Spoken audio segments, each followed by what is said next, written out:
Hello guys, good morning everyone. How's life? How's it going? How are you guys all doing? Hello. Here we go again. Hey Flanker, hey Old Man, hey Siggy, hey Korsada, hey Drimota, hey Ashcroft. Hello guys, hello, hey Third Mask. Good morning guys, good morning. How are you all doing? How's your morning? Still waking up? CSC, well, I mean, it is kind of early for now, so why not? Why not? Why not? Alright, let's start it up then. Let's not waste time. Let's not waste time. Alright, pause this and let's go. Here we go. See, last time I couldn't finish the demo because of the blackout. The electricity went down, so at least there is the other saves and everything. So we back at it. We back at it to do a little more mechanics. Then we're gonna do some Everwind. Not that much time really for Everwind because it's a multiplayer one too. The multiplayer ones take some time, as we figured yesterday with Misery and stuff. So yeah, no, it does take some time, but whatever. We'll get some progress at least. At least a little bit of progress.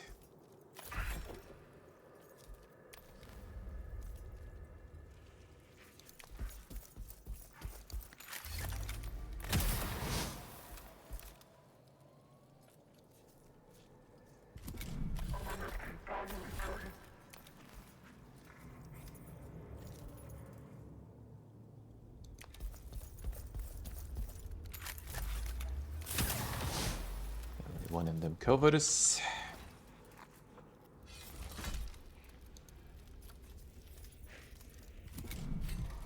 The music is, yeah, I'm waiting for music is there.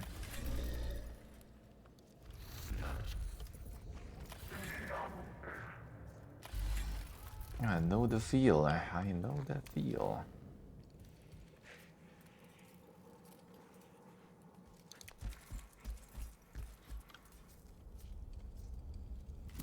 Get ready for those guys appearing.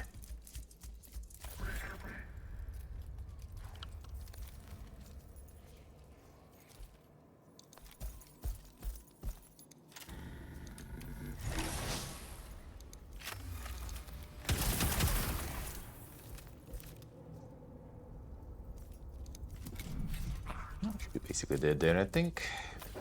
More or less, more or less.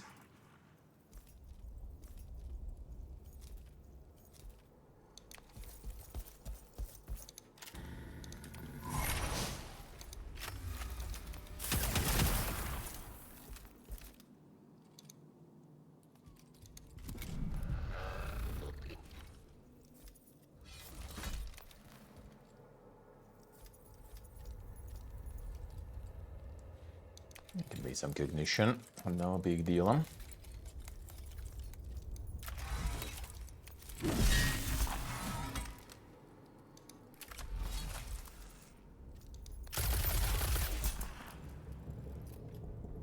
You can do this, but don't think so. Don't think we need, exposing the poor guy. Exposing him as being Necron. Shaken. Despicable behavior.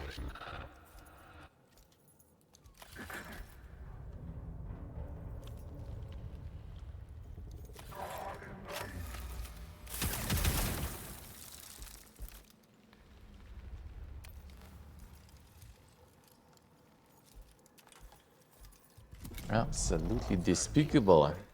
Like a gigolo. How we doing?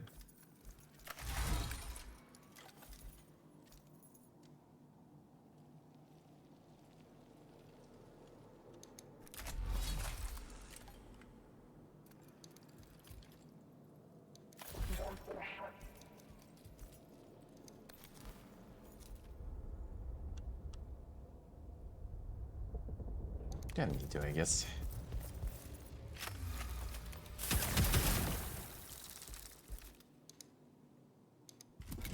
This game might be dead, though. No, I can go for this shot. Alright, good. Good. I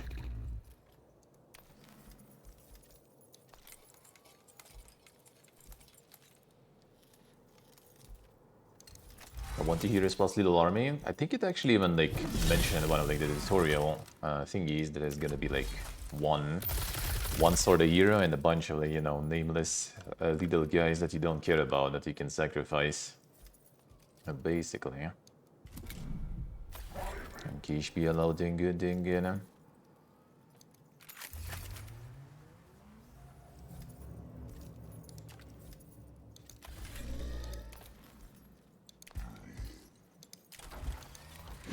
So I think that's what we're gonna get. That's what we're gonna get.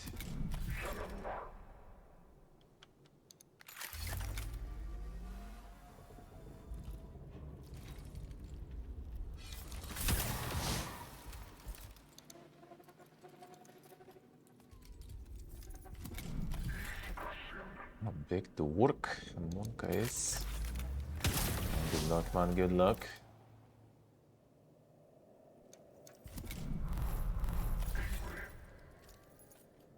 More units for each fight. It basically, so far, I think it was kind of like tied to the events happening, like some encounters and stuff, and depending on how you solve them, what you do there, you get like different outcomes. But yeah, we did get more stuff now.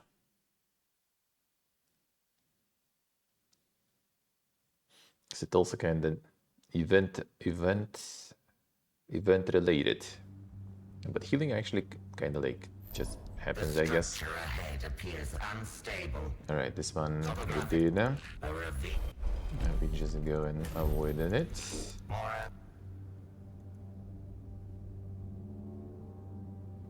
Actually, that does show that the guy is damaged there, so. But our paths have taken us not to the outside, but to an inner chamber. The Omnisire commands that the knowledge beyond must be gained.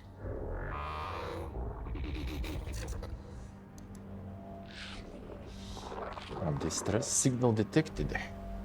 And then data processing, and then confirmation engine Cyrodiilus. Devos lives, but barely, it seems. Give me his life signs. The mechanic which is good. Critical musculoskeletal damage, blood loss, augmentic cascade failure. What little flesh remains of Devos has proven weak indeed. Resuscitation chance 31%. Potentially mortal attempting the same as the course of action must endorsed by the tenets of a decreed mechanicus. However, the chances of his survival are low. Effort expended may not be rewarded. So I guess you can go like a little, you know, heretical way here or something. Let's try. Shock his central nervous system. A full bioelectric reset may stabilize his augmentations. Direct current stimulation. Advisory stand back.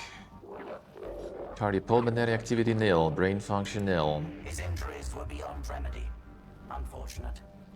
This death represents a significant deficit in resources. Got the trade though. +1 maximum damage. Okay. Enough delay. Open these doors. Sì, te lo puedo scassare, A not unexpected welcome. Dismemberment pattern. Monka is.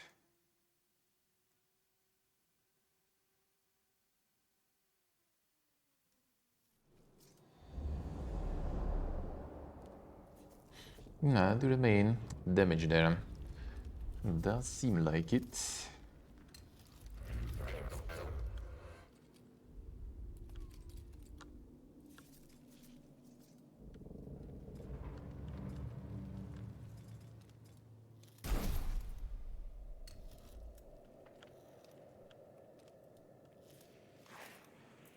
A bunch of warriors here.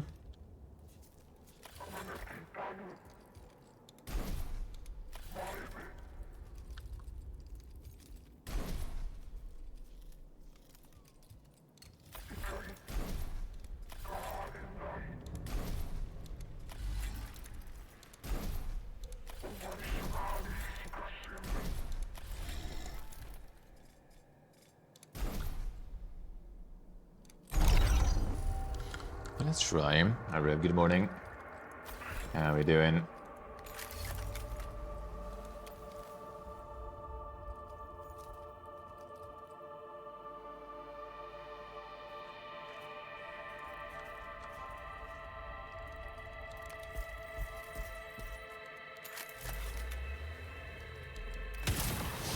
Not bad, huh?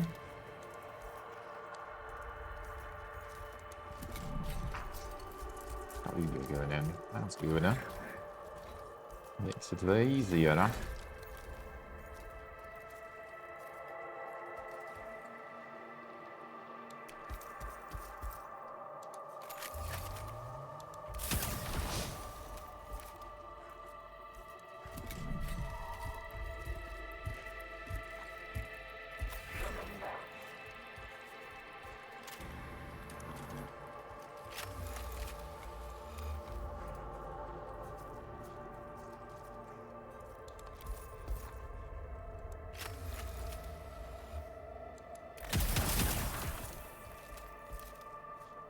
Smoke yellow. How we doing?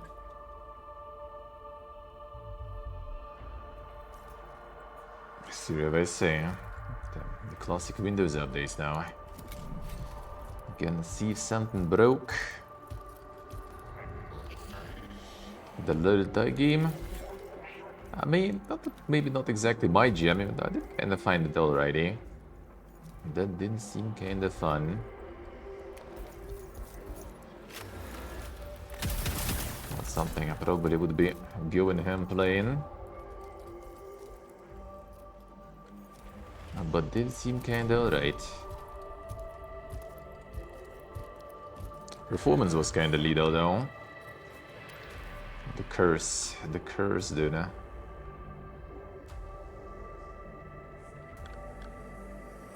Always that shitty performance. Plays them differently.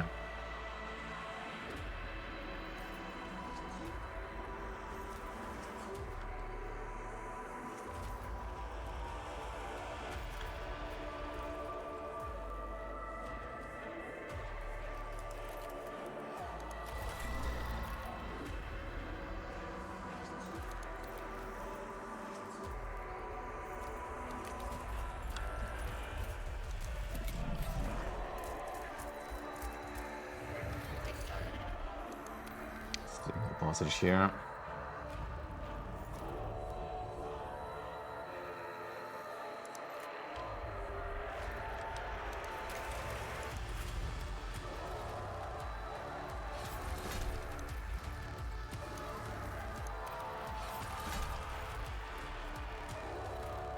Yeah, the music is starting already.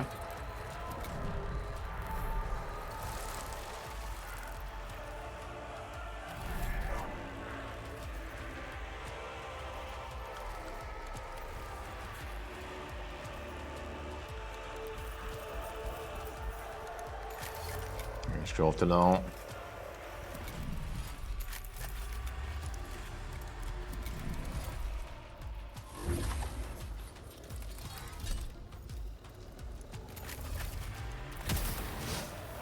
There.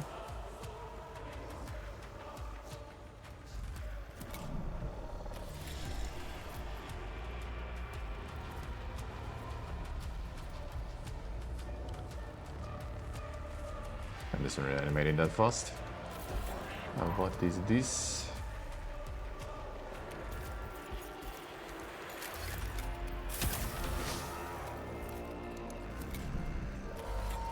I'll play when it's out. Let's see. It depends on monetization system too, I would say.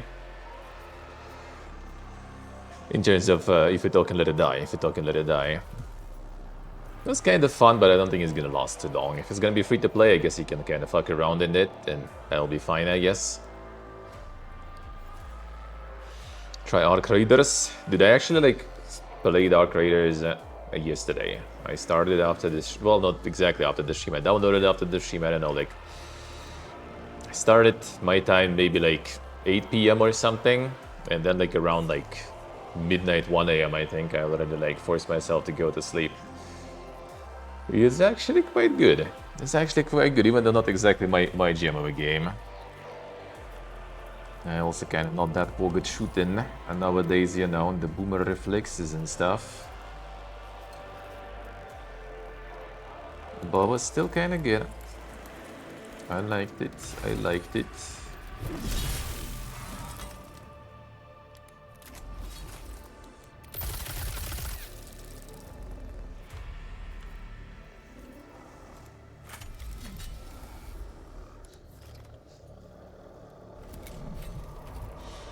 Did enjoy my time with it.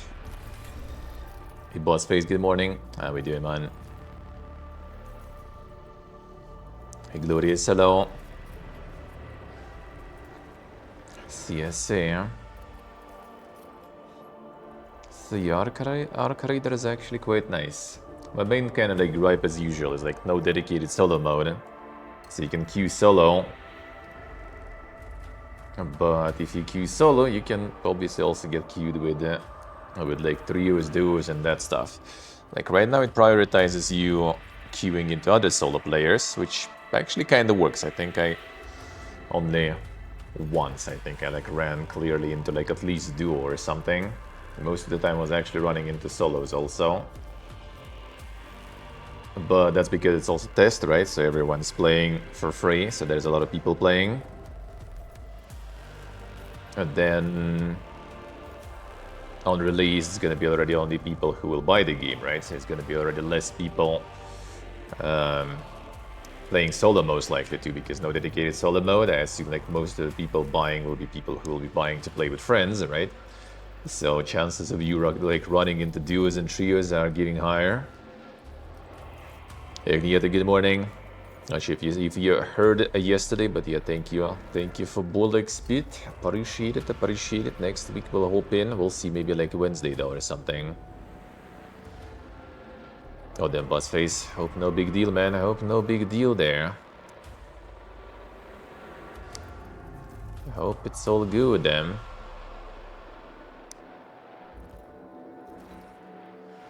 Addicted to Becabellum. Let's see. Nice. But yeah, game like plays nice. The game is super well optimized, dude. Especially after all this like let it die and other shit. Like, bro, that optimization is top tier.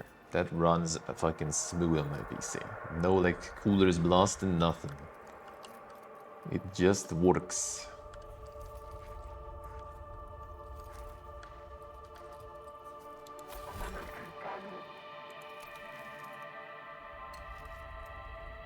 I think we just wait for them to appear. Just gonna move this guy away then.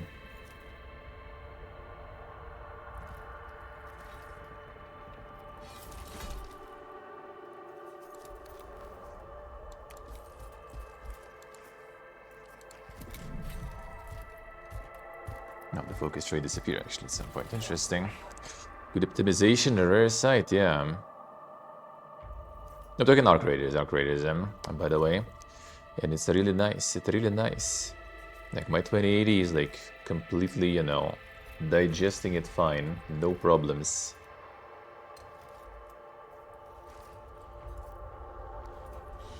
Goal not being killing other players, solo play could be pretty. Yeah, like the red gaming is fine. I did enjoy that actually. I did enjoy it a little. If I'll have time, I will play some more. But yeah, it might get boring fast. I do agree. Just kind of like yoinking stuff and piecing out. Like in the long run, you're kind of yoinking for, you know, the gear, the weapons, right? And what you're getting weapons for, like to kill people most likely. Well, actually, there is like high tier PvE targets also, right? Like killing some like Omega robots and stuff. You could go for that also, I guess. You could go for that also. The problem is also, I'm not sure how it works with Omega robots, but you can get jumped also while trying to kill something, because I sure did it multiple times yesterday myself, and like see someone fighting the robot, just wait a bit, you know, and then get him easy. Now, if you have friends to play, that will be like super good, 100%. If you're into that kind of gaming. Solo, I don't know.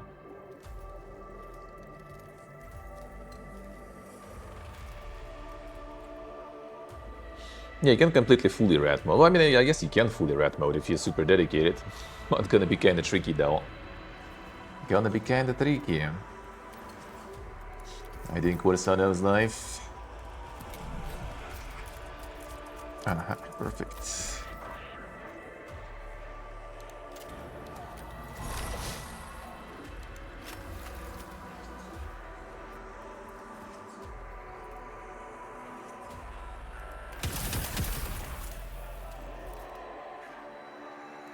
Oh, these guys can still move. Okay, nice.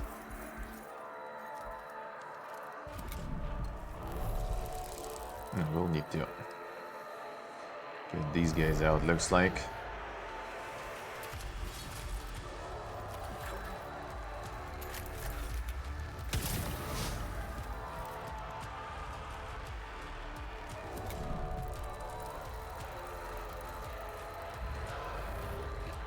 Okay, this guy's still up, so I need to probably finish that one first. Music could be kinda going though.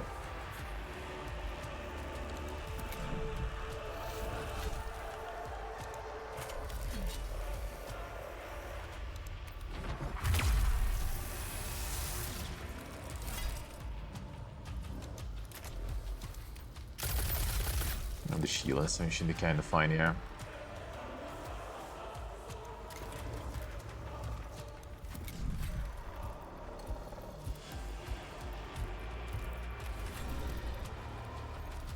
Decided piece. I had like one moment like that yesterday. I was like too focused on like looting and everything, right? The guy that I killed, and I was literally on like above the dead body, right? Just looting and stuff, and then I hear someone just like running around already. And I was just kind of like in the process of something, and I like closing the inventory and noticed like the person is like right next to me pretty much, but they're also not shooting nothing. I'm like, all right, fine. Then I'm also gonna peace out. You can loot the rest. There is plenty left still.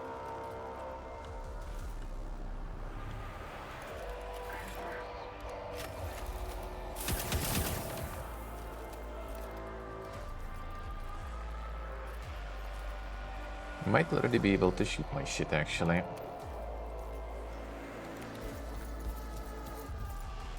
Try to avoid that. Going to snipe this one still. Shield, nice, perfect.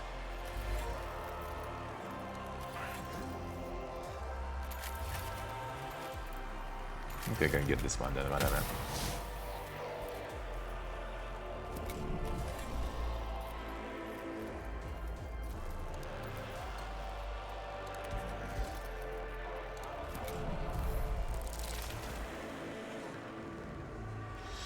Bloated on the loot. I kinda agree with you, yeah. I assume you're gonna have some like massive like upgrades for your inventory. Hello Edwis, how's it going, man? I assume you're gonna get some massive inventory upgrades. Hey, thank memes by the way. For in-game, like, you know, in match looting, right? And the inventory, like in the overworld, right? Like your storage, basically. I think it already even says that you can buy the extension, probably. So it's gonna be like part of a monetization, I assume. Get yourself some loot tabs, you know, the usual. Get yourself some loot tabs there. I would assume.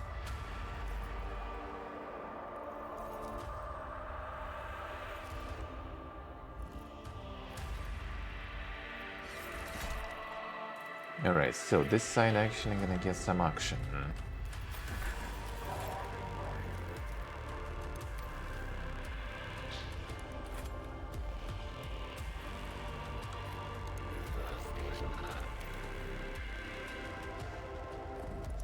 More shield you gone, so...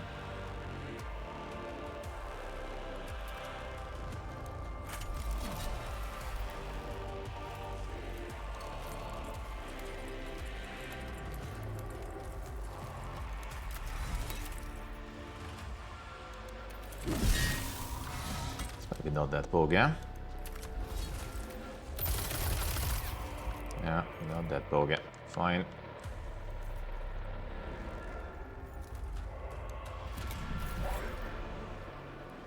Okay, once it's stolen though, I guess.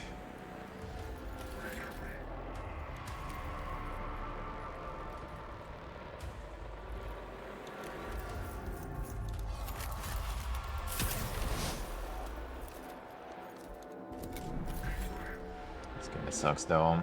You can move the servitor.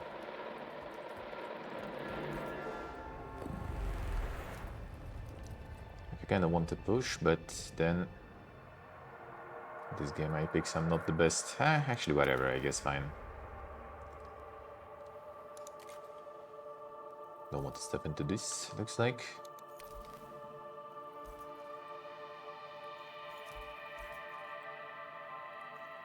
Let's see what it does. Oh, you're radiated, alright. These guys should be immune. No? Only these guys immune then, alright. So yeah, the loot part is I think like the part of monetization system also. And also gonna be like the motivation for you to like use that loot and to run the actual missions with the, you know, the custom gear to get more loot fit.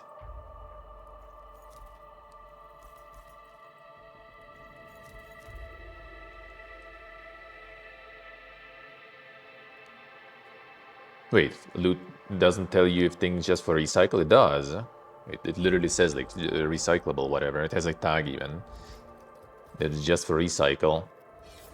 The only thing is that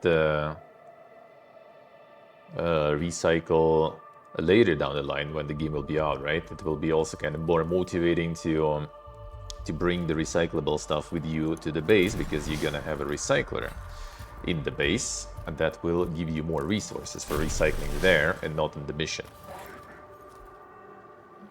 The 4 craft items that say recyclable in the tags, I think like maybe not the tags, but the what's the name? The text you basically need to read.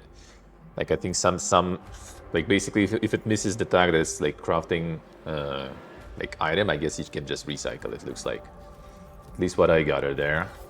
At least that's what I got her there.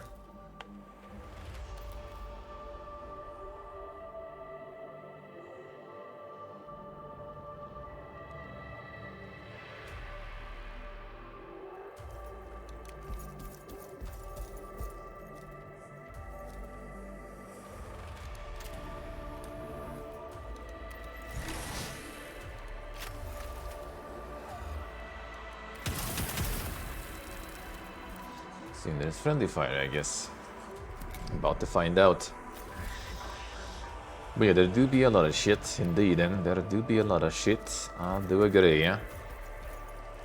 Yeah, basically also was reading. That after some time, I guess you can already learn what to do. There's a lot of kind of cool stuff you can do and stuff, too.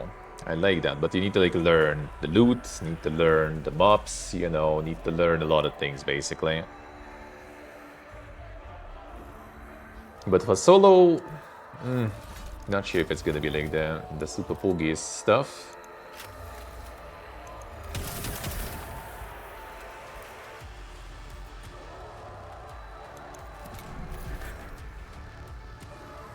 I still have this guy even. Might as well just finish this one off then.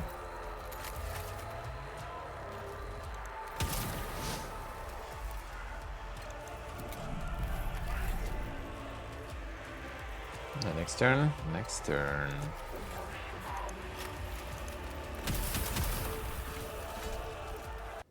Not the bad. Sarcophagus chamber. The heart of the tomb. Random fate generation has led us here. The Omnissiah willed it.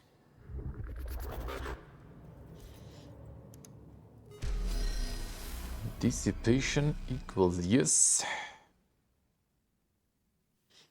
Yeah, the tags and stuff being a little more clean and the filters being a bit better would be nice too.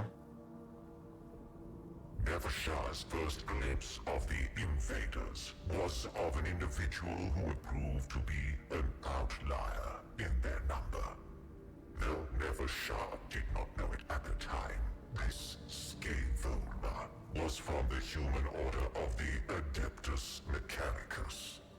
It was learned in the ways of scientific theory and practice, albeit only by primitive human standards. A strange and biological thing. Is this what has infested the galaxy in our absence? One would imagine evolution had produced something more robust. So this is indeed a tomb, and you are the one interred. Evidently a Necron of some seniority. A rare specimen.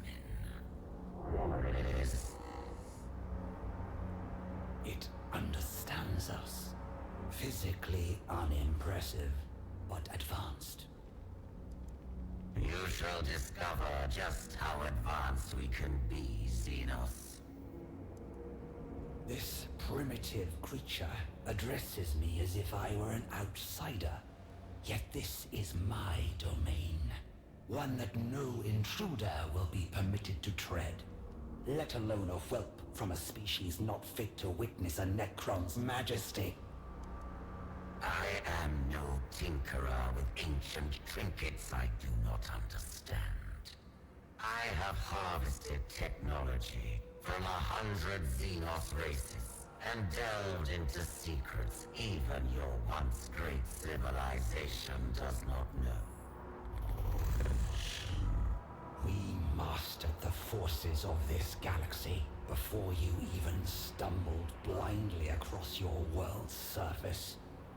What secrets can you know that are not trifles to the Necrons? It is only fitting they die with you. The epic fight.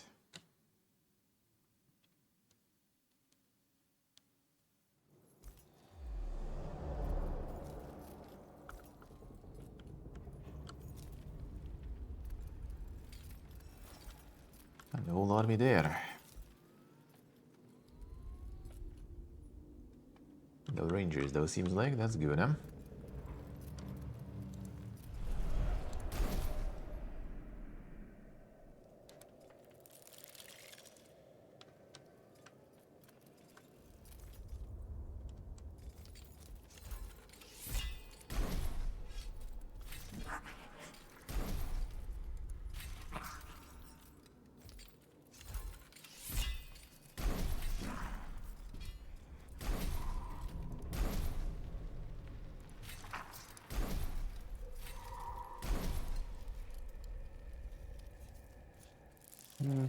Remove the melee stuff.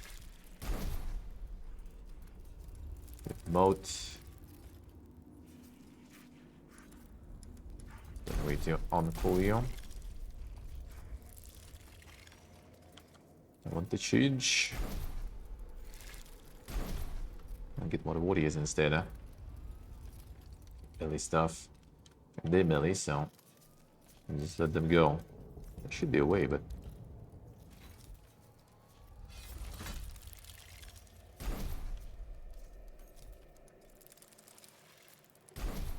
no.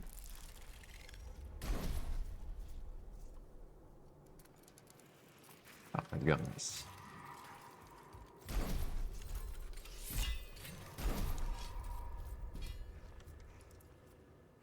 Just how quick works now. I was clicking before and it didn't work.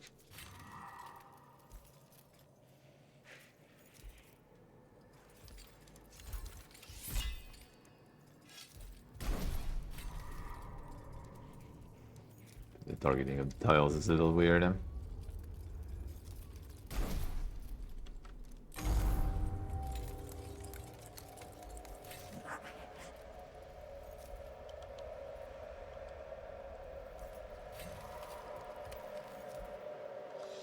Yeah, we need to remove all the range shit first. It's the highest priority.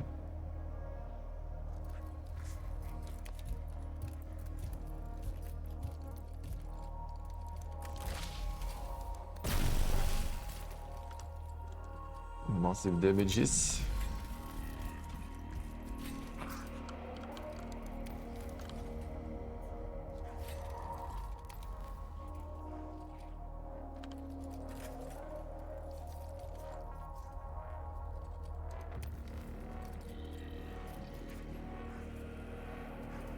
Ah.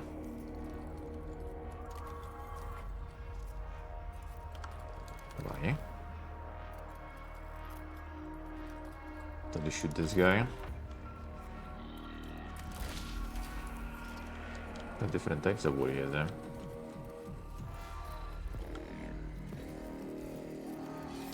No, I mean, whatever.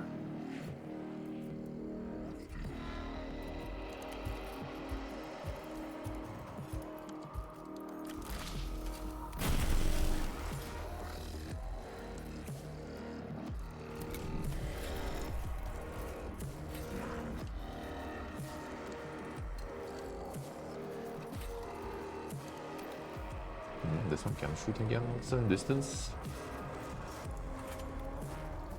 Oh, this one's shooting them. It's holding them. No.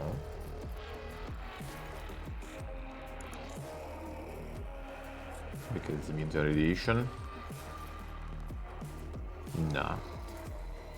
Exclamation mark. Oh, this one is the next one. Let's see. This one. Hello, good morning. How we doing?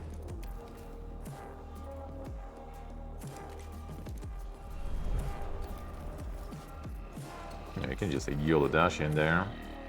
Oh man, I should actually block this. Fine.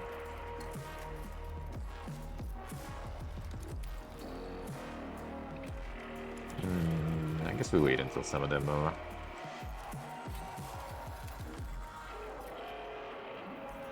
That's also different in the way, yeah. So go towards everyone else. Get them shaven indeed there. De-overfly.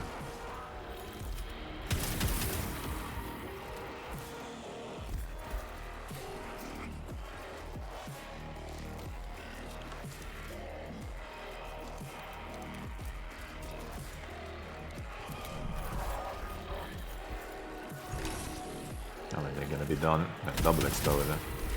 Seems kinda like a mistake, but fine. Now we have the supercharger.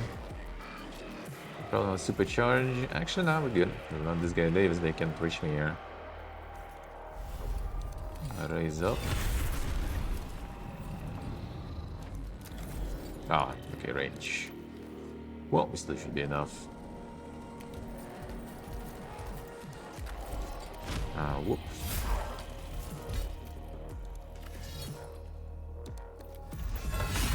Actually, maybe it was a mistake a bit. Should keep this passage here blocked. Yeah, that'll be better. Oh, I ignored my shields. Oh, diagonally anyway, also, alright. Maybe it was a little YOLO. Got a cool low. How we doing?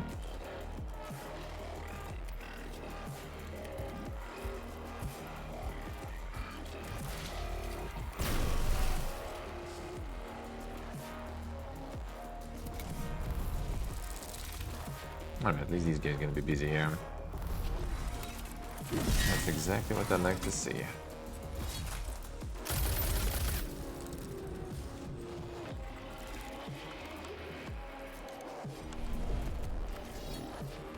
Ooh, this one is a sling. Nice.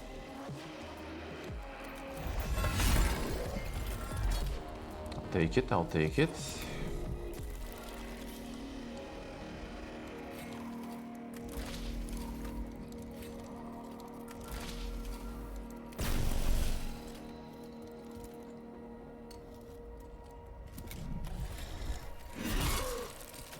Gonna clear out this area there.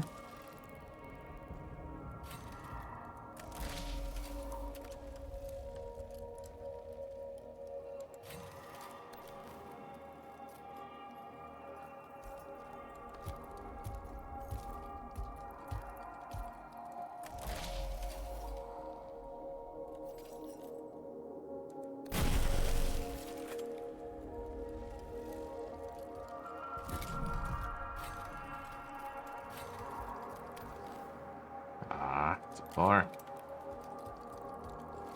Well, one of the options is to try to go for this one here. I actually will. Take some here. Oh, come on, 3. Brother man, why are you like this? Not 2.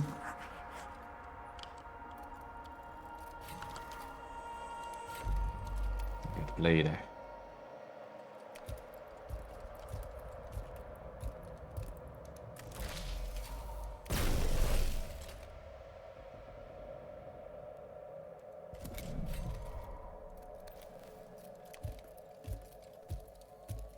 I'm gonna move you back then. To see radiation out here.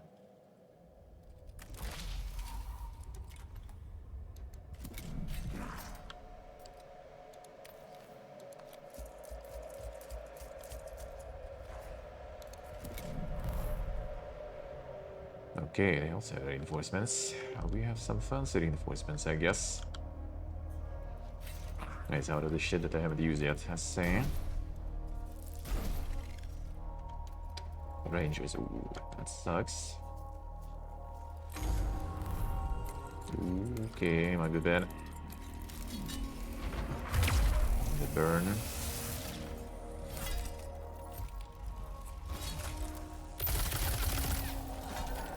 Alright. We do have them 3 turns.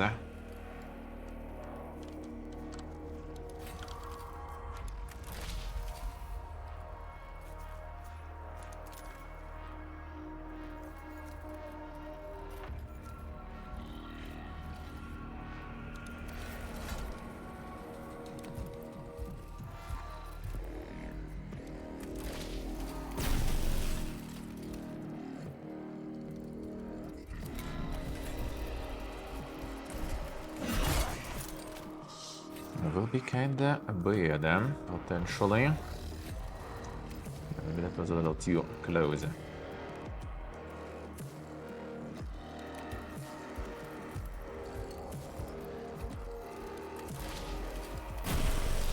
But if we just like focus and get you, we should be fine, right? The mission is to kill after all. Maybe we will. The brother is taken.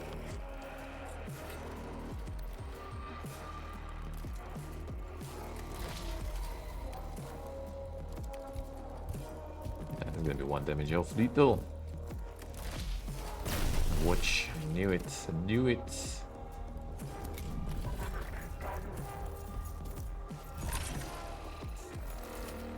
These rangers gonna be pain.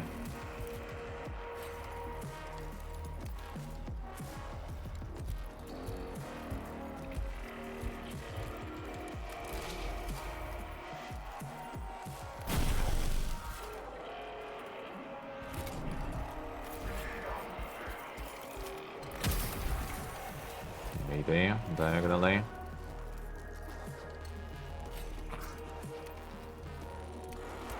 Try to bait everything. Okay, baiting works.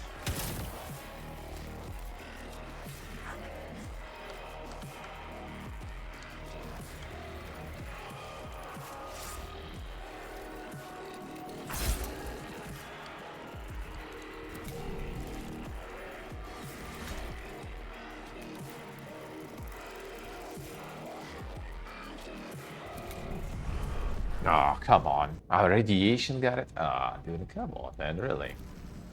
Alright, let's not yell it too much. The radiation stays on the body then even. Oh, motherfucker.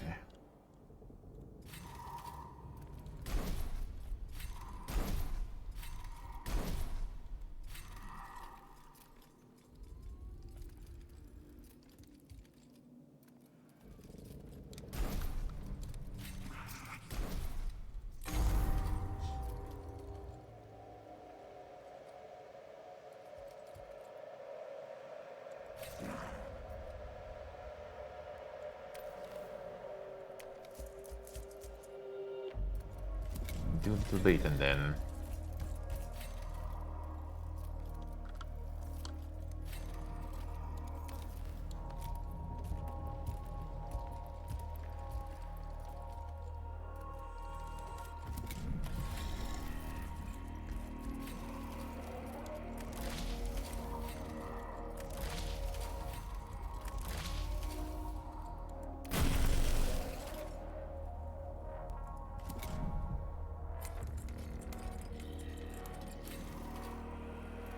I actually think you can't even move there.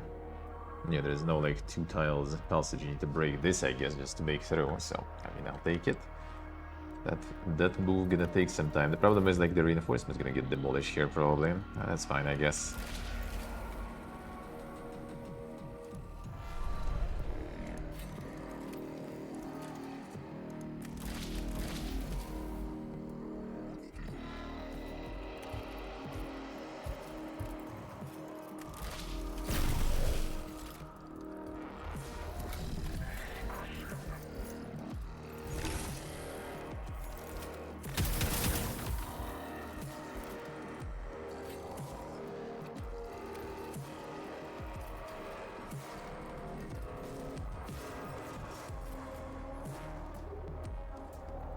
body block here.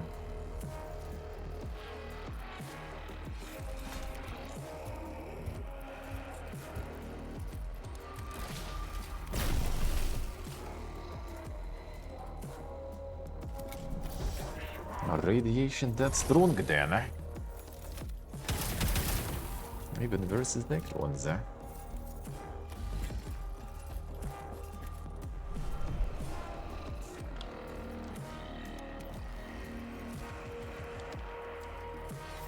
So I should probably actually let them kill one.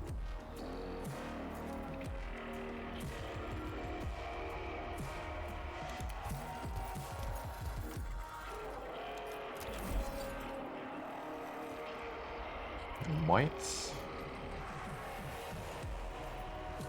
We'll actually fine.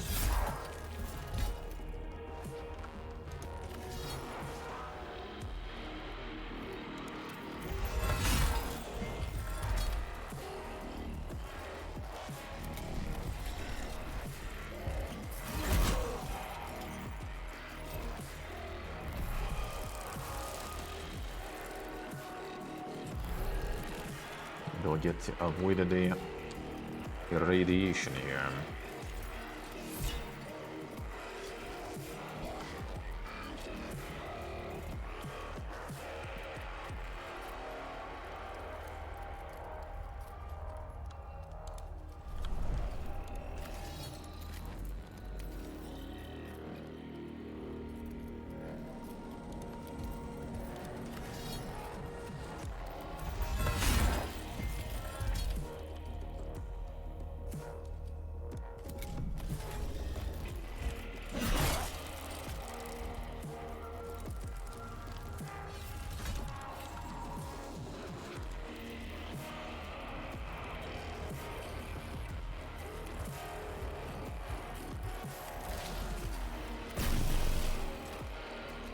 This way. Make sure that we stay alive here.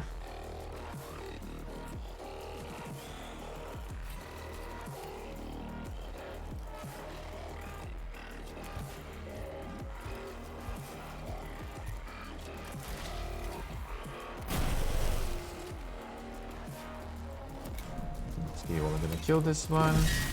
Fine. I have enough range. Fuck off. Oh, it's mobilized. Alright, I'll take it. That's not a big deal.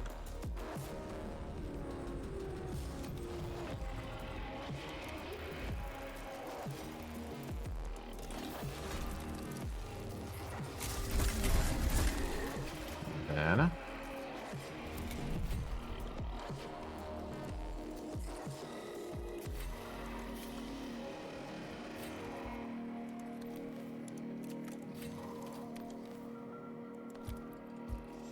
get resurrected already. Okay,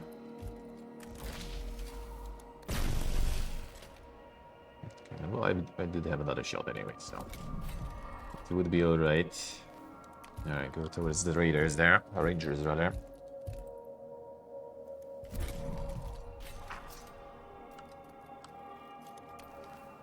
Oh, nice. Perfect even.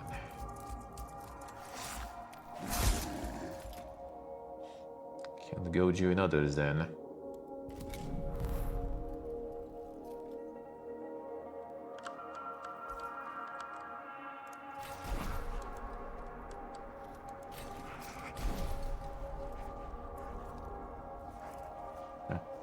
Look at the scouters there.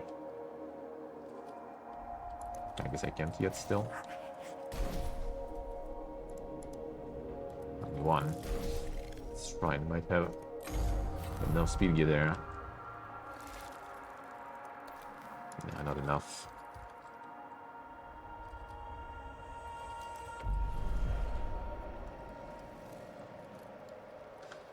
If I go full melee here, I wonder. This could be kinda right. Oh yeah, I'm immobilized though.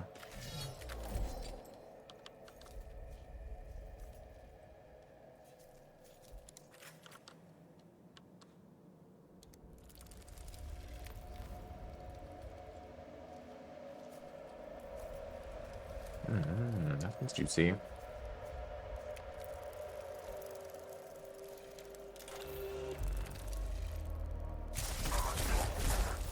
gonna try to run, as usual.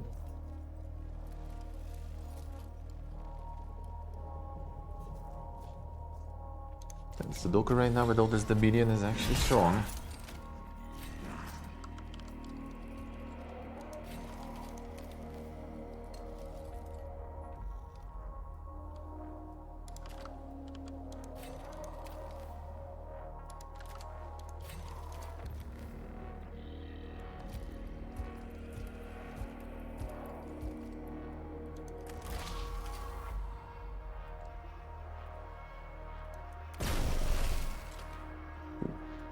That was a good one.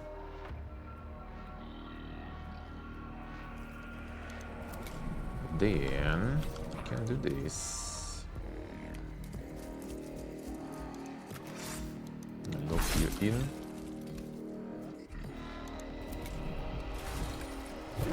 Still gonna shoot though. Actually, there is still body. Might as well get it. Nice, good job.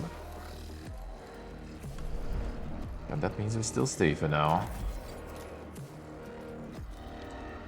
Although damage range, yeah, it actually kind of was, I think. Maybe because of the Dominion thingy now.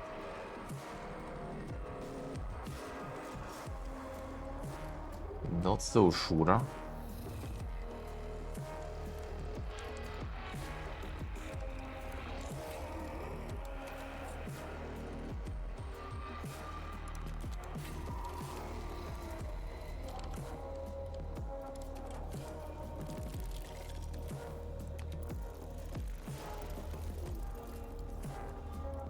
Go in. Not this ranger. That's fine. Like next time might be a bit annoying though.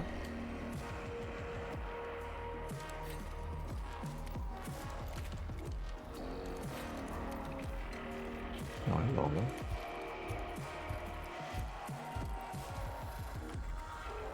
Oh, there's 10% chance to inflict +1 damage.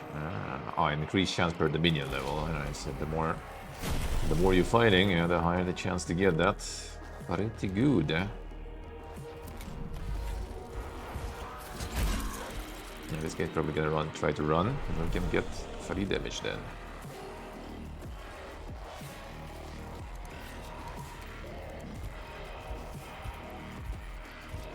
This guy's to the radiator, so probably there again. Yep. Well, good thing we have the... Oh, nice, 3 damage. Shooting these guys. Kind of debatable, this one dies. Alright, you immobilize, but you got something to do. Use your knife.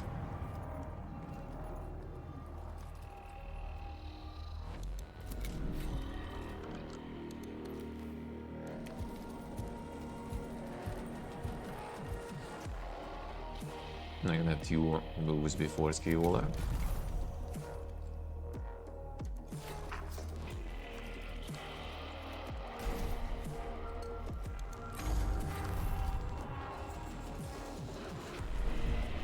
I got my shields back, so I guess I can actually try to go on. Like point blank, you can do...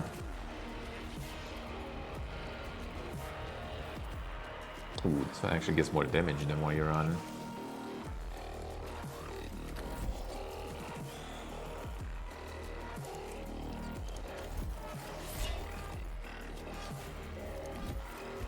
Seems kinda juicy to me.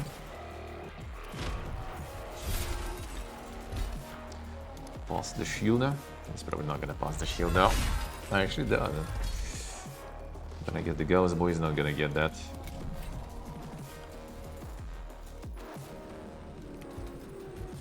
Let's see if we can nuke your ass. 1.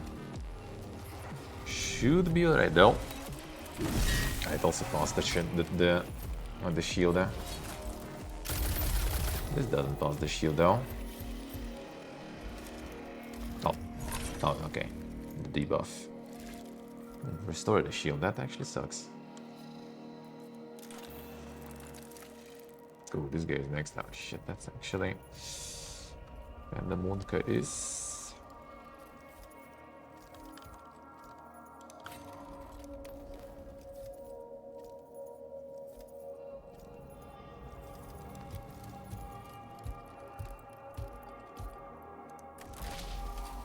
I'm sure you know. We are outmatched. Maniple, countermine self-preservation routines, full principle defense protocols. Retaliation. Survival over the acquisitions. Exfiltration route selected. The leader of the invaders used its underlings to surround Nevershah while it fled her sarcophagus chamber. Other guards swiftly dispatched these sacrificial minions, but not before the instigator of the intrusion had escaped her. Classic. The architect of this outrage has fled.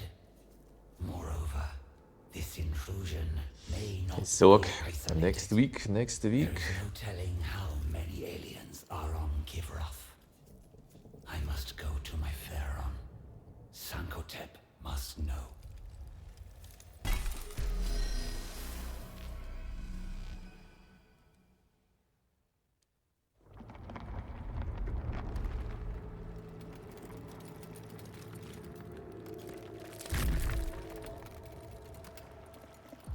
From the moment I first witnessed the interlopers, they disgusted me.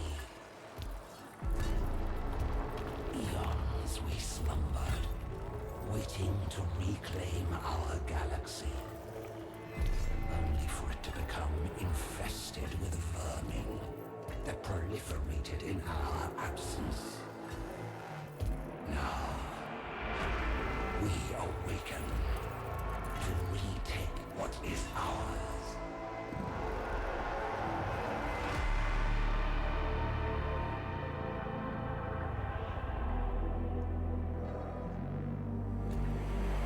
Wretched amalgamations of meat and metal, shackled to ignorance by your faith. Do you truly believe you can stop us?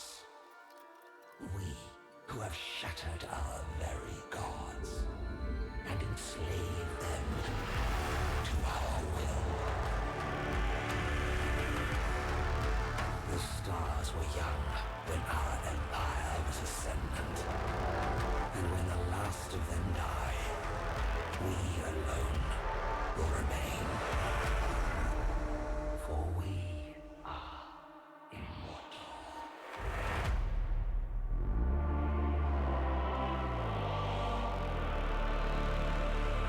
Very nice, very nice. Banger's kind of already a little on the weaker side, a little bit,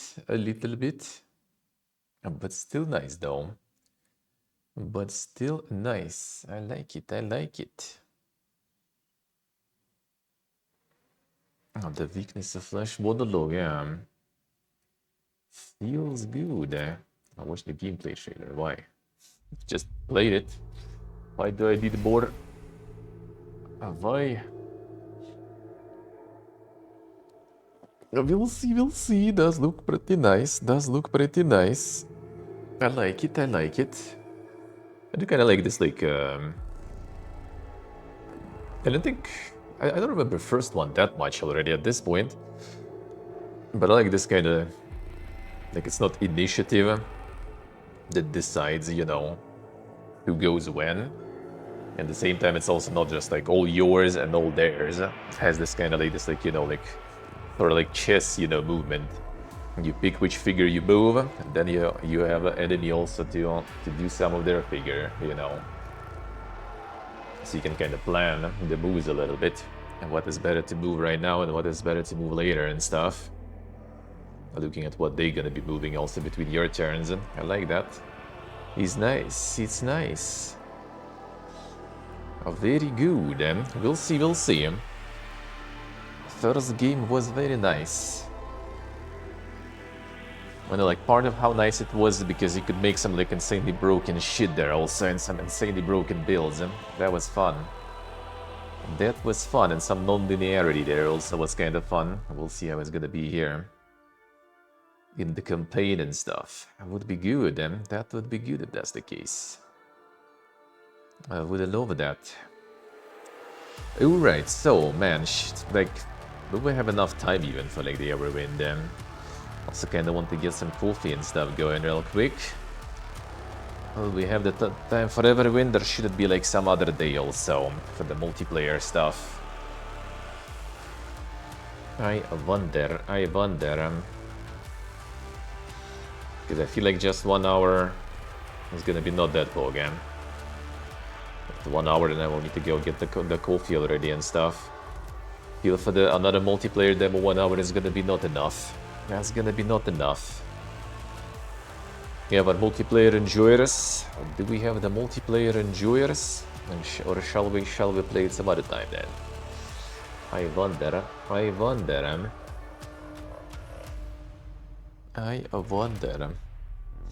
So Cloudheim and Everwind. So we're gonna do both, but yeah, the question is when. I want tomorrow for sure. I guess I could like, I don't know which demos will stay on Tuesday though, that's the problem. That's always the problem. I guess we can do both tomorrow. 2 of them tomorrow plus 1 more demo. And then like on Tuesday get some other ones. Sub 1 hour speedrun, yeah. But I don't know how much they are, but like usually like those multiplayer demos actually do have some solid amount of stuff going on. Quite solid amount of stuff going on.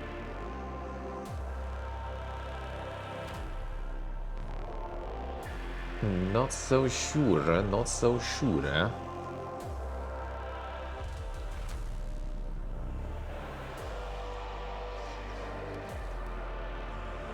Like the misery yesterday was quite massive there, and quite massive.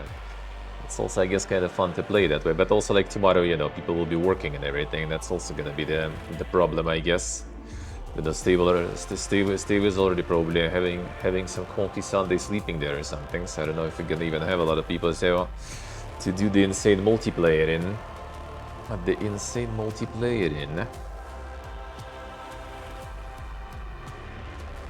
Not so sure. Tomorrow work. Oh, there he is. Well, I guess let's do it today then, sure. Let's get the Everwind going for an hour at least. And let's go. Fine. So at least we can check the multiplayer part. Can have more time for it tomorrow, but tomorrow there's gonna be less people to do the multiplayer part. So I guess we can do it today, sure. Sure. Let's see how that one plays.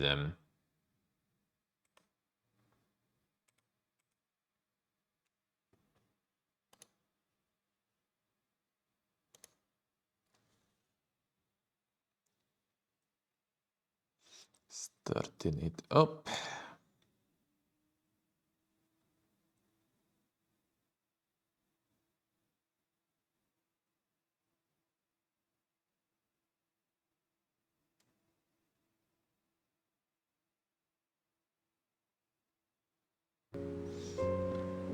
That's actual Bohemia there.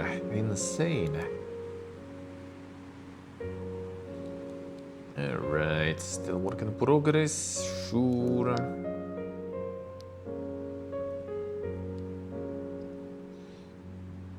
Any settings?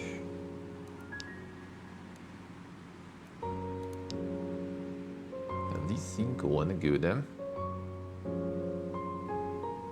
Think accuracy.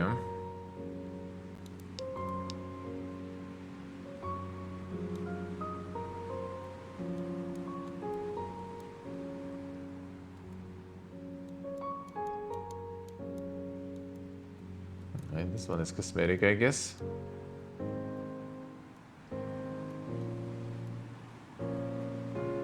Interesting. I guess not okay, yeah.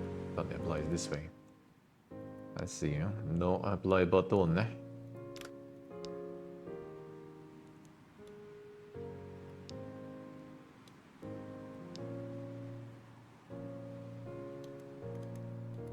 Game mode normal, alright.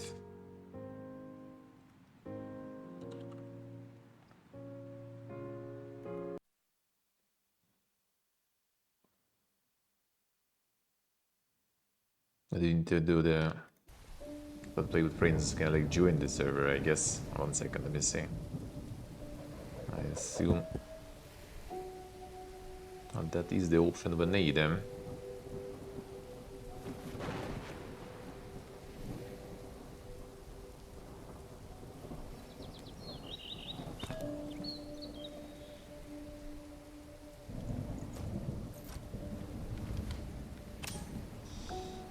invite code. Alright, 1 second. WSD, jump, run, crouch. Alright.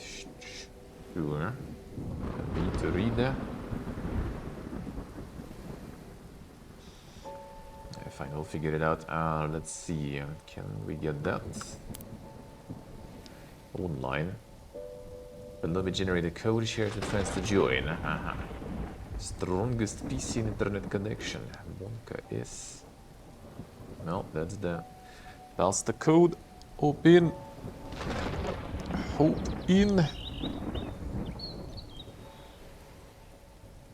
suppose so. It's here somewhere.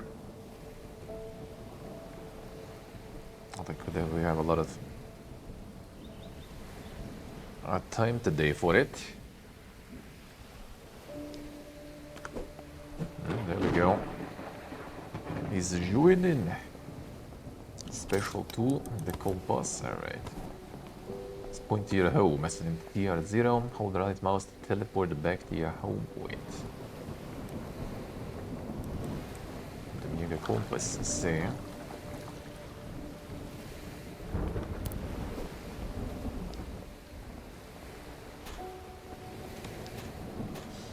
Nicolau.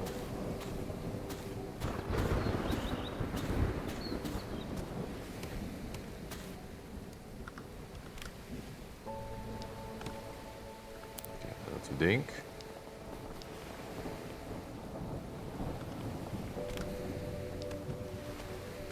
Okay, let's go with this then.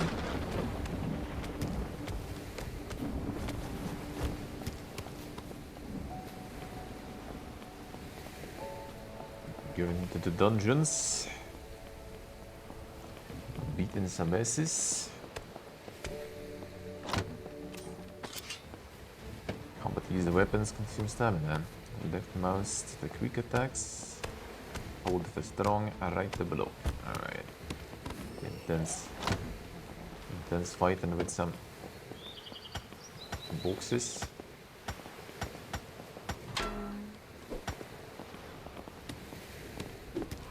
It's killing.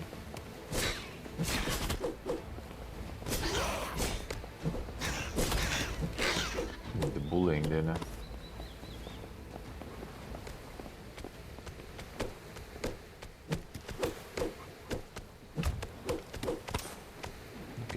Resources, I guess.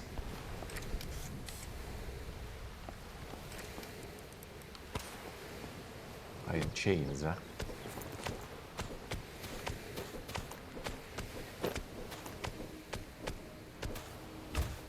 See the description of that.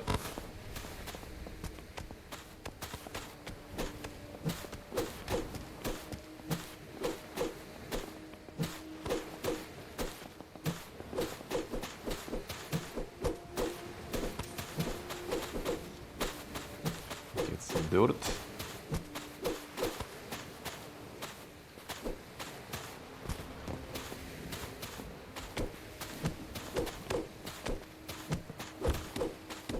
Alright, it does drop some stuff. Copper deal.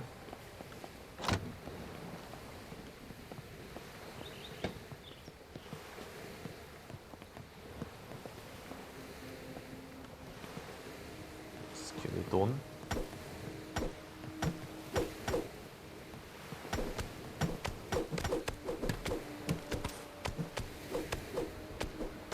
Bones där. Hello, använder kissel. Sun. The oblong hello. Purple salad. Got eggs there.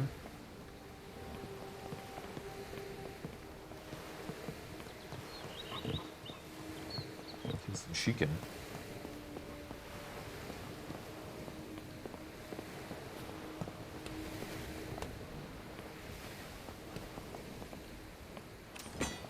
Ancient pipe. Furnace, glass and copper.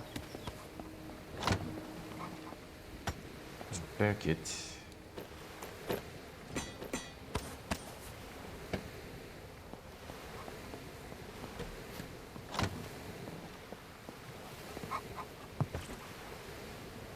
And wooden chest plate. Boga.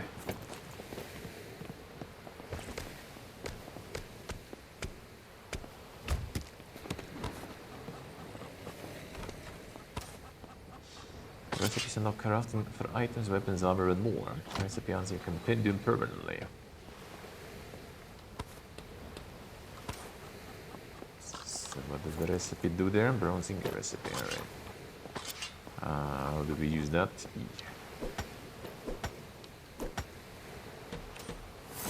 Aha.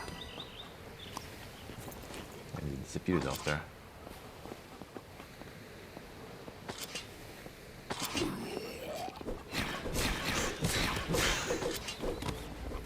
Warrior skilling.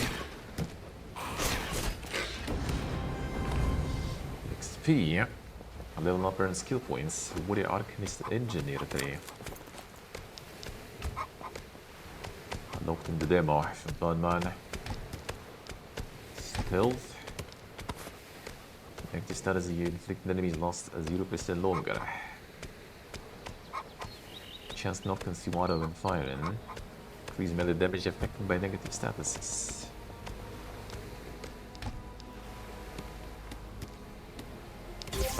Same still there.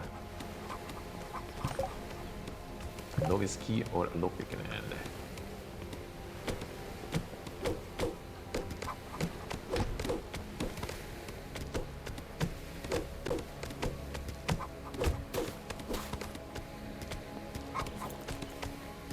We have a lockpicks, no keys.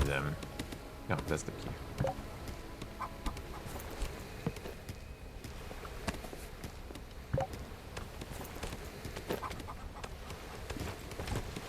In hand. It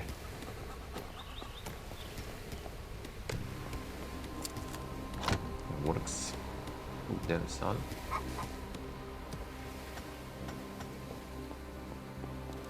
So I guess loot is not the individual there. Flying ship by placing interacting when it's a cockpit. Home point set to the ship. Just yanking everything like a pleb.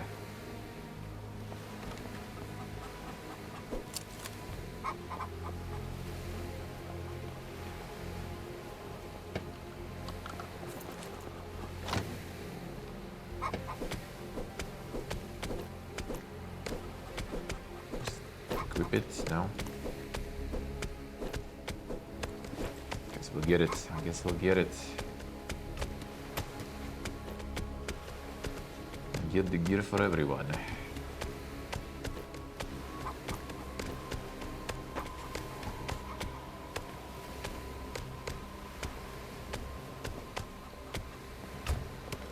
Stole quite a bit. Alright, so there was something about the boat gear there. Placed only on the water surface, wooden wheel. It's well flying and stuff, but clearly aren't flying.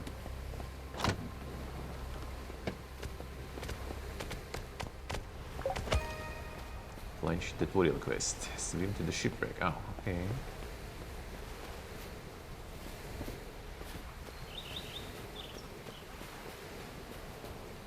Doing stuff to loot.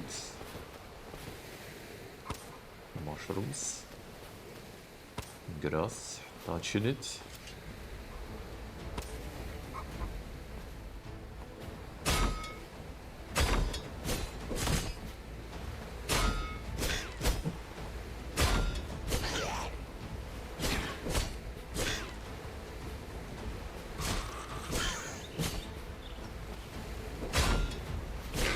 You got ducks.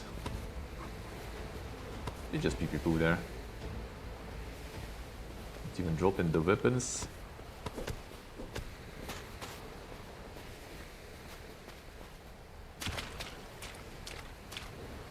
That's already gonna pee poo very fast. Oh boy, there's gear. There is some gear.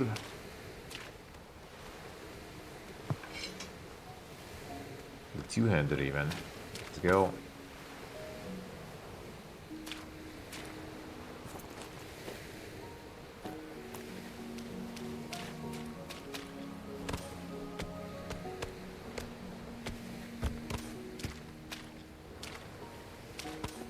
Collect the loot. Give me the torch still.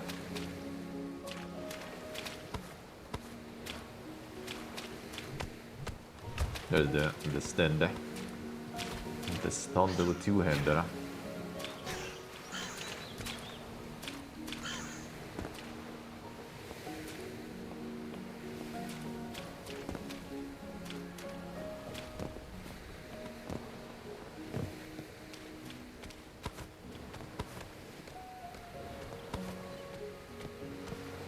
Alright, boat gear, let's go.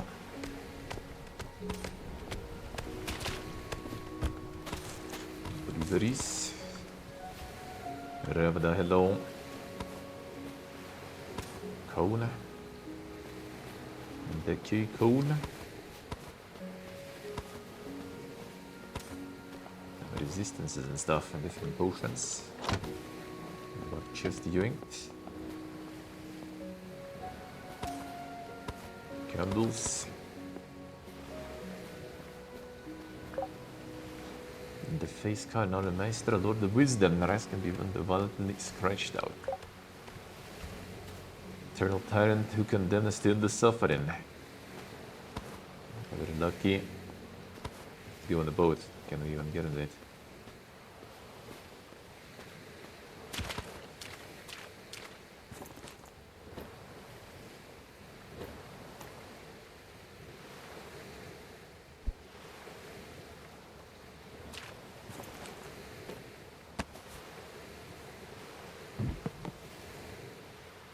Can you guys hop in? Do we need multiple ones?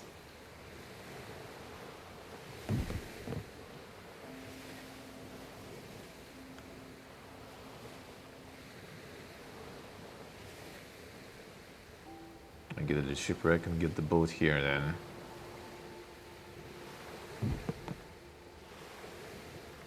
Let's try. It should be fast anyway. I'll return.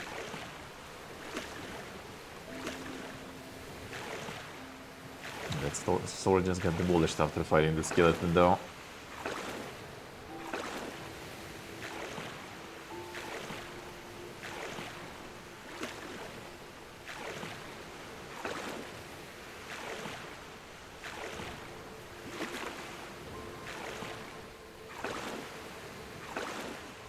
Shadows way to ding there.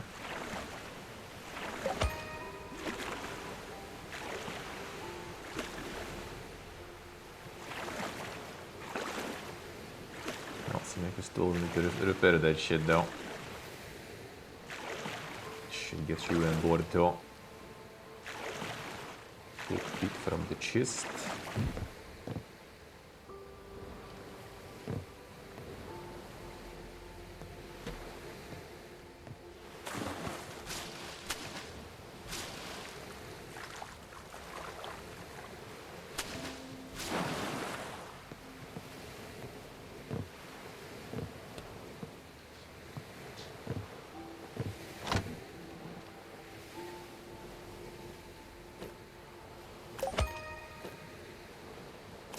You up. First of all, need to still repair this shit. Don't even have quests? I see. This kind of works weird with the... what's the name? The multiplayer stuff.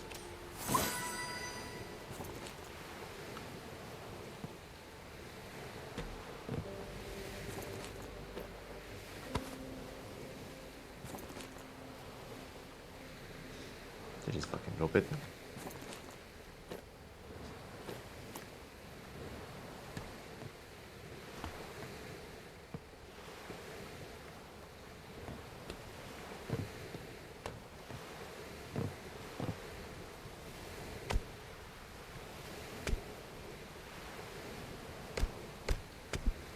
I'm gonna break it, dude. Can you place it?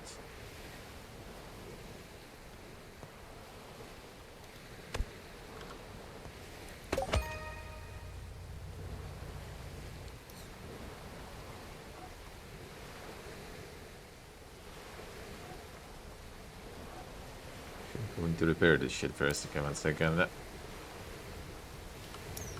Can I get the boat back?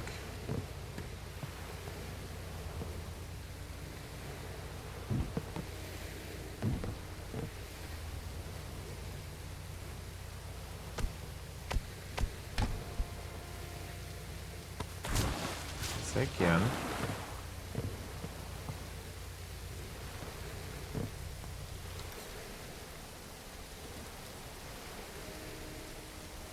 It works. Can you try altitude and upgrade it? Alright, fine.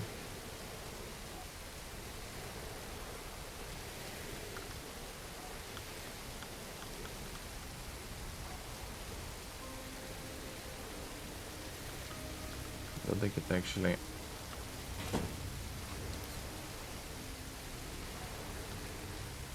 moves, I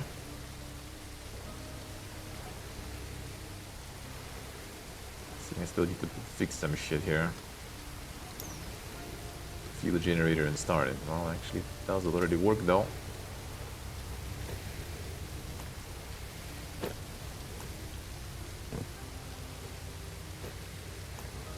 Manages to fly.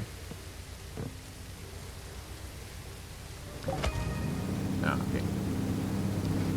Come in. Get the wood gear, we'll need it.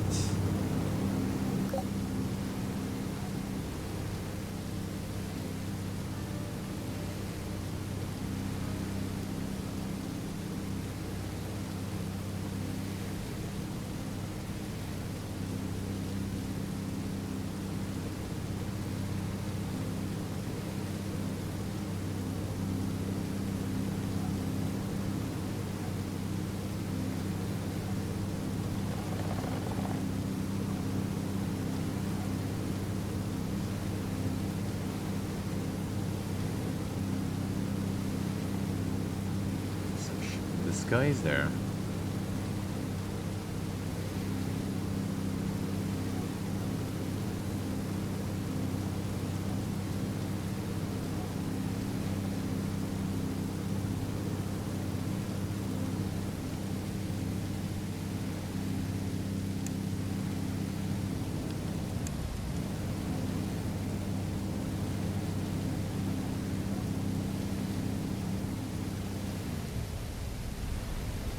Hey, where are you guys? I blended. Okay, I see you.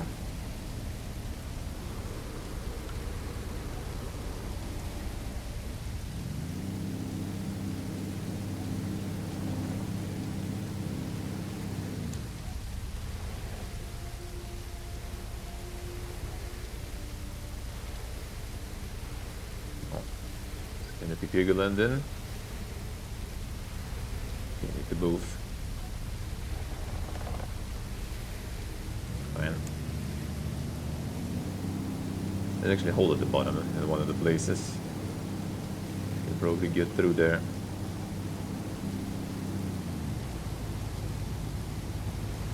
Three. Okay.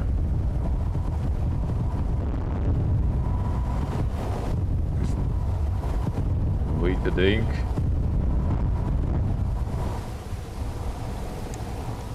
Stop.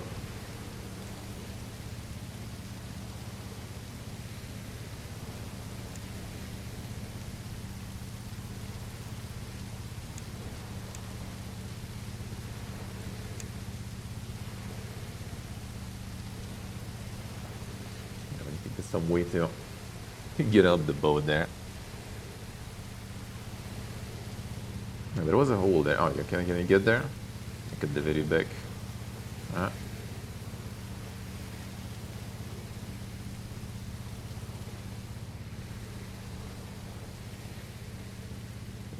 really. Fine.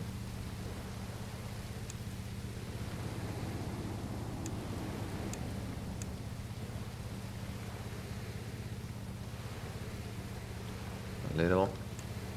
I can go lower there.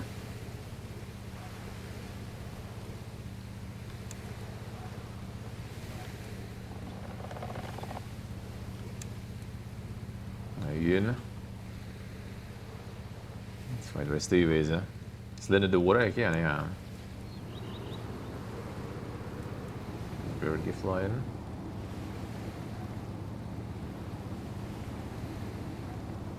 I see him.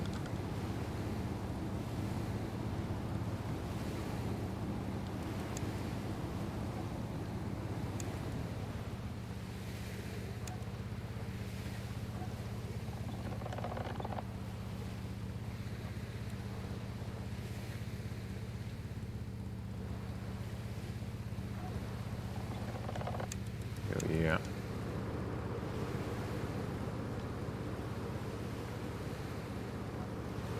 Let's check some question marks then.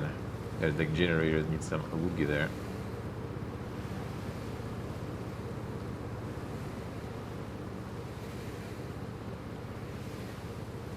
I think the high limitation already is better.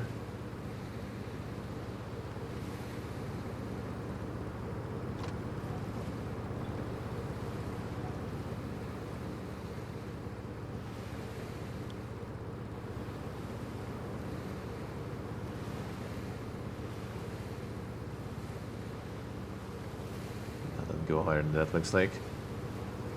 It does it. I think it kind of does slowly. That's odd. The new good planets there.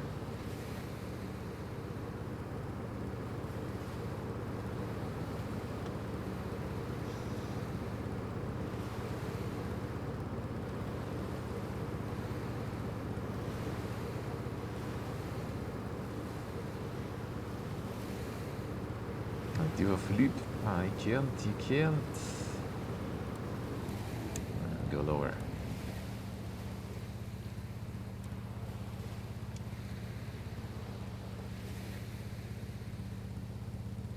See what this island is about.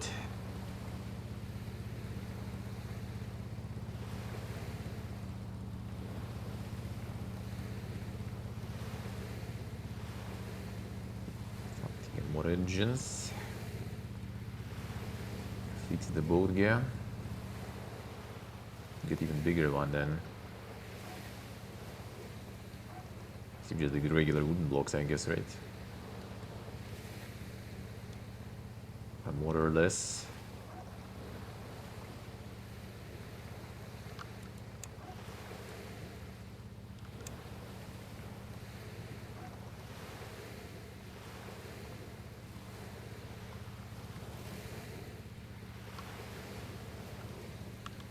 Let's make it drop there.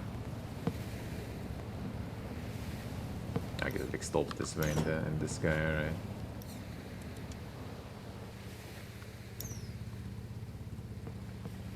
Can make it full.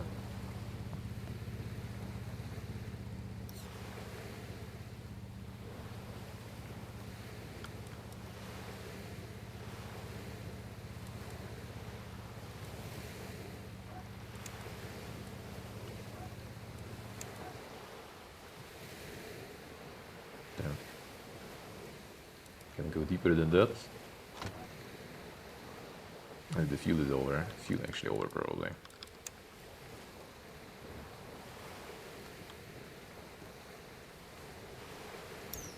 Seems like it.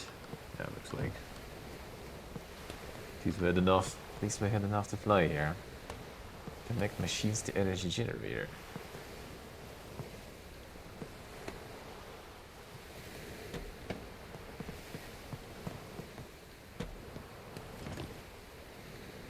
Well, we can try to get even lower though.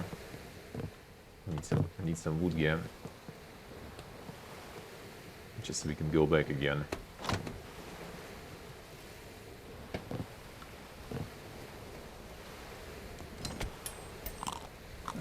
Copper even here.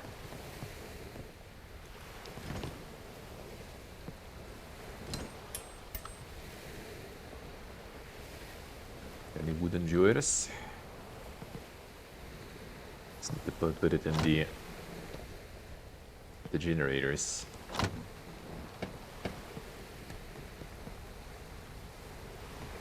Maybe I can get it a bit lower.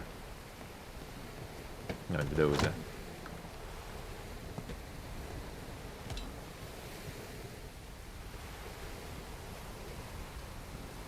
One do. The island core. That's what makes it fly. Already built a bunch of shit here.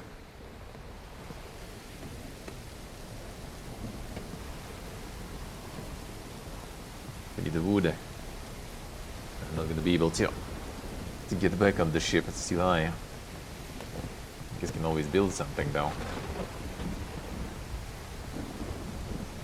Generators.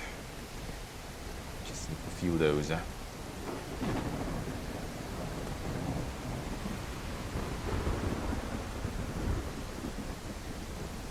I can fill it with dirt.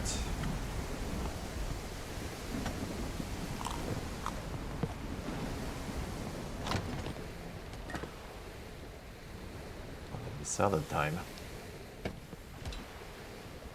Forest log. Yeah, forest log would be better. Oh, I have some sticks actually. Sticks be enough. 1 minute should be enough. Just lower. Can't lower already.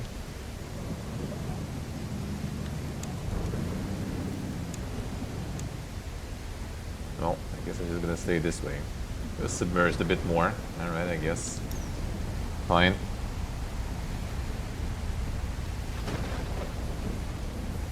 Guess we'll have to go farm.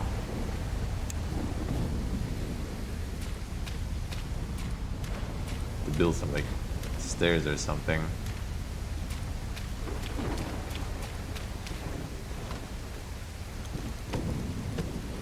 Some ox would be nice too, I guess.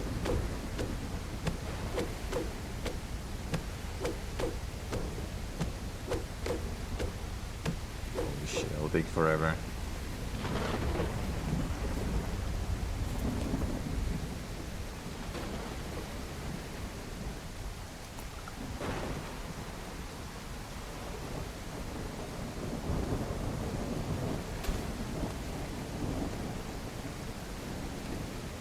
Get the ruka.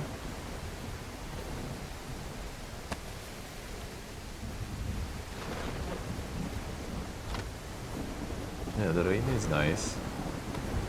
Can you just like build it?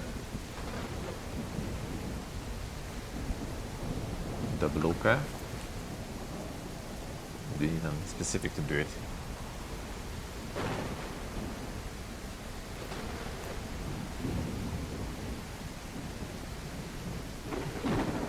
How do you put the block down there correctly? You hope on the ship.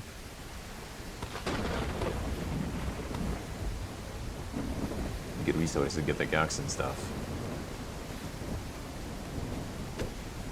It's gonna take forever with the pipe.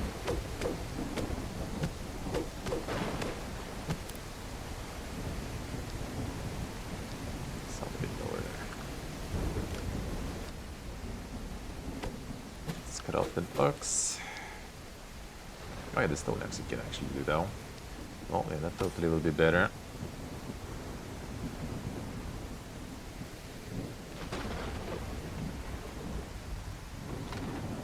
The higher quality tools are.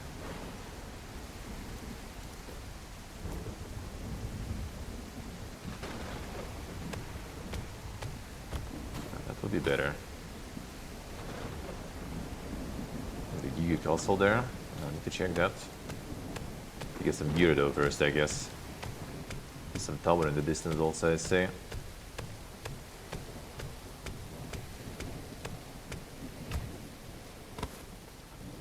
So did you get? Oh yeah, I guess you craft the blocks.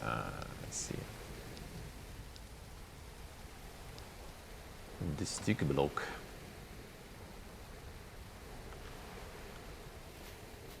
I need to modify the boat for that.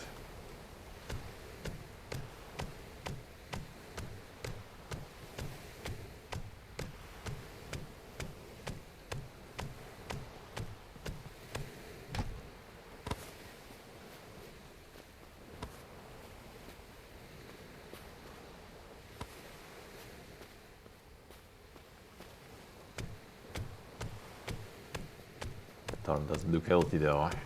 Doesn't look that healthy there.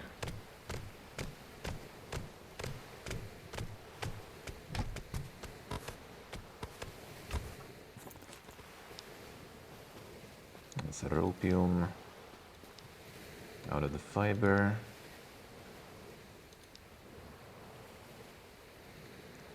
That probably requires the the swamp plank, right? We have the forest plank here. A wooden sit, bow. The feathers needed.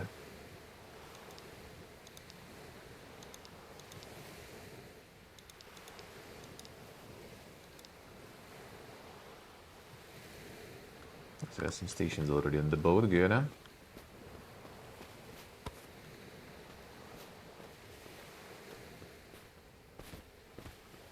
Check and see where you are also. Oh, actually, I guess I can. Oh yeah, you can also teleport to the boat with the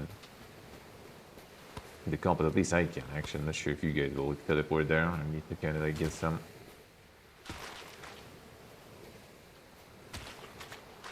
Something to build on the boat so you can teleport there.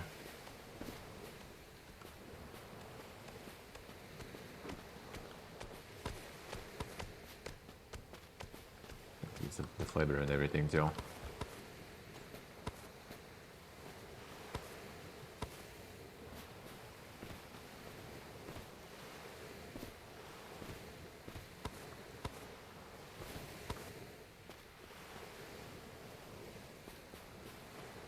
Demi-heure caleçon though.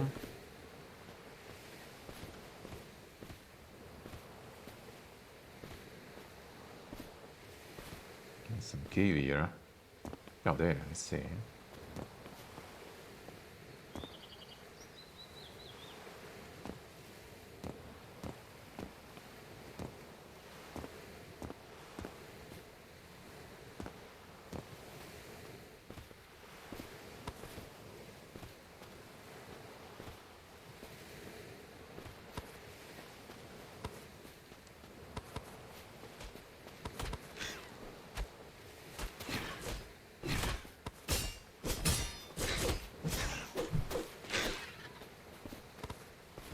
Want to know the skill either.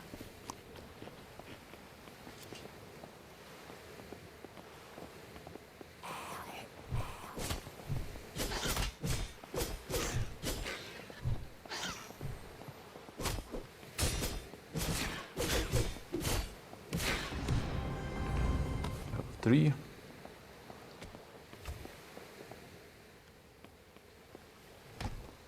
Sack of food. There's some.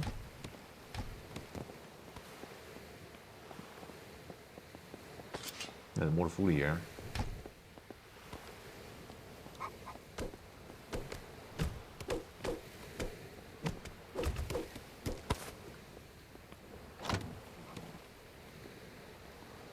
Ooh, lockpicks. Okay, I'm gonna yank a couple. And a pickaxe I don't have. Shovel, can you the rest? There's a helmet there too.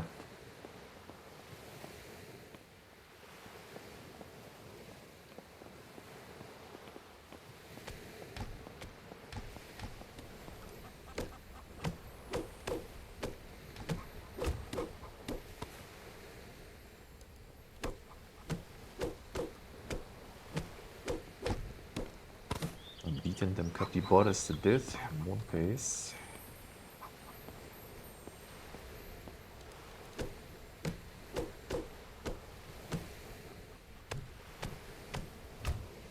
That's faster. Have to eat some food, get in. The swamp decoction. I didn't pick some that they cooked there. Come on.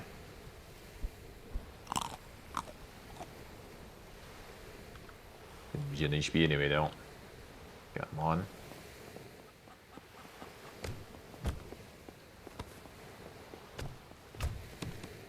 Stuff in the chest. You could. And lockpicks actually. To find something close now.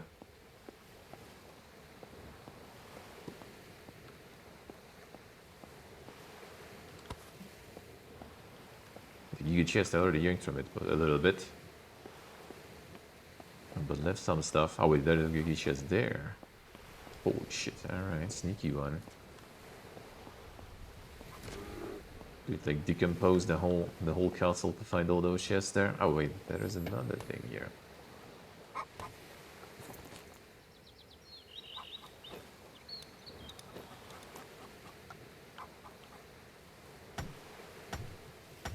War's taking a while. What's going on? Oh, fucking bear. There it is.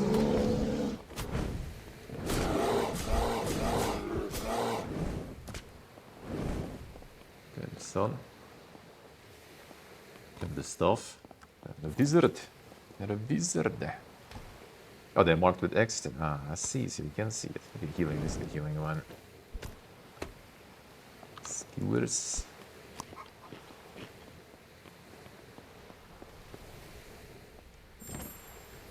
The mega chest, special chest. Can just yank the special chest too.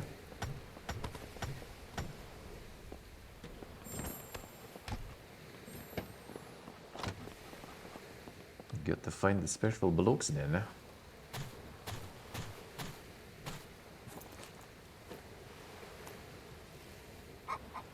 Thought they could water, yeah, I have some too.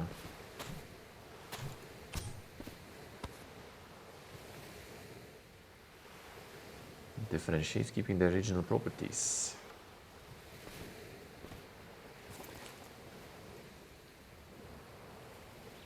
Give me the block? No, I don't think you did.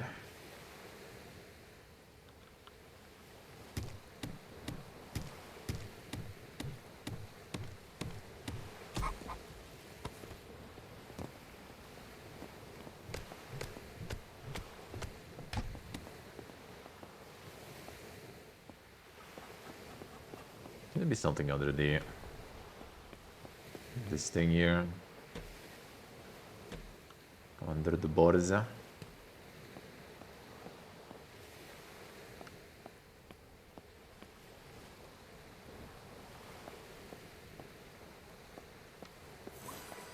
It's probably faster to break this rather than borza. And I guess you get some metal parts for breaking them.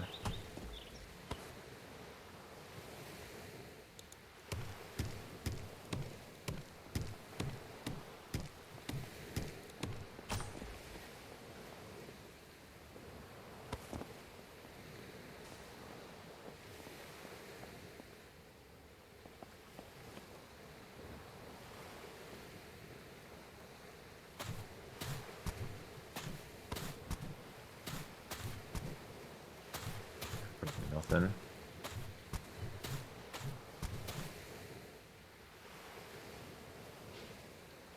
Doesn't seem like it.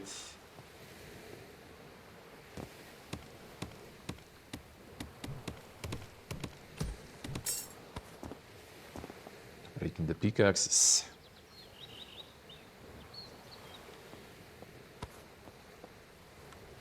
Seeing the broken one. Could repair it now. They have the tools, but I feel like the repair kit is probably better to use for something else.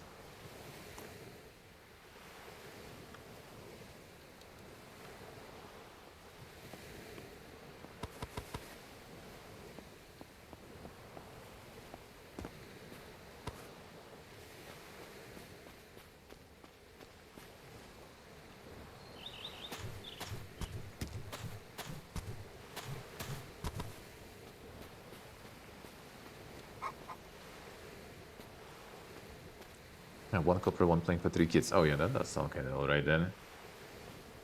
True.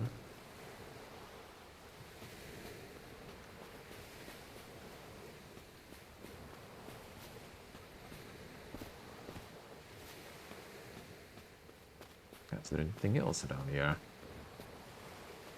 So just farm some resources, I guess.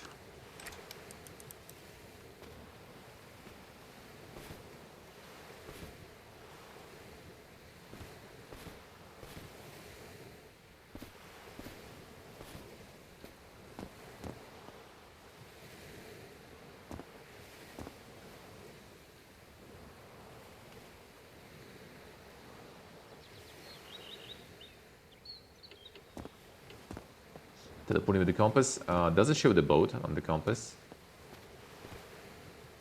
Because if it does show the boat like this, then I guess there. If not, I'm not sure. Well, I'm gonna try myself. I'm gonna go there probably, most likely. But yeah, considering how it works, I'm not sure. If it doesn't show the boat, yeah, then it's probably not gonna work. I wonder how to set it. There's not like tutorial for that though, actually, one moment.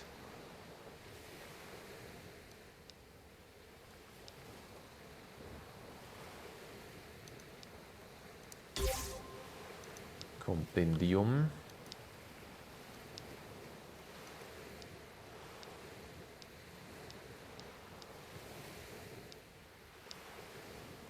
ships. Started compass. Once you have taken control, your home point set to that ship. I guess need to like maybe try to use it, and then maybe it will work. Just need to build some sort of way to get up here.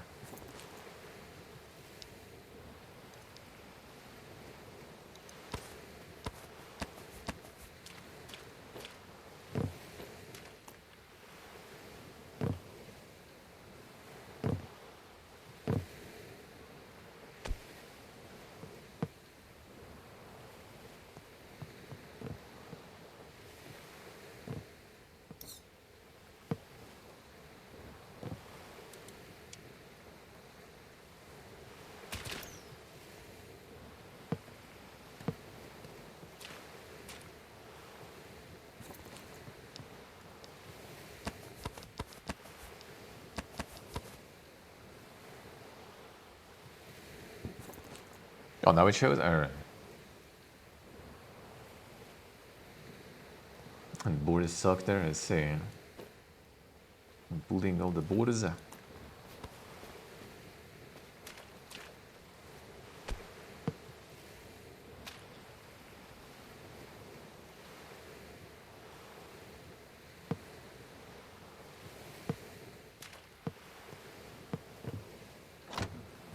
There's some sort of like stairs maybe properly crafted, or we only have the cubes here.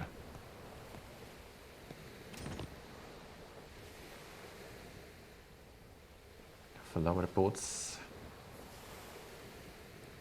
Doesn't seem like it. No, guess we stick with cubes then.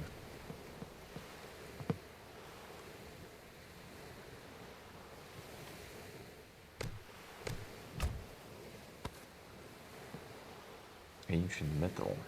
I guess we keep these. Oh yeah, there is like some. What was about the shape of the blocks? Pony, hello. Hey, Roman. Hello, guys.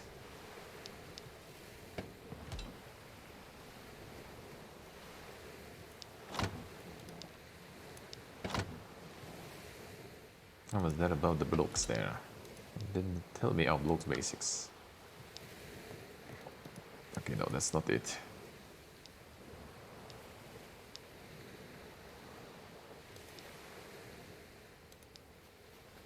A block and rook can place various shape variations. Hold R, alright.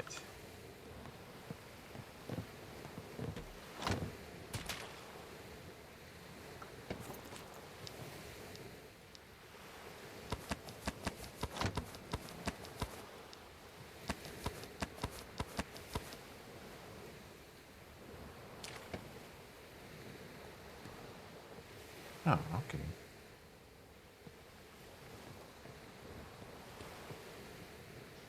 Wait, let's see. Ah, okay, that's nice. No.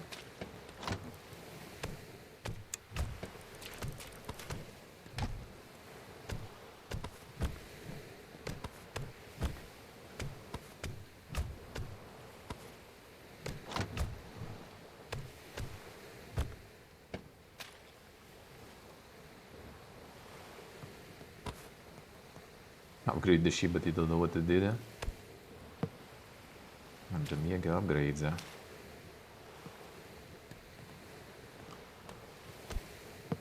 Always, why must always trying to do the different click there.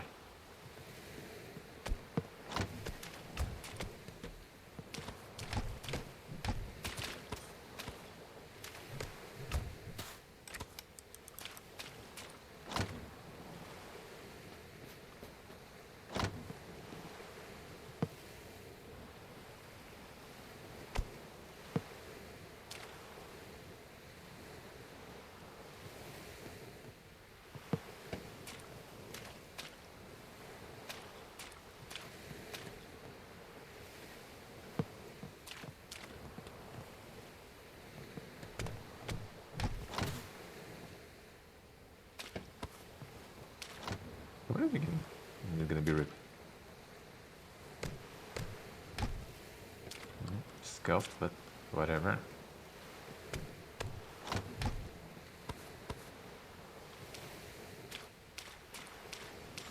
How does things deal with it this way?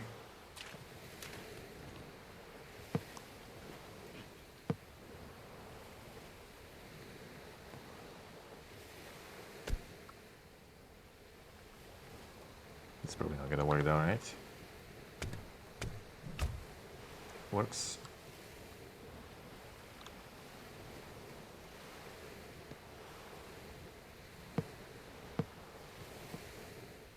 This will do.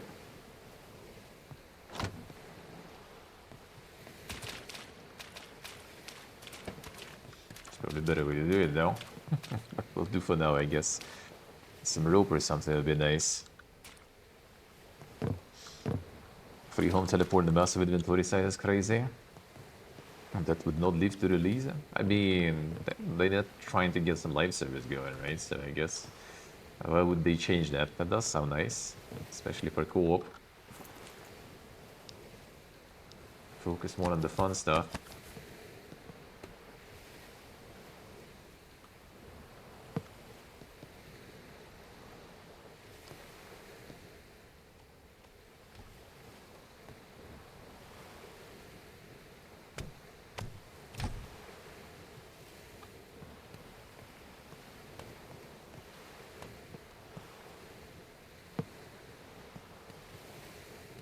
So far, pretty nice indeed. Ah.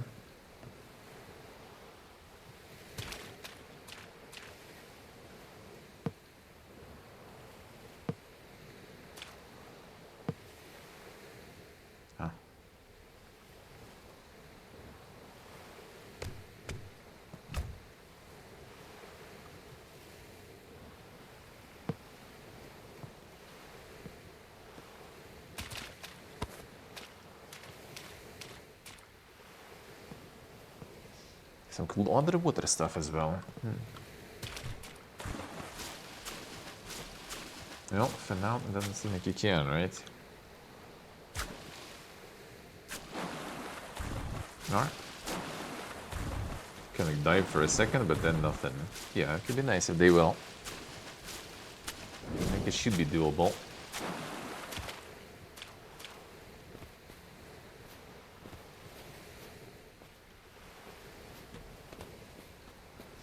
Seem like it should be.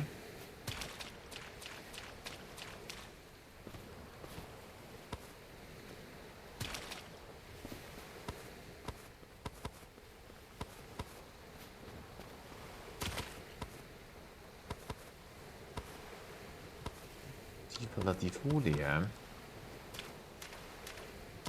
Get all the ding stuff.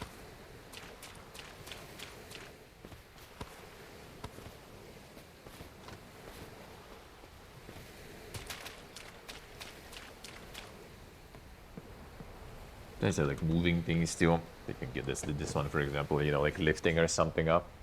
That'll be kind of nice. And technically, we can just make the boat a little more flat. Probably. I don't think we need this exact the bottom part there, because that part should be underwater. It clearly isn't.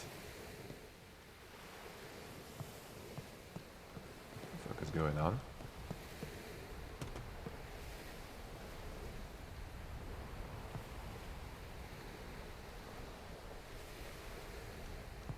I love you guys.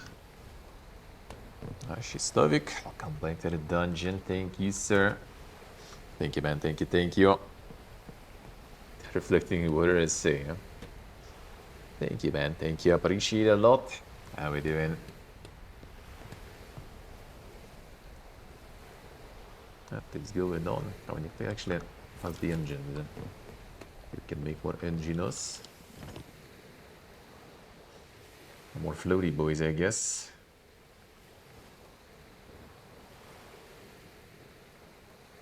That's maximum speed. A wooden balloon. So we need cloth and balloon attachment. Ancient metal scrap. That's something we need to find somewhere, I guess.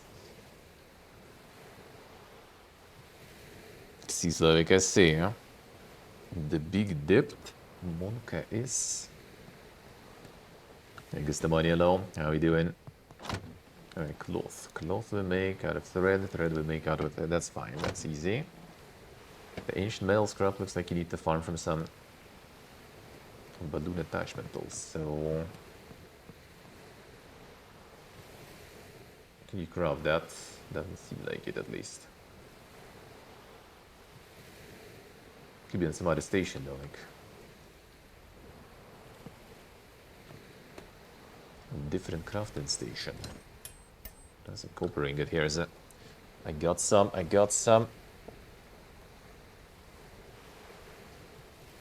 Seems like I see. I'm getting the insane potat.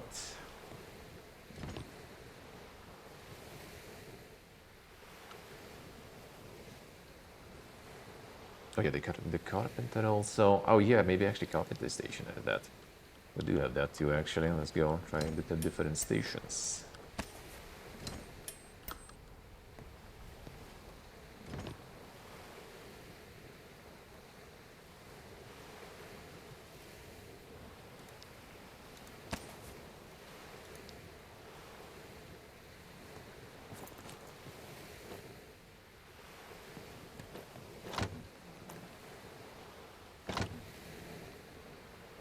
Carpenter station.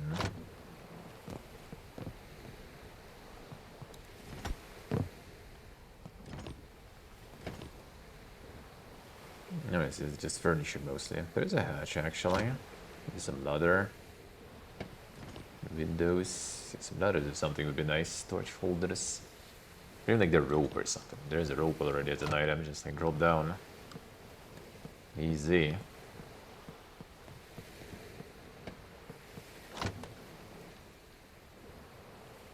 Sees the USA, huh? Yeah, just kind of like right now you pretty much just kind of join someone and someone is getting everything. You just kind of like hang around with them and their save file with quests and everything. That actually happens in many games really, but yeah, it would be nice if they will change that too. Yeah, this does not seem kind of nice.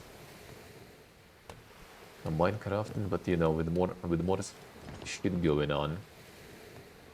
More substance and stuff. Kinda. It feels good, then. Hey, hello. How we doing?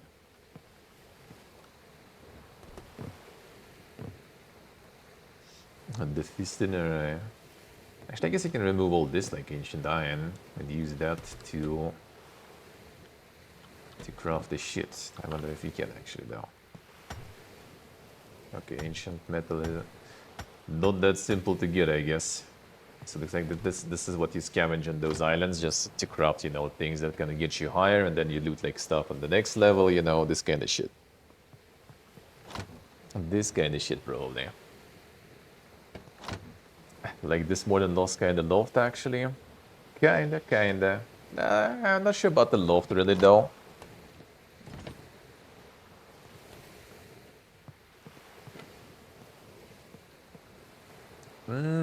Questionable. This one, like, kind of more freedom, I guess, in crafting things. Like in the loft, you just pretty much just like build things directly on the island and then fly the island, right? Here you can actually build things. That is a little more fun. Well, you can build stuff on the island there too.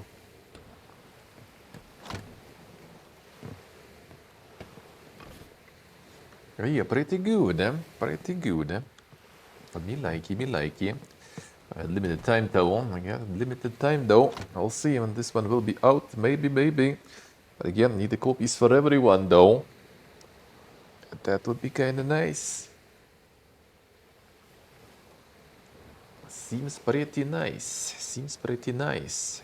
So yeah, like the Cloudheim left. When will be a good time to play that, I wonder. You would even buy this? Damn son, that's a rare praise from Steve there. The rare praise from Steve. You would actually buy this one. Insane. So when should we play the Cloudheim though? Well, I mean tomorrow, but so you're gonna be worker all day anyway, right? Secret accuracy.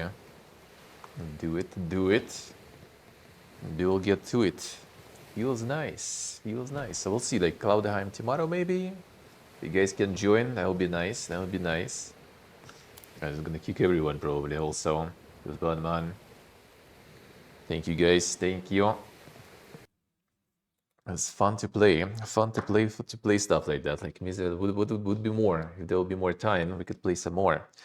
But yeah, gotta get the game news recap. Gotta get coffee first, though, actually. Let's go get some of that going. Go get some of that coffee going. The pee poof. Thank you, guys. Thank you. Nice, insane sessions. And the misery yesterday, like, despite the scuffedness, was actually kind of fun, too. It was actually kind of fun, too. Everyone getting kicked. Feels bad, man. Feels bad. Yeah, there's like the profile customization. I just kind of like went straight in because, you know, time is kind of limited. Because we need to get the gaming news recap in time. First, a little coffee, food, yeah. Then gaming news recap.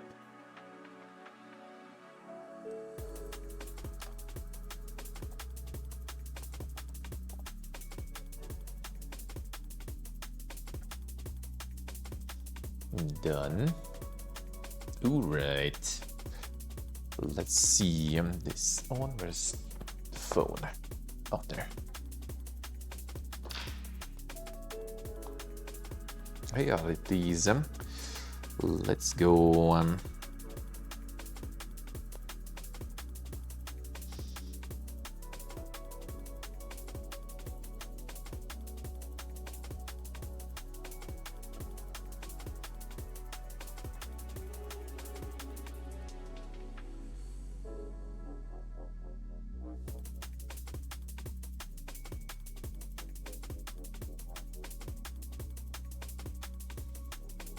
Right. Good. Start it up. To Cloudheim. If you're down to some multiplayer, and tomorrow we can do some Cloudheim. And that one also should be kind of like the survivor-ish thingy. It seems kind of like with some Dinker combat and everything. We'll see, I guess. We'll see. We'll see if it actually is. Alright, starting the cam. Faster. Alright, there we go. There we go. I'm gonna go to the bottom first though. I'll leave you with the mon.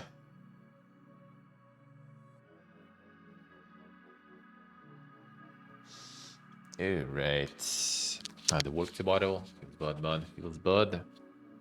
Everyone functional human beings, man. That's good though. That's good. That's good though. That's good.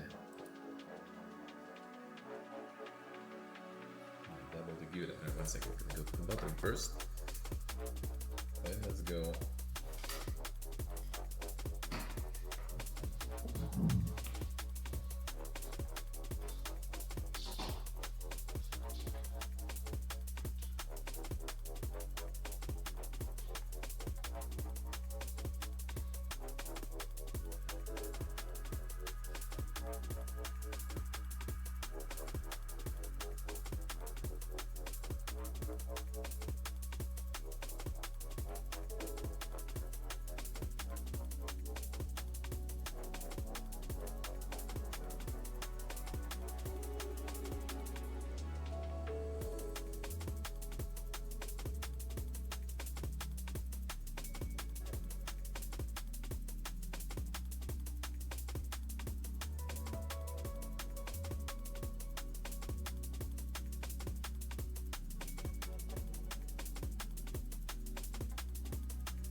Okay.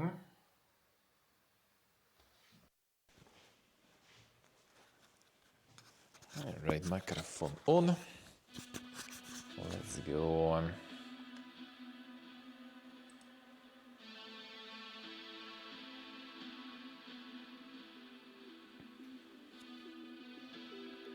Chat on. Okay, let's start.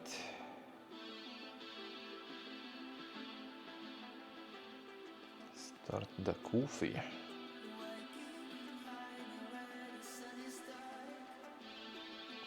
Oh yeah, let's start. I'll give you the fish too, so the Korean chat.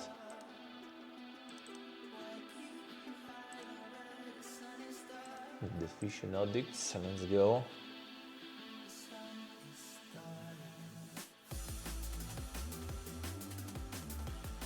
Showcase on Thursday? Yeah, I have that in the news. Can be something to watch, why not?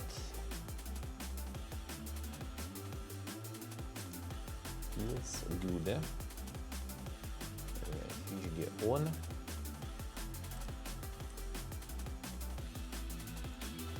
Yeah, Cloudheim will be there actually, I see. There we go.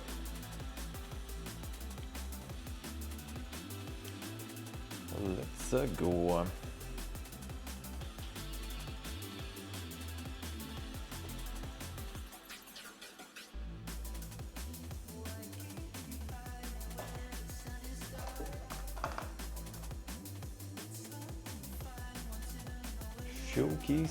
Showcase we watch, showcases we watch, absolutely.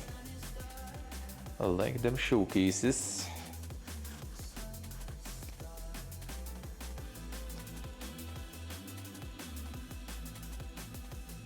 And Steve, enjoy.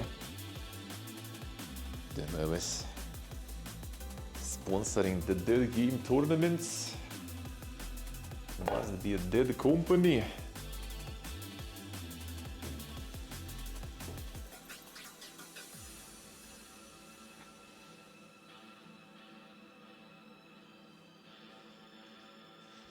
Alright. I got the response from the Super Kika after my reply, actually on Sunday even. I was thinking they're only gonna wake up on Monday, you know, already there. Feels good. All green lit as planned. So in a couple of weeks, the multi-streaming time. The multi-streaming time.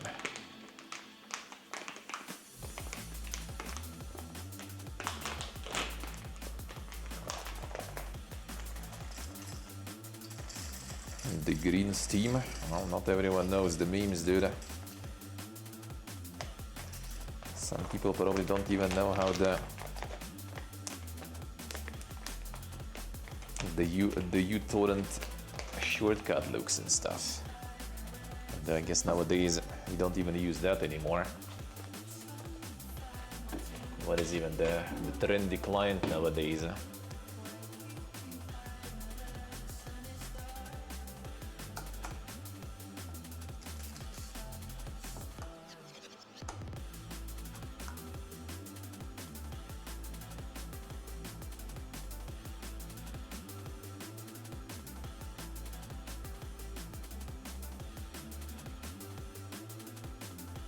Let's go.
500 low.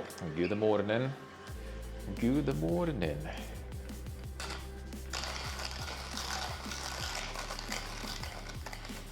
How we doing, man?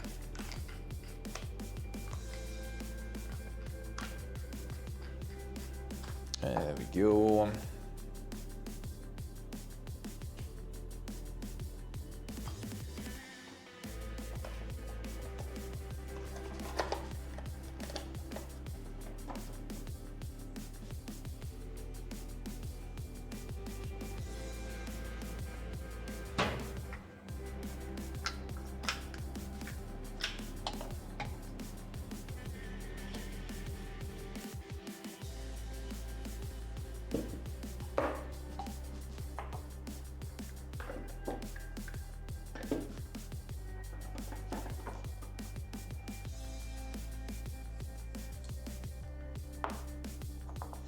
Yeah, we'll go low.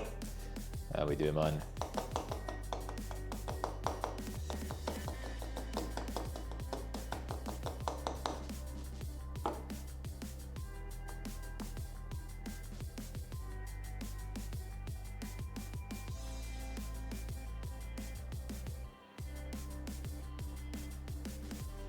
Yeah, so the multiplayer stuff tomorrow, Cloudheim. And a bunch of other demos. We'll see what I'm gonna make in time. Some might need to wait more. And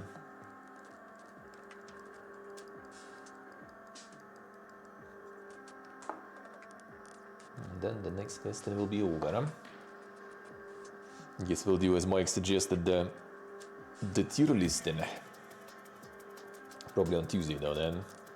Probably on Tuesday when Next Fest is already over. Maybe I'll wrap up some more demos. And we get the insane tier list content. Pog.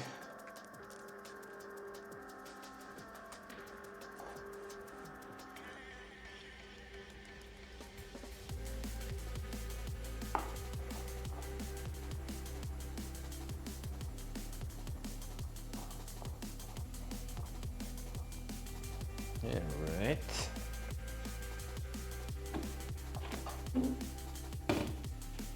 And there is a showcase to watch next week on Thursday. It's gonna be nice. It's gonna be time to play with some balls also when the demos are over. I guess we'll get to it now.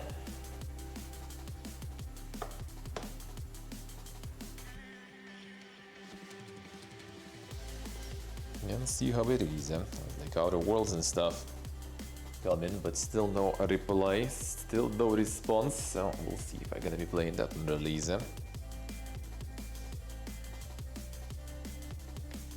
Bloodlines also not so sure if I'll get it on release. Not to mention, looks like so far whatever was released, people are not super pogging about Bloodlines, surprisingly.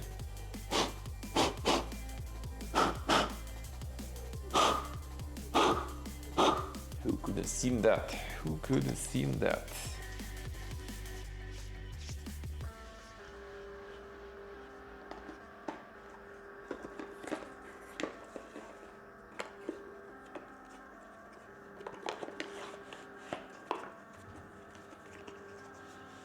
Totally no one saw that coming.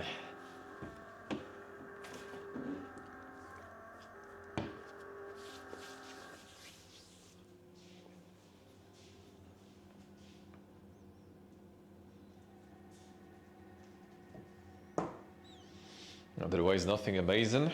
Well, I mean, that's not a bad thing. That's not a bad thing. Not everything needs to be amazing. Not everything is amazing, really. If you think about it. See if it's a good story and a decent, you know, time frame, I guess, that you can finish. Oh, why not? Why not? It might be not bad.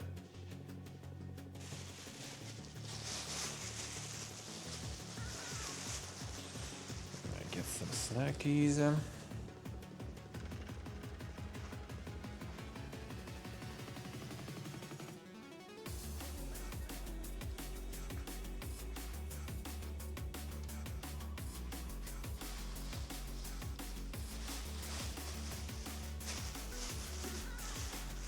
immersive sim and RPG elements gone.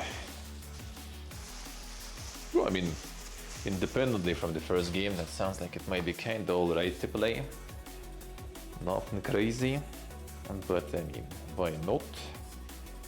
If you feel like some vampire gaming, which is not something we get, you know, that often anyway, might as well. Yeah, I usually don't really have the... Still not in the Paradox contact list. Shaking my SMH. So, not happening for me probably.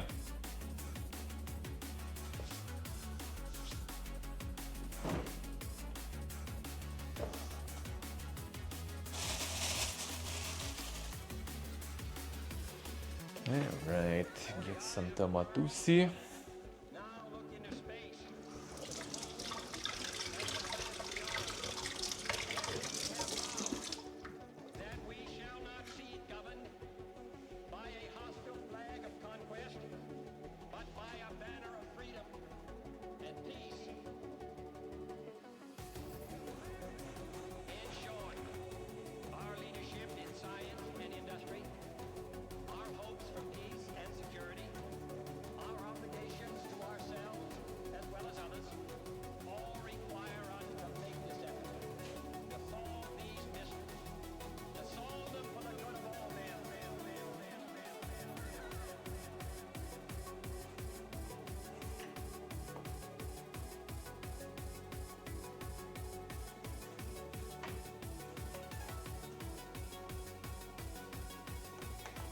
And some cheese.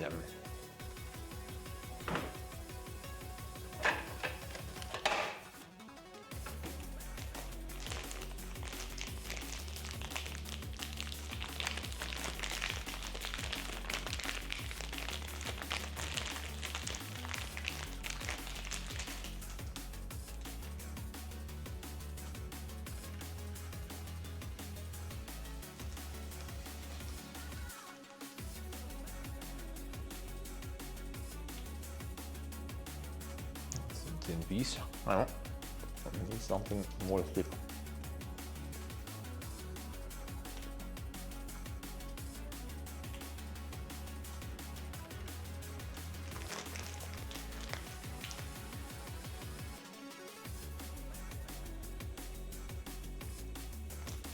This will do. Speed up the cheese consumption before it goes bad. Shooting for a while, but still taking my sweet time. Is there some onion that is not completely terminally tired? I guess we can still salvage something out of this.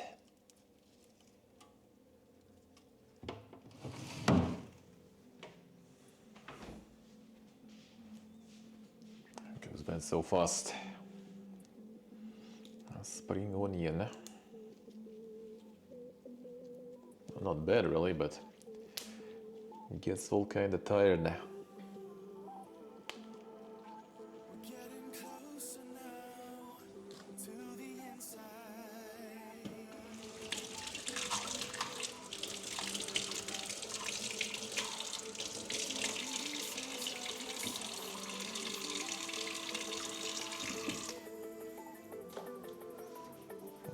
Get the water.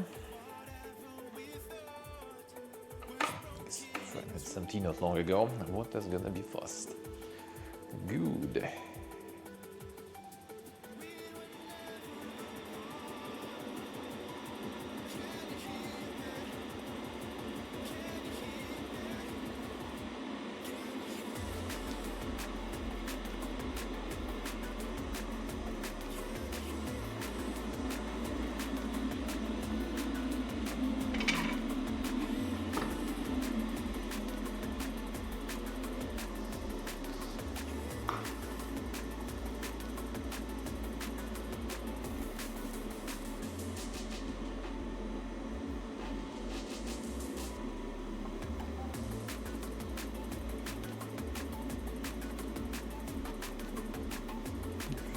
To one side, so we can do it this way.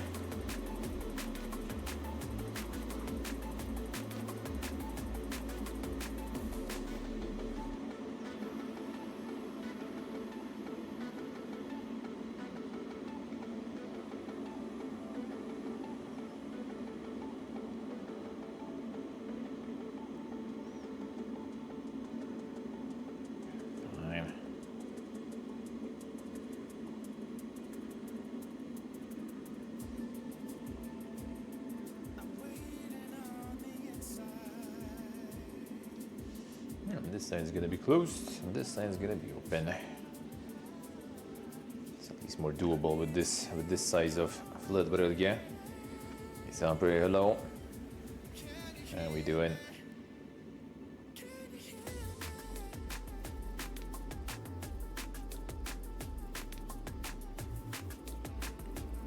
Fine.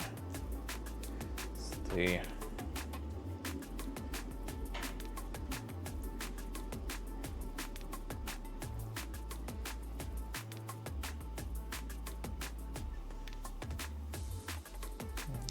Warm scroll skills. There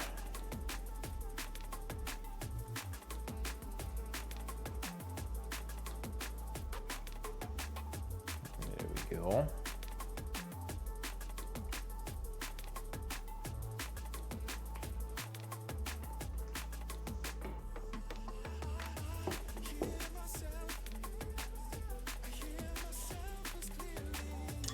And going some prayer.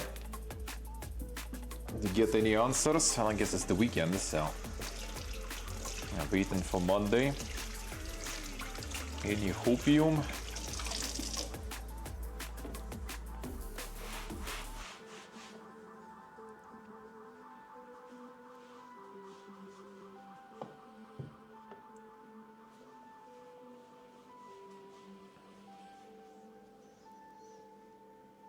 And the D&D one shot. Sounds good, sounds good.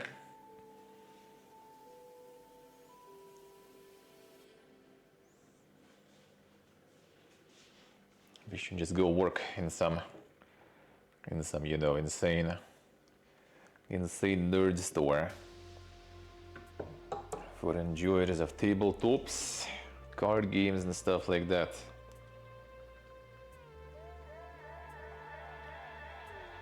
I was actually kinda considering at some point. And they do kinda pay like shit though back home. Like legit just like not even feasible amounts. Like survival amounts if you own an apartment. If you rent, you just can't even afford it. That did seem kind of like a fun thing to do. And there was one right next to me almost. I think it's closed now. Feels bad. And that opportunity is gone. Now there's a different store in a different place. That one already is further away. I had one right next to me. They were doing like some tabletop and card evenings also sometimes. The insane job you did.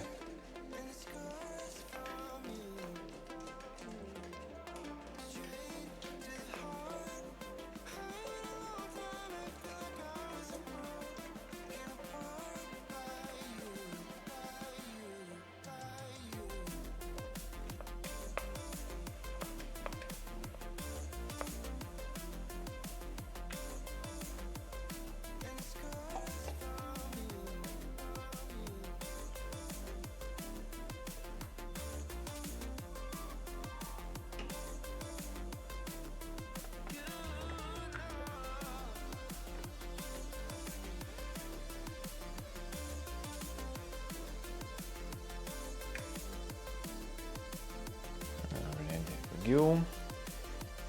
More water.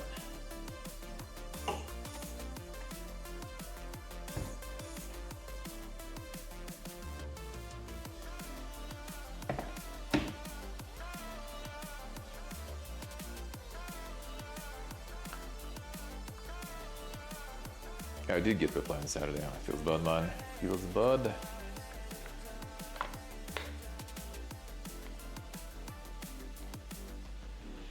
Looking 14. Feels good, man. Feels good. If only that was true. That would be nice. That would be nice.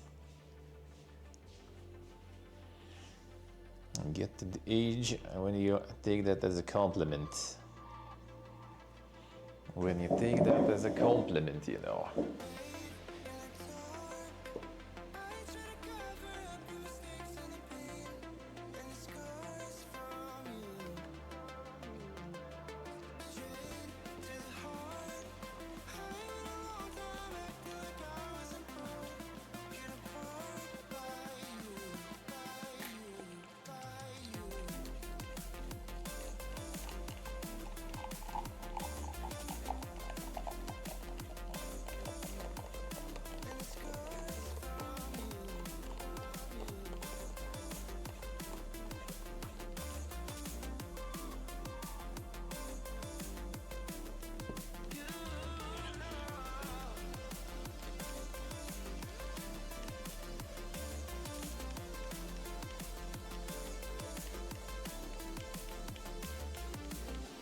table just shaking.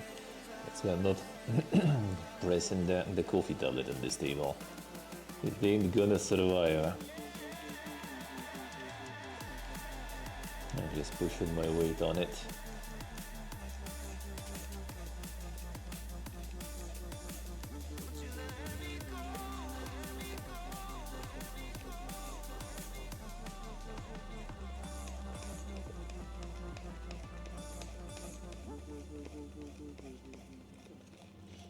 Doing tight today.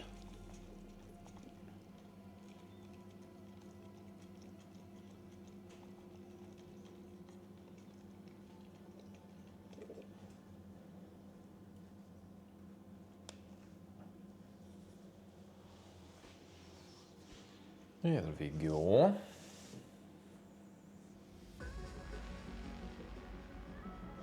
I'm just gonna clean and let's go.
This is after I say everyone loses.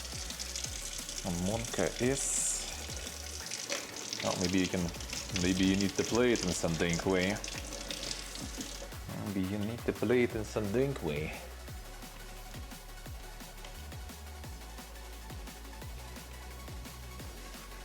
A lot of the licensed ones are basically some sort of usual familiar kind of concept, just with a twist, using the brand.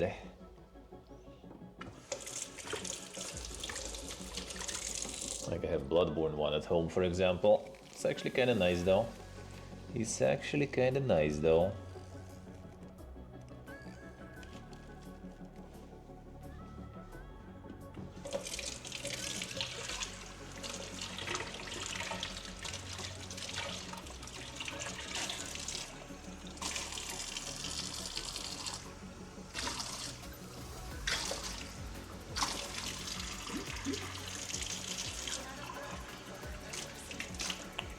Alright, done with this. Wash the knife real quick and let's go. Get them gaming news going.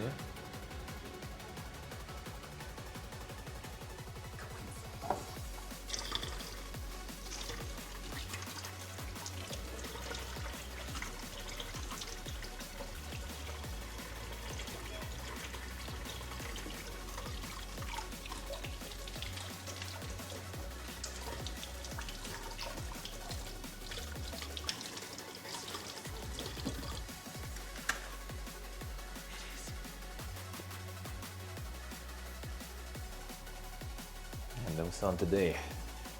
No sun today. It doesn't seem like it's gonna be raining or something, so that's already good. Alright, let's go.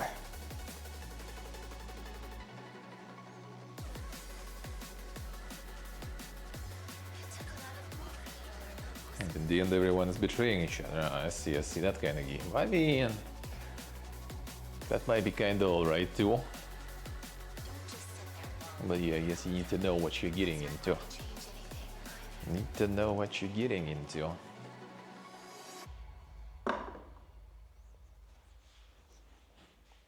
Is the battery already going low there?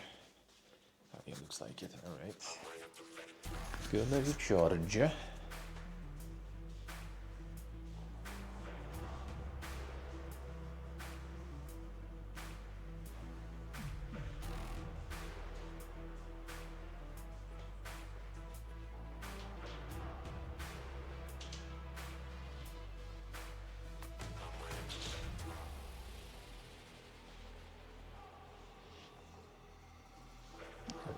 There we go.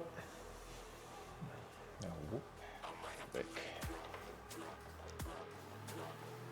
These. This one.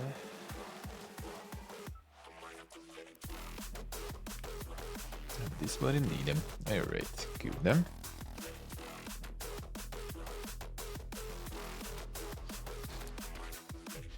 Yeah, I think a lot of those usually are not exactly co-op.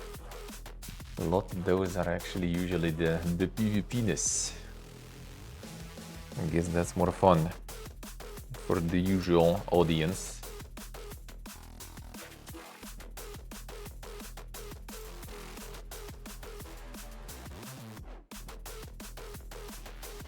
Alright, camera off.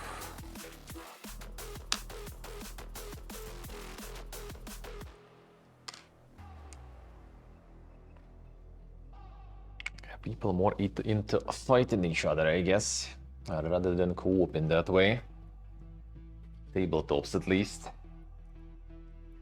Video games, I would say it's kind of different nowadays. More people prefer co-op rather than PvP-ness. And co-op PvE and stuff instead of PvP. Alright, let's start the news recap.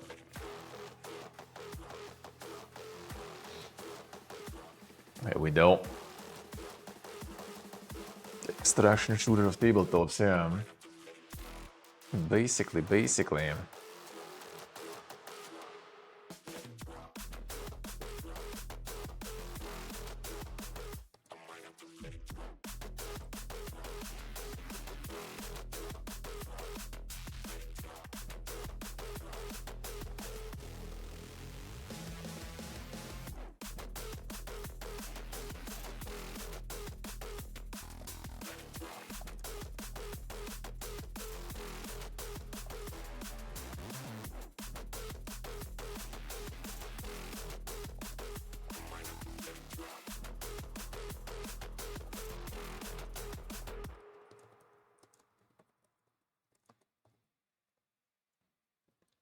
Alright then, let's go.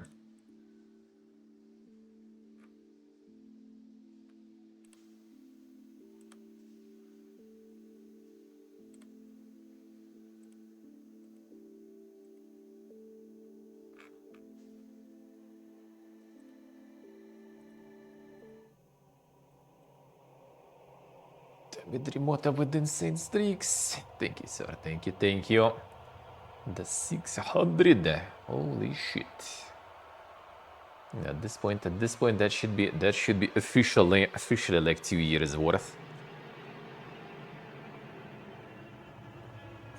2 years worth of streaking, considering the day offs and everything for sure.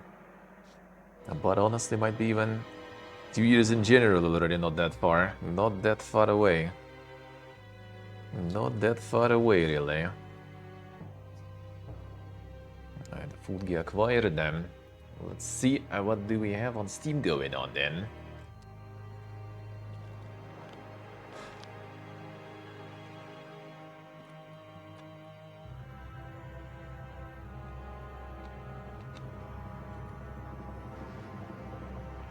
Time for 1000.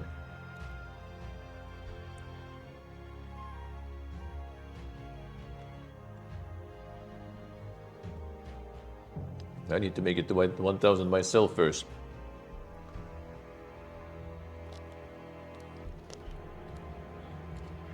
We need to get there.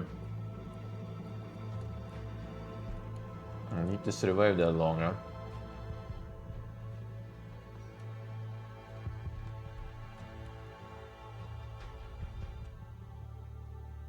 What else was here?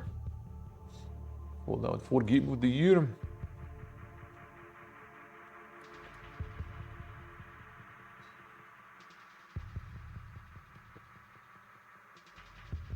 Then like I say, I flushed everything on Monka S.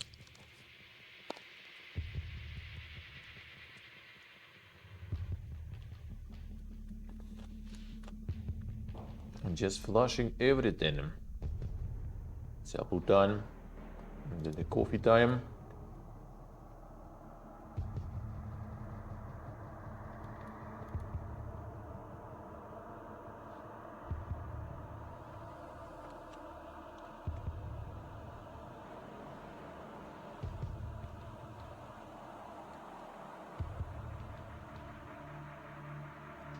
Stay was correct about yes, your grace, let's see.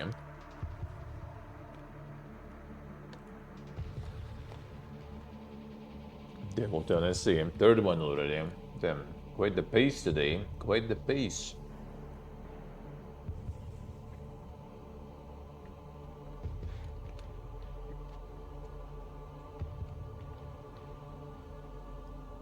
Tofu dystopian.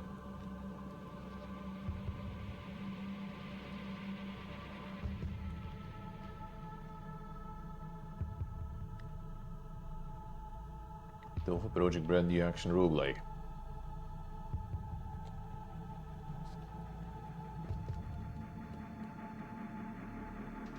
I still kind of know official, you know, the Tohu IP sort of, right? Like anyone can do whatever they want still.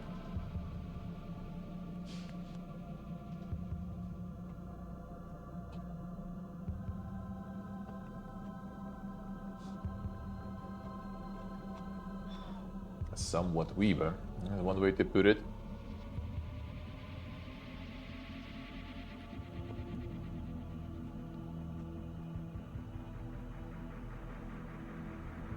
Dancing a rogueliking.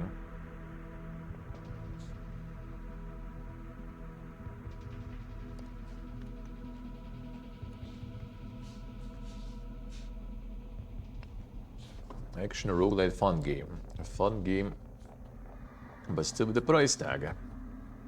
And the level design, yeah.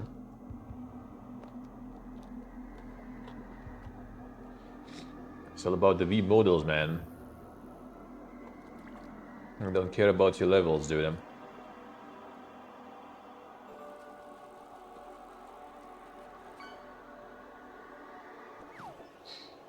That's the dystopian part, I guess.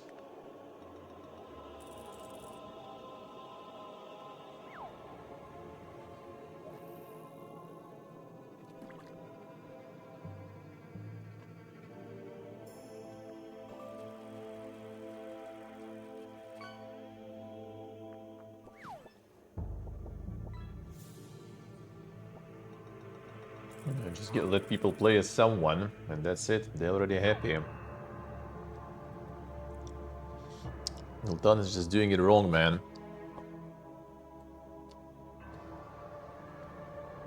And you'll get tactical turn-based weave game.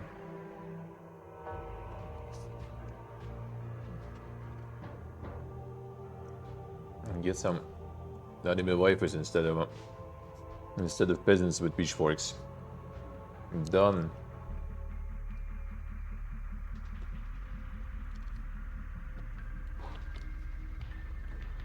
And the tactical weeb, yeah.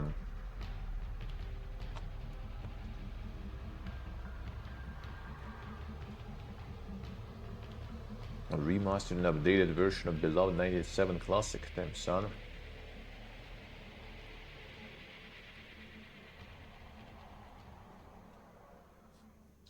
If I even heard about this one before.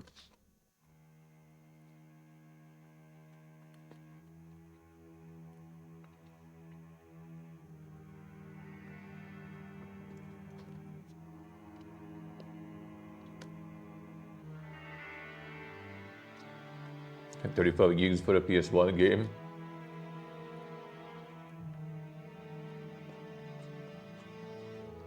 Damn, looks like it, yeah.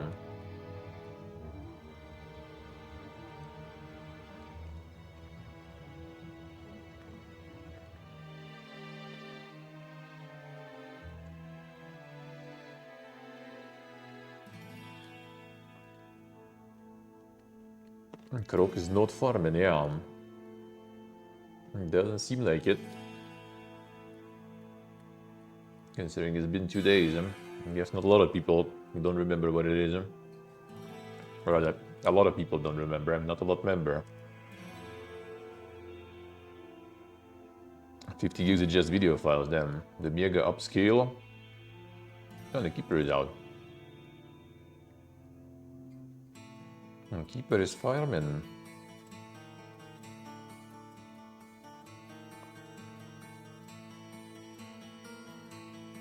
Not as actively, I would say, fireman.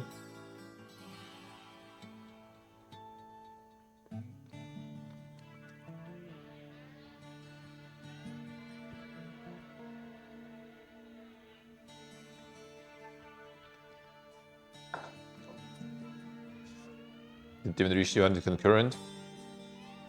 Or maybe this one is getting cannibalized by Game Pass though. Could be.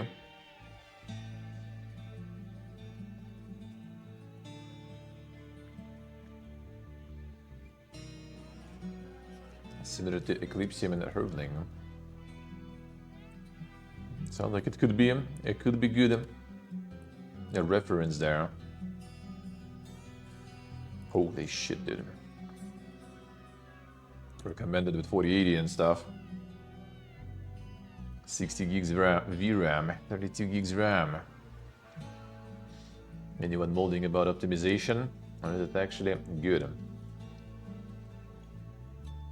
4 hours of walking for 30 euro.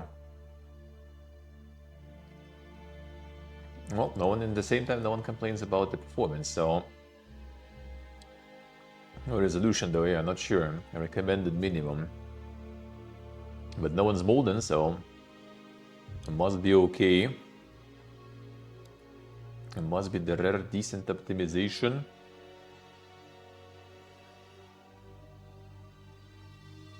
A walking simulator. Done in 4 hours.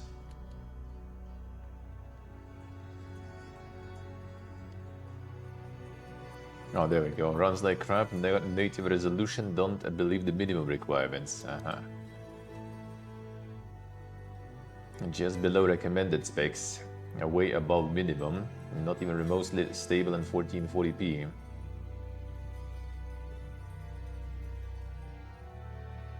$1070 is a minimum, frankly absurd. 10CD doesn't support DLSS, imagine you struggle to maintain 30 FPS. Fortnite Engine 5 issues, I see another one. But I mean, that's like the only person complaining about it out of everyone, so maybe not that bad. Or it's just like, you know, the game for exquisite gamers who either like have some NASA PCs or just don't complain, you know, I guess, I don't know. The stoic gamers, you know. Let's keep from Duckov actually Forbin.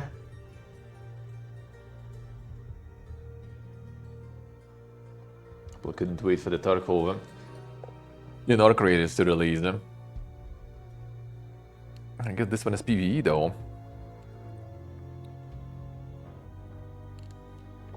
What if our creator is actually gonna have some PvE mode? That could be something. That could be something nice.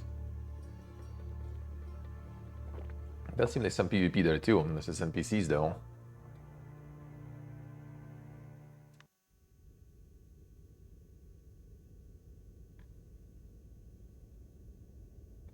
$500,000 copies sold. What the fuck?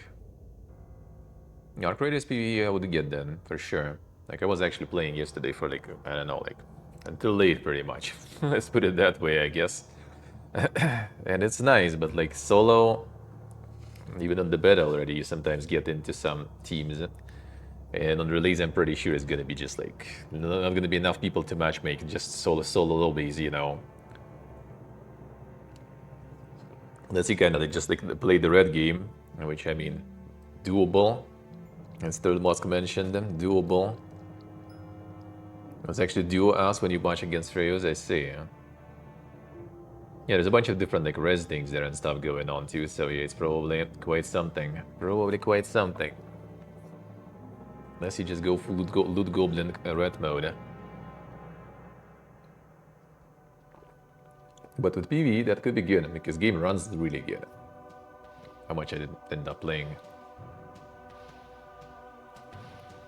4 hours, yeah, right.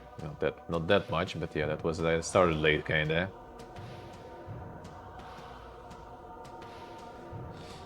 PvE extraction shooter trend. True, yeah. Just need that. Just need that. More of that.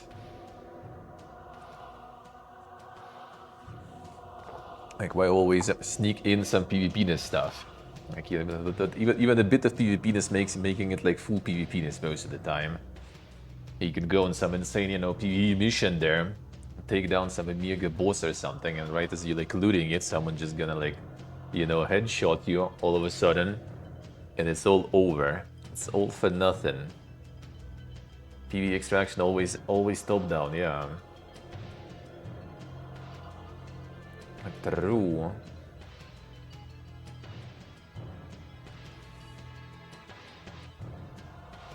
A battlefield farming. Yeah, this one is going ham too, like holy shit. People yearn for the farms, people yearn for the coding. And just program your bots to farm. Yeah, so all of these already like previous weeks, so backseat drivers. Co-op driving disaster. Alright, so it's the front slope. Let's get the job in IT, forehead. And the front slope in.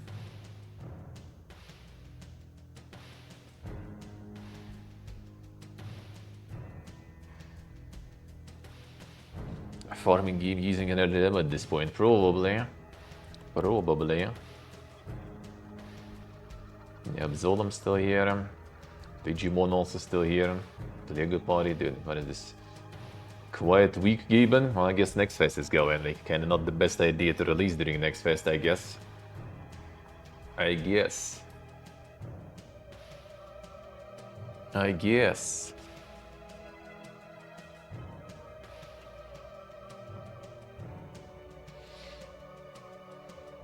You just need to know what you want exactly, and have some idea, and then you'll be fine. I mean, if even Queen managed to get like 60%, I guess, a fully functional game with just AI and nothing else and no knowledge.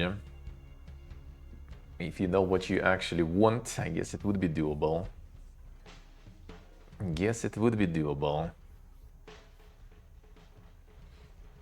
Like, the genre that's gonna get like probably like hit the most by that stuff is gonna be like all those like interactive like novels and stuff, kind of like Road Warden, or like the more it's into, you know, the just the text side, and the worse it's gonna be, because it's just gonna be like literally just like generated shit there probably all over the place.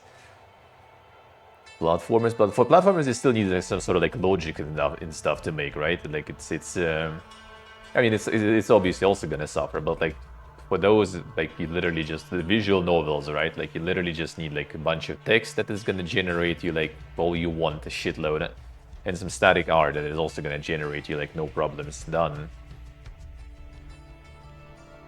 Like, those will be probably fucked the most. And that's gonna be like I already like getting a whole bunch of like odds.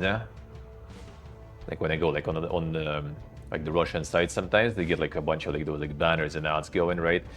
And sometimes it sends you like the banners for like the bookstores, bookshops, whatever, or just like digital books libraries and stuff. And it's just like you read the description, you see like the picture and stuff, and it's like it's like full on slopium, dude. You know? Like all those like stores are just like full of fucking generated slop.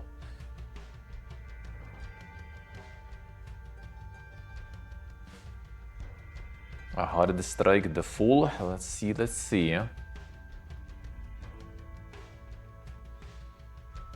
Talk to actually AI model like that one game with that girl. I guess you can do that too.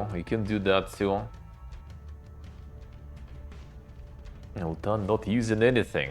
Ultan just like hard coding. Not even using the IDE and stuff to code. You know, he just like goes with Notepad. And no autofill, not even Notepad++, dude. Just the regular one. That's how it should be done. That's how we did it back in the day. In the Borland Sea. That actually was IDE though. That actually was IDE, but that IDE outside of like, you know, compiling was doing nothing else back then.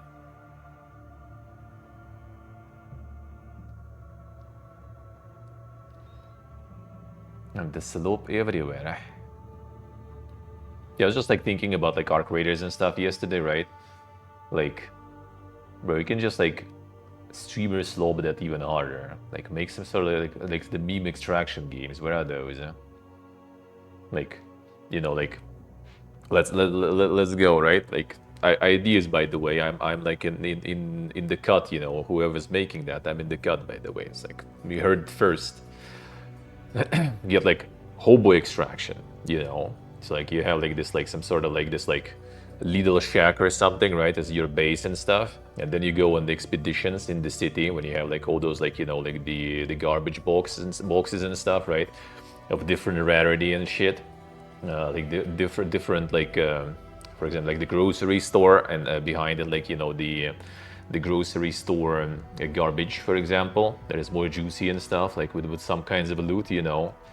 There you go, you already have some content there. But then you have like can do some PvP between hobos then also too, then get some like police, get some plebs that you can also like beat and roll build, all that stuff, you know. Just need to get some physics, some ragdoll, some shitty models and everything so they can fly around and stuff. Get some PvP abilities and stuff. Yeah, you can go PvP there too, I guess, yeah, between hobos. It's inspired by real life, you know. You can also make it like not funny but more grim and everything, you know, I guess. Inspired by the events when the hobo grabbed my friend with the knife to his neck and said that he's collecting the bottles in this district, so we don't touch anything here. It happened based on real events there.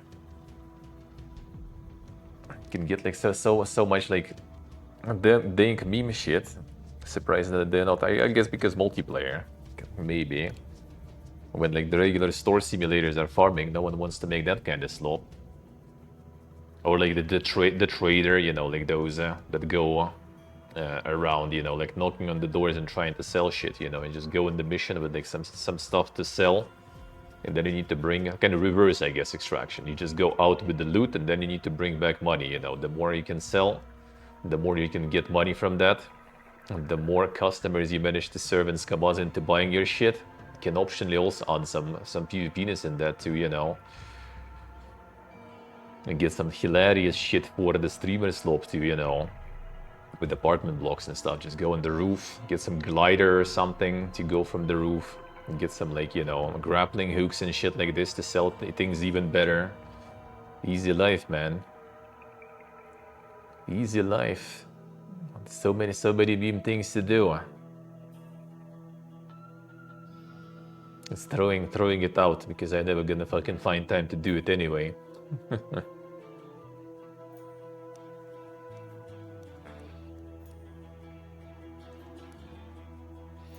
And just will it into existence. Insane. Just the way I make it. I mean, if it'll be like, you know, like the time wouldn't be very limited, that actually could be something interesting also. Yeah, just like make some sort of like how quick you can make like, you know, some Omega slope with absolutely like no knowledge and skills, you know, just like with some guides and AI and everything and a bunch of free assets. And how good can it go, you know? And the slope gem, yeah, true. That's like the game gems, but this is gonna be the slope one, yeah.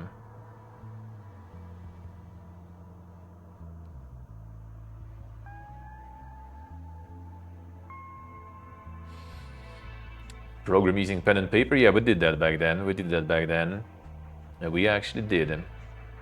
Like all our like, like I was going for 3 years to like the coding courses pretty much. It was like we were going to the university actually, like, you know, a bunch of like school kids. I started 7th grade, I think, 7th, 8th, 9th. Actually, no, 10th. I think I was going to. So I started 8th grade, I guess. I going to university to study coding for 3 years in the evenings, and yeah, we were doing it on paper too. There would be usually like couple of lectures and then the practical, you know, at the PC. And lectures, obviously, you like sit there and listen, write things down, and then some of the exams were basically writing on paper, and then, you know, the teacher is compiling that in their head. Has no benefit at all. I guess kind of like it helps you to sort of like, you know, like memorize that stuff and like be more kind of like pay more attention to some like, you know, like basic mistakes and stuff. But at the same time, like why? You know, honestly, like it's not like you're gonna end up like stranded on some like, you know, like some fucking island and you will need to write some code, you know, with no errors on sand or some shit so to get the rescued or something like that, right? I can understand, you know, like learning to like to do some like simple like mathematical stuff, right, on paper with no calculators and stuff. I can see that, you know, that could be kind of useful. You never know. Never been, to be honest, but could be, right? But yeah, like with coding, like why? Like you do it at the PC already, most likely anyway, right? Like you're gonna have some IDE or something that they're gonna show you, oh, bro, you just like missed some semicolon or something there, you know. So you don't really need to know that 100% like super good. Eh? Coding in theory is like combat in theory, I guess, yeah. Yeah, you need fundamental understanding. That is true. That is true. Yeah, syntax is not that like crazy important. It's nice to know how things work, of course, right, in different languages. But yeah, I think it's all about like I studied for 3 years. I studied fucking Pascal for 2 years and C for 1 year, and I was also studying like it's a really loud word, right? It was like a very slow process without much, you know, actual application of the stuff we learned, so it was all forgotten. But when I returned for those like PPG game dev streams, right, I could actually kind of like do stuff because I sort of like, at least we did all those like, you know, like the schemes, the graphs and diagrams, how things should work, how things do things, explaining us how like different, you know, like the different cycles work and cycle operators and everything. So we kind of did get some useful info that nowadays you can just like adjust and adapt to any language almost, more or less.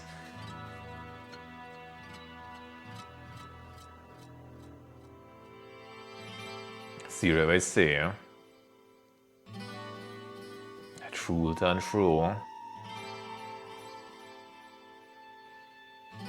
So yeah, like the practical stuff is the important one, and that's where we kind of suck back with studying all that. Always did, eh? Like when we had some gamification visualization, that was like way better. Like we had this like, how was it called? Yeah,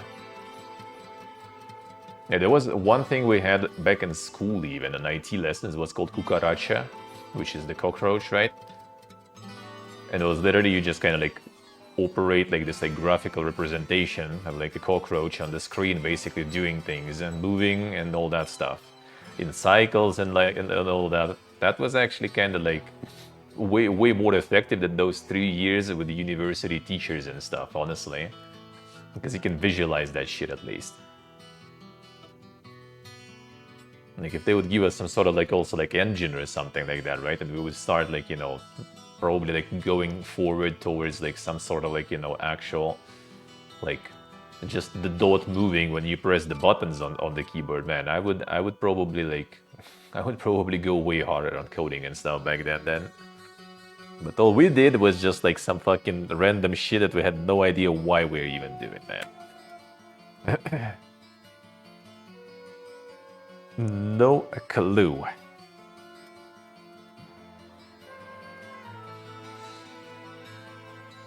Return the password is correct. Even something like that, you know, just like something when you can apply it, just to something you can just understand why, what for.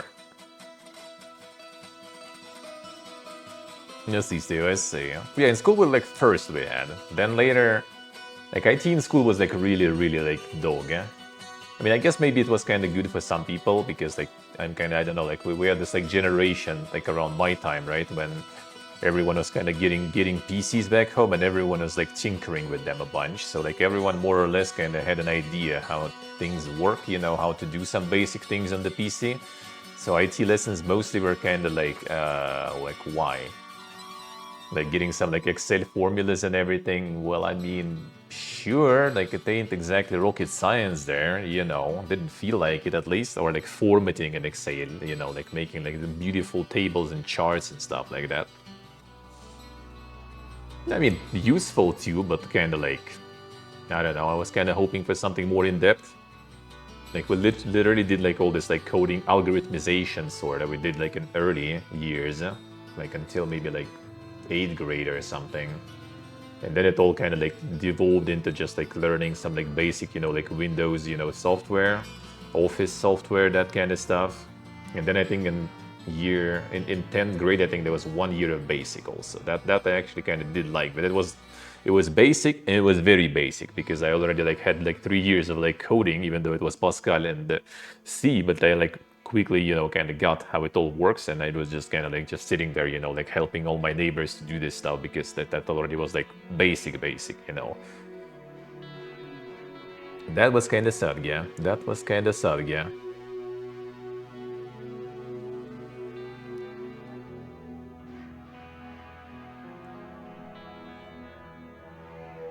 Let's see if I say, yeah.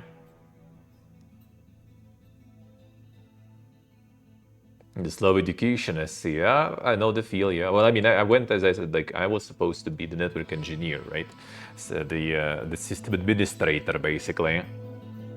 But out of like the actual things where we were learning something network related, it was just like 2 hours of lectures per week, where they were literally like the guy was literally like reading us Oliver. A book. Actually, let me see. Like the proper name in the English, because I'm pretty sure it's like like an internationally recognized.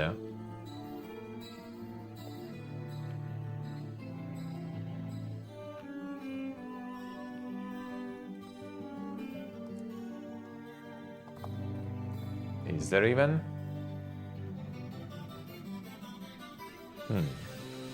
It's actually kind of hard to find it in English, though. Interesting. Oh, okay. I just like I hear Oliver, and it feels kind of like it's not really a Russian last name. So I was kind of assuming that it's something translated from English and stuff, but no. Apparently, it's actually Russian, guys. It's a Russian book, yeah. So like basically was reading us for like a year or two the book about like the basics of networking, which we could just like at some point, like one of our guys was like, yo bro, like can we just like get that book and read it ourselves instead of like sitting here for 2 fucking hours every week listening to you and just like writing it down? It's like, no, you guys need to attend, otherwise you're not gonna pass. Like, oh man, thank you, sir. I'm gonna be sitting here listening to the book then. All right, I guess.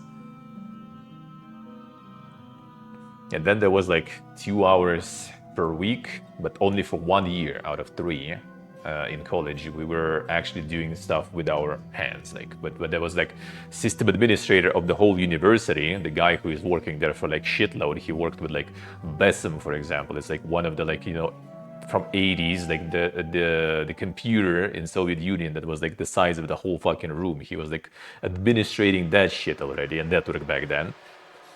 And since he's not even a teacher, he's just literally like administrator of network of the whole university. He didn't know all this, like, how to fancy, teach people. So he was like, all right, guys, we're just going to be doing, what I'm doing. So like for half a year, we basically were just like, all right, guys, here's like a bunch of old PCs.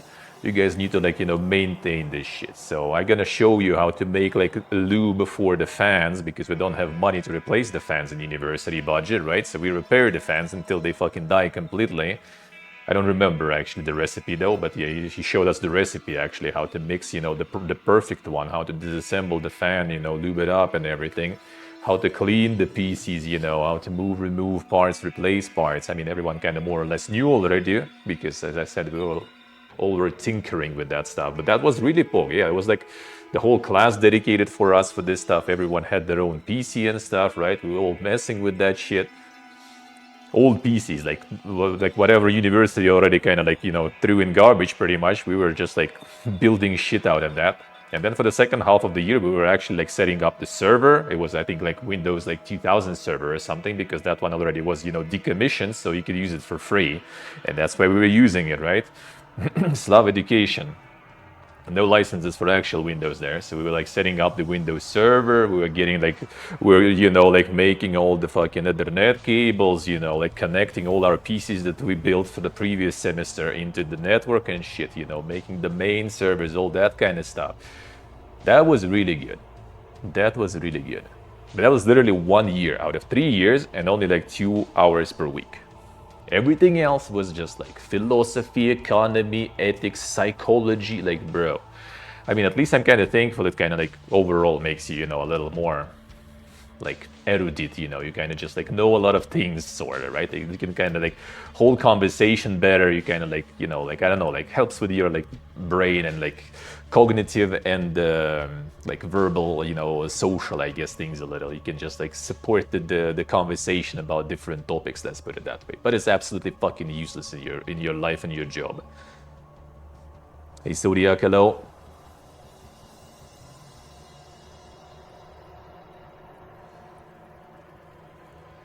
A lot of random shit because they don't have the stuff.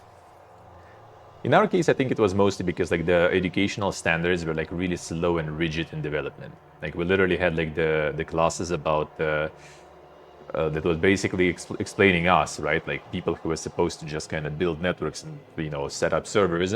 They were explaining us how different ports, for example, and connectors, and which pin and that connector has what kind of signal, right? We had like all those diagrams of signals on different ports of LPT port, and we were like, bro, I mean, we know what LPT port is because, you know, we kind of already like, we've seen all that stuff, right? But like, we don't have LPT ports in our home PCs already even anymore. Like, why are we fucking studying how the signal on the pins in LPT port goes? Like, why would we need that? And he's like, oh man, I'm using LPT port. I have like the programmer for, what's the English name for those? Like for like for like the microprocessor programmer pretty much, right? When you kind of just like, through LPT, you connect to the PC, run the, I don't know, fucking assembler or something, I guess, and it just kind of like burns it pretty much in the microprocessor, in the processor pretty much. So he's like, I'm using it, it works, so LPT port is really useful. I'm like, bro, we don't need that shit.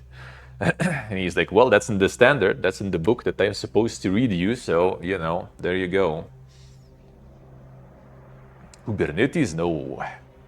I mean, like, well, as I said, like our networking education was over pretty much in like, well, I mean, it was over in 2009, but considering everything was mega outdated, then, you know, like the peak things we did were like around like, you know, Windows Server like 2003 or something.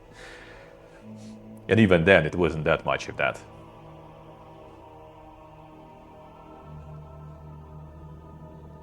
Yes, I think in IT is in general really hard to get the classic education like that. Like it's impossible. Like all the standards, all the books and stuff, they're just not gonna keep up with, you know, the trends and things changing all the time. Like my friend, for example, was working as like the C# coder in one company, just kind of like managed to get there. He was like coding all the time, kind of for funsies, I guess, and he also studied with us and graduated as a networking guy, right? But he was kind of coding already before. He initially planned to go as a coder, but he got thrown out of the university, and they not thrown out, they just moved him to us, to college, because he was like drinking a bunch, and that's the one who got cirrhosis actually, so he's still drinking a bunch. So he like worked for some time in one company for a while, making their own like local like CRM or some other shit, pretty much some sort of like internal, you know, system for orders and other things, basically. Like he was maintaining that for years, for a few years, pretty much. Then like 2014 happened, right, with like the first wave of like sanctions and everything, economy going to kind of already starting to shake, you know, conversion rate for the currency went to shit, and they basically kind of like, why do we have this guy here constantly working on the system that already works? Fuck that guy. So they were like, all right, bro, we're gonna call you like once like or twice a month when we need some new features or like changing something. You're gonna come, we're gonna pay you per day and fuck off, right? No salary for you anymore and stuff. So he basically kind of like lost the job technically, because at some point they also stopped calling him anyway. Probably because he was also drunk all the time, pretty much after that, because like his girlfriend also left him after that, obviously, and he started drinking, and you know, it spiraled pretty much there. But the thing is, like after some time, after a few years, he was like, you know, well, shit, I was working as a coder for a few years, right? I'm like, I know this shit, right? I'm gonna go like find a job, why not? Nope, he didn't find shit. Like he went like I think first interview he went, he got fucking humbled like instantly, you know, because like they asked questions he didn't even fucking know about. Like he would like yeah he knows coding, he was coding, but like he went there and he just he just got fucked instantly. He went to some like extra courses, like extra education and stuff, and he still can't keep up. Well, partially also because he's lazy fuck who drinks all the time, but like he also kind of tries to, you know, catch up to that, but he just can't. Like he ended up working in the manufacturing, just building PCs and stuff, you know, like, so yeah, it's like, it's hard to keep up with this shit, I think. Yeah, Axel, good morning. Like I think it's hard for like the traditional rigid educational system to keep up with like some stuff like IT. When you need like, you know, oh yeah, like new program, new software, new something, all right, we need to like, you know, write a book. That book needs to go through some sort of like reviewing, right? Needs to get some permission from some Ministry of Education, right? And it needs to get printed, then needs to get to the universities. The program involving that book needs to be written. Then that needs to go to the ministry, get the permission, you know, review and stuff. And by the time you actually kind of get those books and that program in the university, it's already fucking outdated, basically.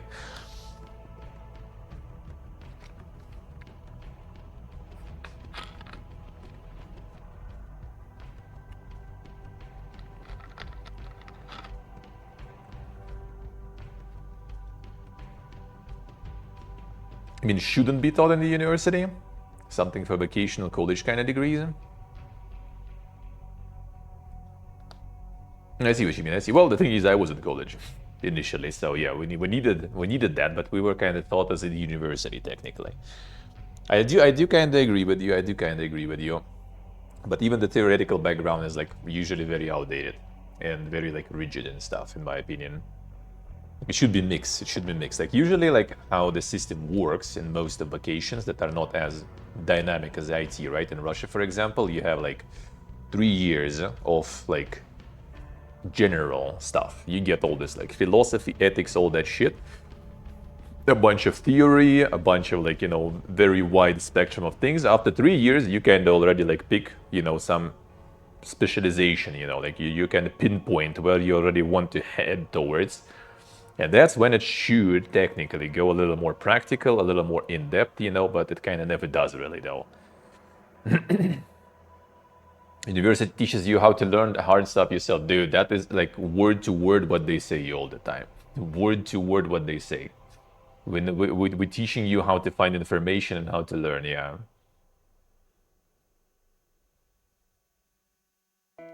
That's exactly what they say, and that's what they use as an excuse, I guess, to not actually, you know, like give you the important info.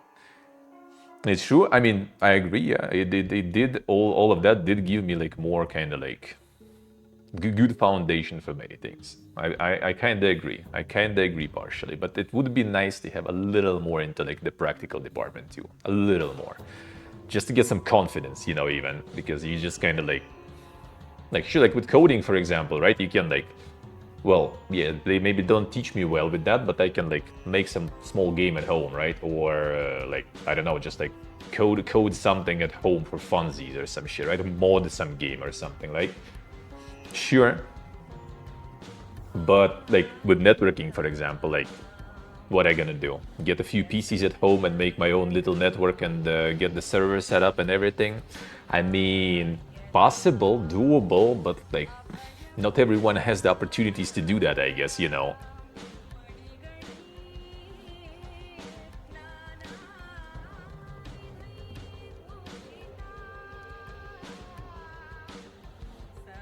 Universities and data frauds, I see. And Neo, hello. The simulators for that, I see. No, I do agree that they need to teach you how to learn your stuff yourself. That I do. Like I said, it did like numbers amount of things. Like dude, some of our people they managed to some people basically, you know, learned like web design and like HTML and stuff. Well, I wouldn't call it coding, right? But like all the web stuff just to basically make a website that we could open from our phones back then. That wasn't like these phones, right? But basically, like all those mobile sites that we could open from our phones just to like, you know, to cheat at the exams and everything. Even that was, I would say, you know, kind of like motivation to learn and to use some skills, you know, how to scam the university, basically. That also works. That also works. I do agree. But I think still you need like not just the found. You still need something more than that. But that I guess also depends on like the professors and stuff. Like if you're gonna get some like really good one and they will actually be explaining the important stuff. Like we had some like for example that were really great. But they usually were not in the fields that we needed, or it was just limited amount. Like the guy who was explaining us how to do everything with our hands and stuff, it was only 1 year, only like 2 hours per week. If it would be just more of that, that would be like perfect, but a bit short, a bit short. Considering how much time you usually have in the university for all those things, like finding, you know, like some more time just to show actually something good. Theater, I see. Yeah, that is true. Like the salaries were dope. Back then, salaries were like even back then they were already like looking like shit. Nowadays they probably even worse, really. And those salaries were something, man.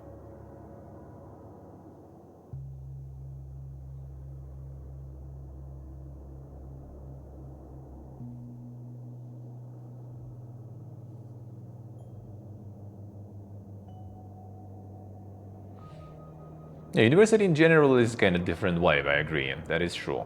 Especially like after school and stuff, that was different. Well, I mean, our college was kind of like college like in the books because we technically were going to the university and, you know, the university professors were teaching us.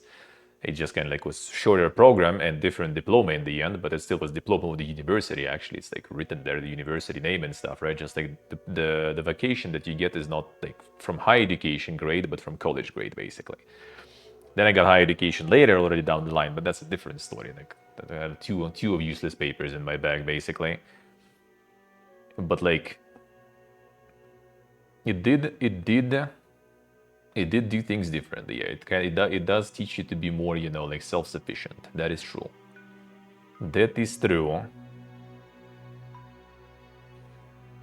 Yeah, they're not teachers. Absolutely, they're not teachers. Absolutely. The practical stuff is always like for many things like the practical stuff still kind of like it's way more like even when you're in university already, right? When you're kind of like quite adult, I guess I would say we're still all fucking, you know, kids in a way. Like when you get something explained with like some good, you know, practical application to that, it's always gonna work better. Like one of my most favorite things back then was like we had it was called Arithmetical Logical Basics of PCs, pretty much. Like, well, EVM, Electrical Computational Machines. It's all, you know, official. Where we were given like the Carnot cards, we were doing all this like, you know, binary maths, you know, all that kind of stuff. And we were looking into how all the transistors work, you know, like all those like different bits of computer logics work. And there was like literally like, you know, this like table that had all those like pieces of logic represented in the table, and you had those like cables with contacts that you were just like putting in pins in different, you know, like in different connectors and getting some sort of like I think one of those was to make like the Christmas lights, sort of like you needed to connect all those pins the way so, you know, like the numbers on the result go in the way kind of like, you know, kind of like wave of lights going and stuff. Dude, that was so fucking good. That was actually like helping you understand, you know, everything. Why you're doing that, how it all works, dude.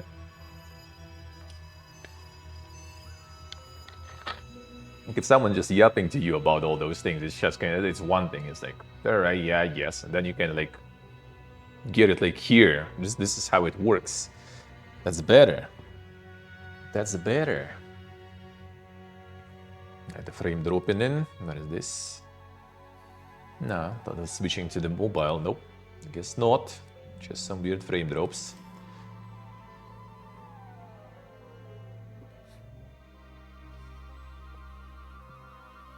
The deep cutting edge of their personal research. Oh man. Like I failed physics on the first exams. That's why I went to college first and then to university, not directly to university, because I failed fucking physics. And then physics we had just Like, we call him Skeleton. It was literally like, dude was already like one leg, you know, in the grave, and he was like all like already dry and everything. And he was just basically telling us how, you know, like Soviet Union life was great and stuff like that. The whole fucking lectures.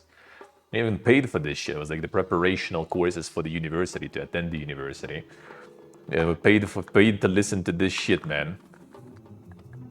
Amazing, amazing.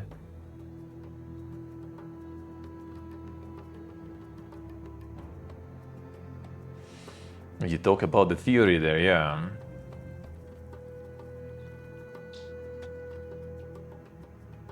And that's just how it goes. That's all how it goes, man. No, this started all from the handwritten code in there. That's how it all started today. Oh man, I forgot to mention that I'm gonna click this tab and there's gonna be another cat game. There it is. We got the Dubai cats now. Amazing. I wonder when they're gonna run out of countries and cities, you know, for to put the cats in. I wonder when we're gonna hit that. A Bermuda Survivor. Yeah, what the fuck?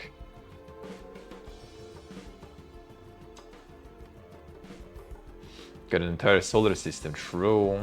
The cats in space-time.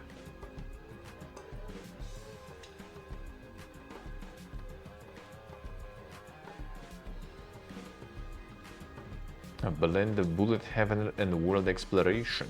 Damn son.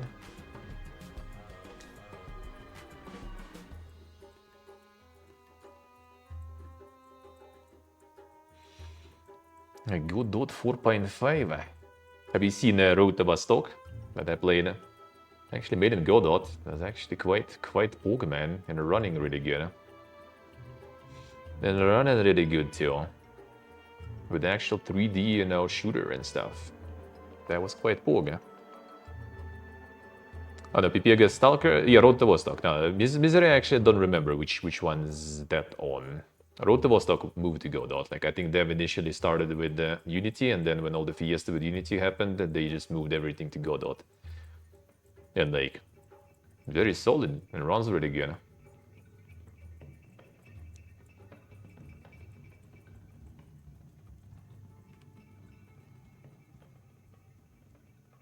See, I see.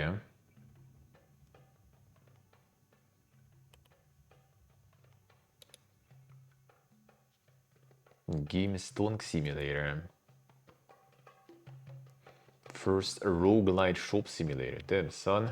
Not just a shop simulator, it's roguelite now. Insane. The endless slope. Let's go.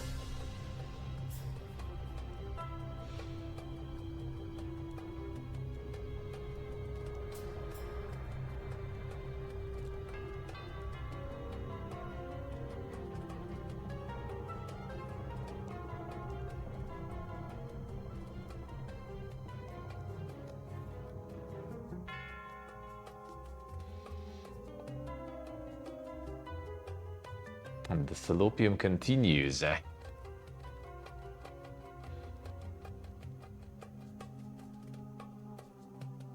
That's the I say, huh? Maybe it's time to get the Unreal Engine. Get that Unreal Engine.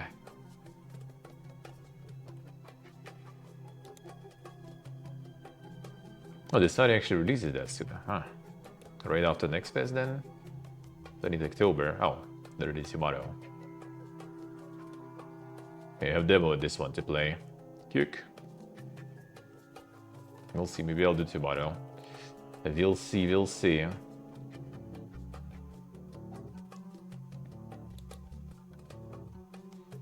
A Lone Soul.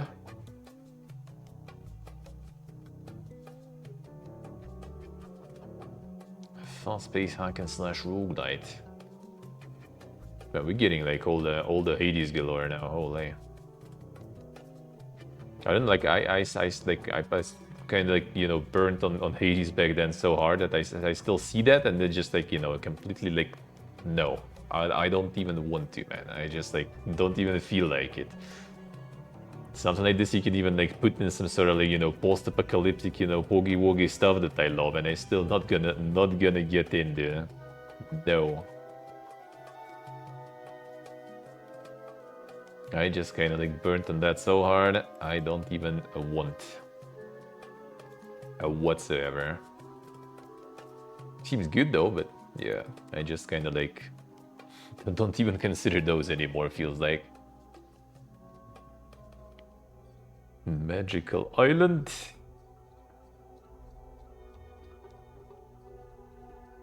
The 3D platforming.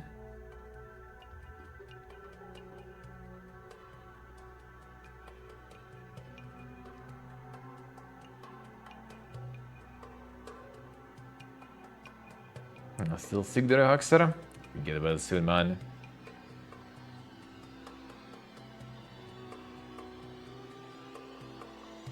Our Eternal likes the top-down reskins. Even Returnal likes not that much, to be honest. I feel nowadays depends kind of how it like. Some games just like look in the way, you just look at them and like, all right, like I don't know what it is even, but I'm gonna play it. That looks nice. That looks good. But that's kind of rare though. That's kind of rare though.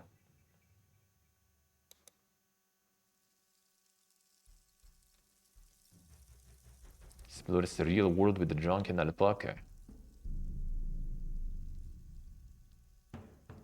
Puzzles fish out the most unusual items from rivers.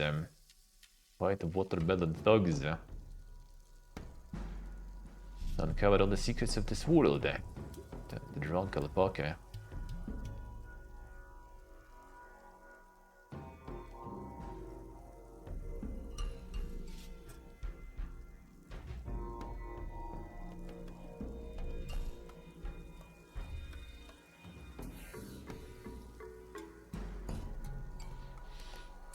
Being sick before Monday. Sick the whole weekend. Feels bad, man. Yeah, the Ninja Gaiden already soon. Next week already gonna be loaded, right? The Ninja Gaiden, Outer Worlds 2, Bloodlines 2. So far, Bloodlines 2 doesn't seem like it's gonna be that boogie-woogie. And we'll see about the rest, I guess. What do we bait? Cyberpunk action role-playing.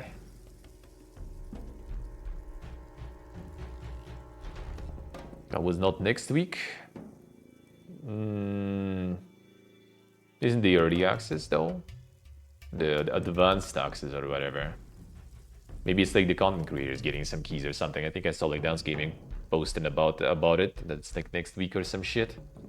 Maybe at the very end or something.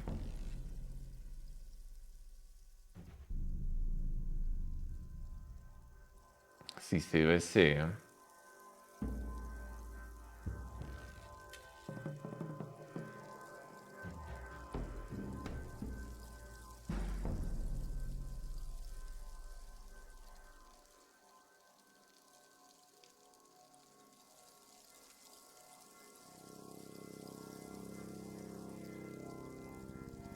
And the mega weeb stuff.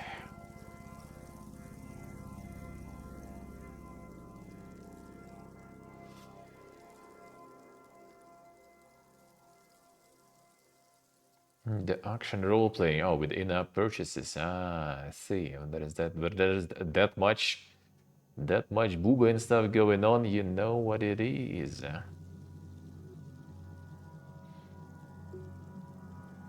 can see what they selling. You can see what they selling there.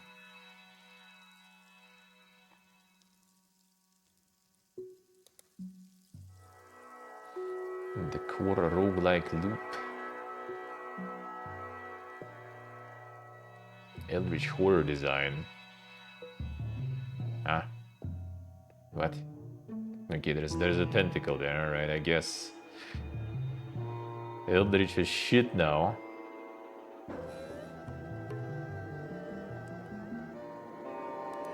Mega Vibe.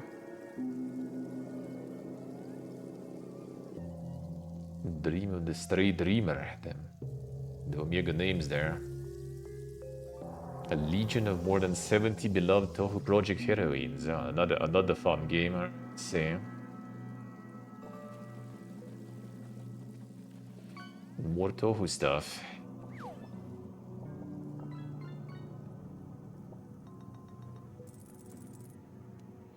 I'll see how it is.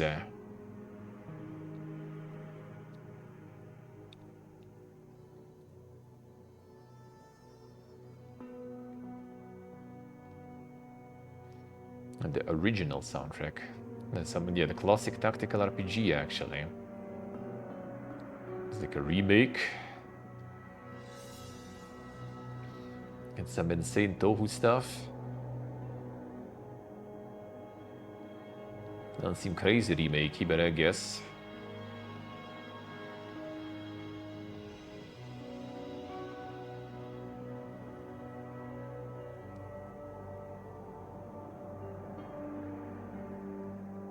A boo. Damn son. Okay, wait, the dialogue there. Let's see, any hidden gems? Looks like it's gonna be again like a bunch of games that we've already seen. Zolum seen. This is the coding one. Seen that one also already. A bunch. And seen this too. And this just today. That's one we saw last week.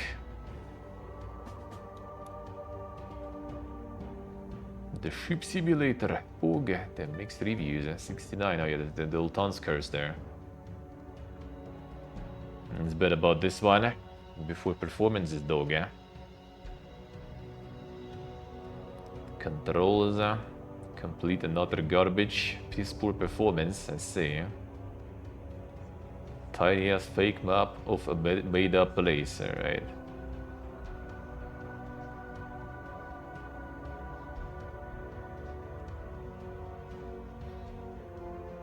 No interest in sitting there and fighting the wind to keep a ship straight for literally 2 hours in order to finish the first mission. Damn son. Don't understand it. It runs absolutely abysmally.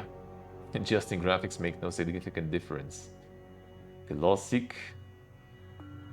Game has heavy stuttering in RTX 5090.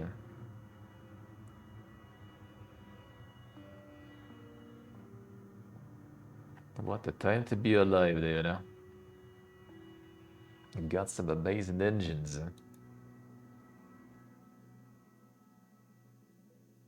The 4-player co-op horror game. Some dinosaurs. Also mixed. Somehow I know that it's probably more insane performance slope there.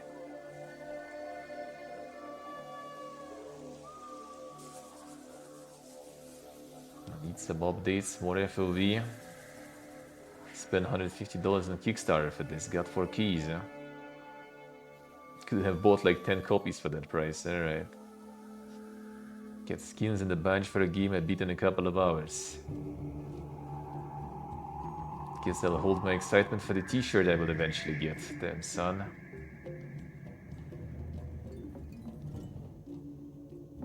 Poor guy, poor guy. At least it released. Yeah, that's already something, dude. Could just like spend 150 and get nothing, you know.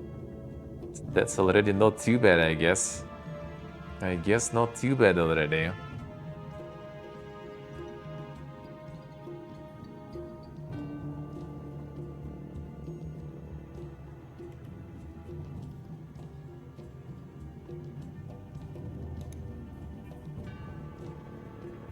A little rocket lab.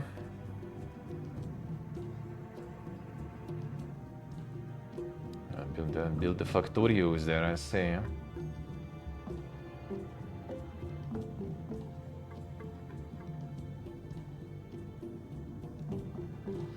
It's one to be farming there, I see. You can also play with the dog, insane.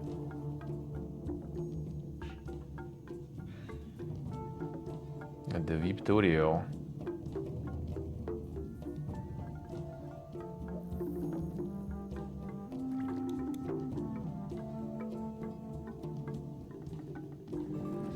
Yeah, Runeborn. Play the demo of this one. I'm actually farming. These guys were a little late. These guys are a little late with this one. Clover Pit. Clover Pit already got like all the gambling endurers. And they just got some scraps there. I played the demo of that one a while ago, actually. They actually sponsored me for the demo back then. Sponsored for the demo, and we got the build that destroyed this shit.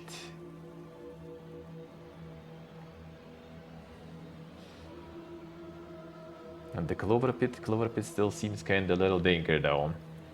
Still seems a little danker than this. That still seems nice though.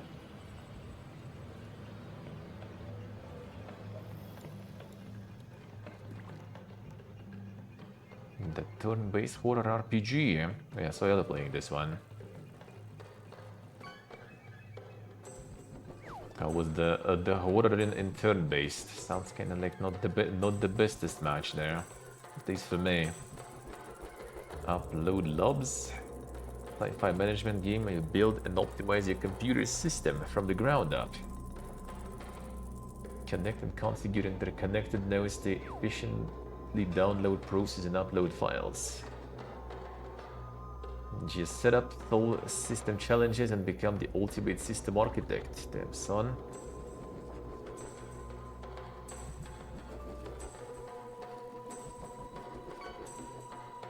That's the kind of games you need in schools, dude. The educational feels good.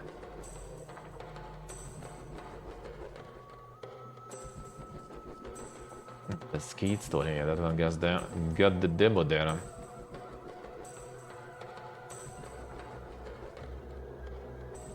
And this one actually Poge.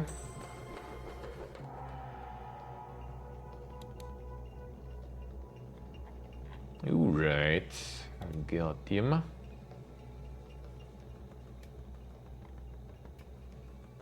Alright, let's get the news. I didn't make that much this week, looks like. The Next Fest kind of slowing things down too, I guess.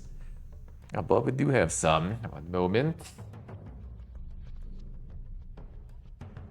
And that is also convenient because I'm gonna be calling it a bit earlier today.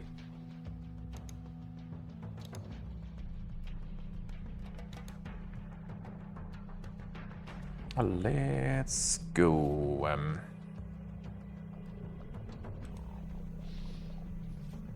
How's it going there? The Arc Raiders then. The Arc Raiders got 185,000 eh? Well, I mean, I kinda thought it will pop off harder, but I mean, still not bad. Still not bad. Dude, what the fuck this escape from Duckov is farming her crazy though, holy shit.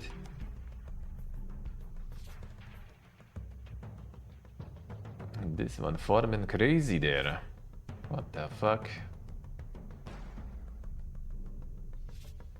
Arc is kinda meh. I did like it. I did like it. Just kind of like all the noise on the internet also. I do still kind of think that they have some sort of like a very advanced like 5-head marketing team going behind or something.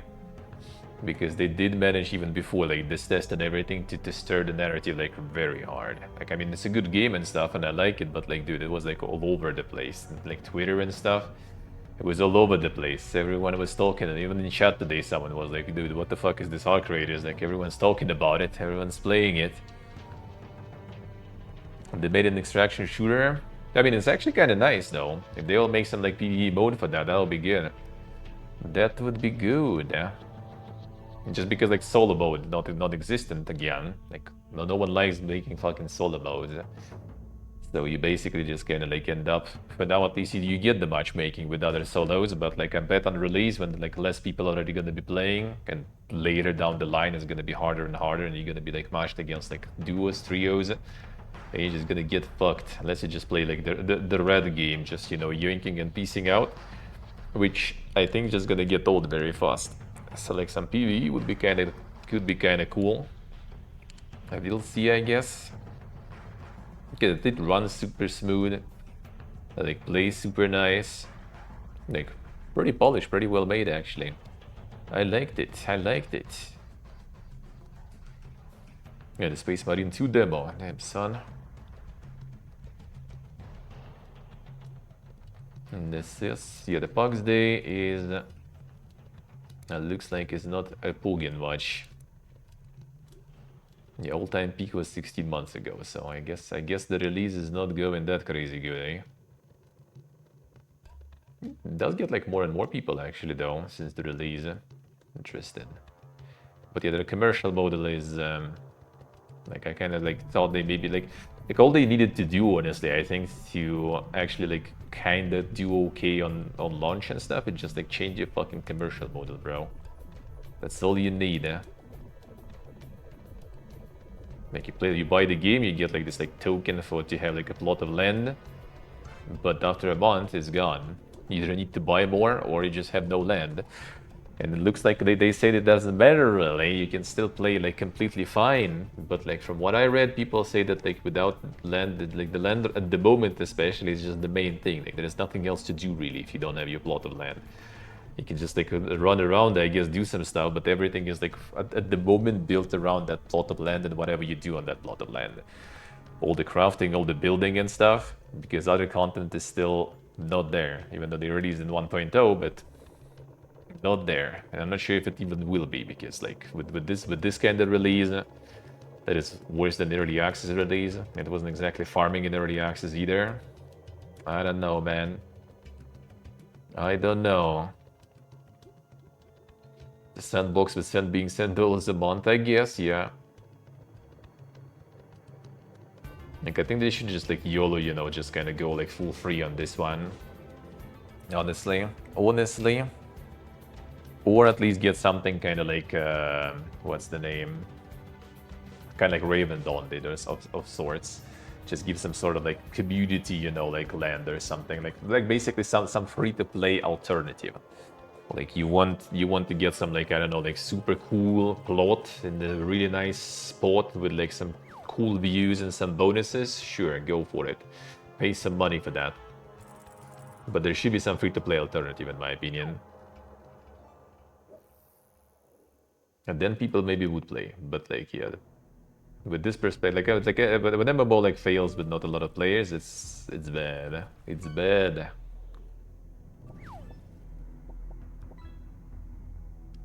And that's the fun part. Like they already had those plans for a while, but like they saw the reception of that, but like they still didn't do shit about it. Hey, Monster. Join a guild and build on their plot, alright. Who will pay for it? No whale guilds around, I see. Well, I mean, the guild maybe will have their own plot, right? Probably. But they're not gonna buy a plot for you, I guess. I guess that also could be potentially some sort of like, you know, like those tokens for the plot you can buy with in-game currency from players, right? So like if someone wants, for example, to kind of like, you know, RMT, I guess, some in-game currency or items, they could, you know, like, all right, bro, I'm gonna get you like the plot token and you give me like 1 mil like gold or something, right? But for that, you still need players, right, who will be interested in this 1 mil gold in exchange for the token, right? Like you still need those. And when the game is dead, you're not gonna get those, man, because like who wants to flex in front of like, you know, like empty fucking server with that 1 mil gold? No one. So it just kind of all goes like downhill after that.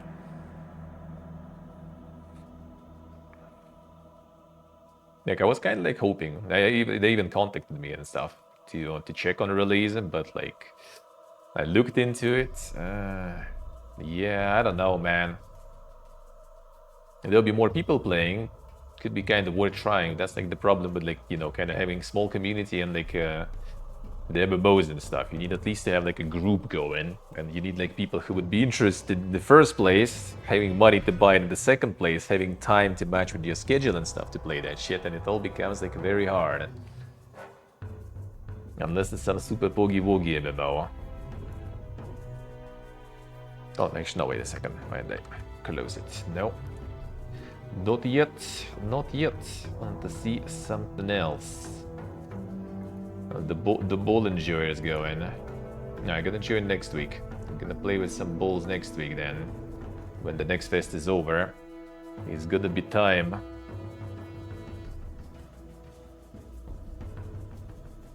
Gonna be time. We'll get some balls to play. But I wonder if I will manage to get the lost currency things for our creators. I wonder, because today friend's gonna arrive, so I'm gonna call it a bit earlier, and it's gonna be probably until very late. Maybe tomorrow it still will be alive, and I'm done. I need like 30 coins or something more to unlock the last thingy there.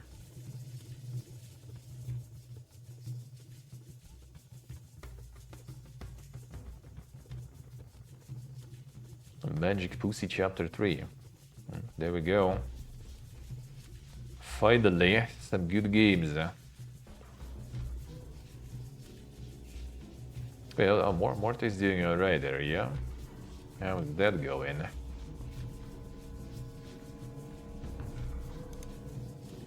Yeah, so Ella playing it.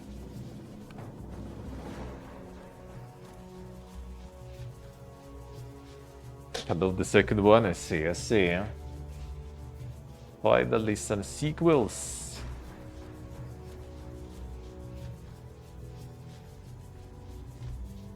Non-linear FPS.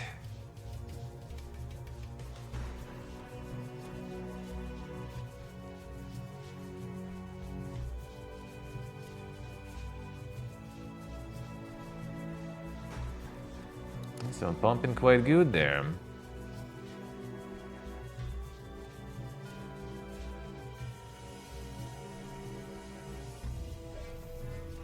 I ran into bugs, huh?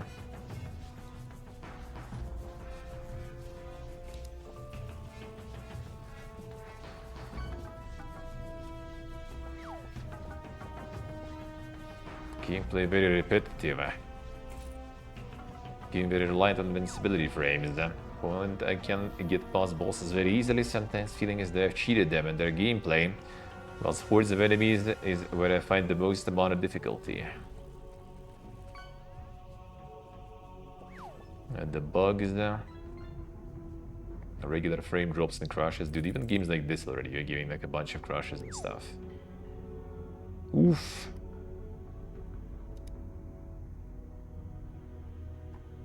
Oh, what a time to be alive. Every win demo is also kind of pumping, actually. Nice. We did try it. It's pretty good. Pretty good. Pretty good.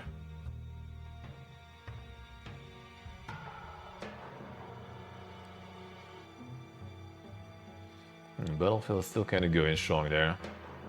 Insane.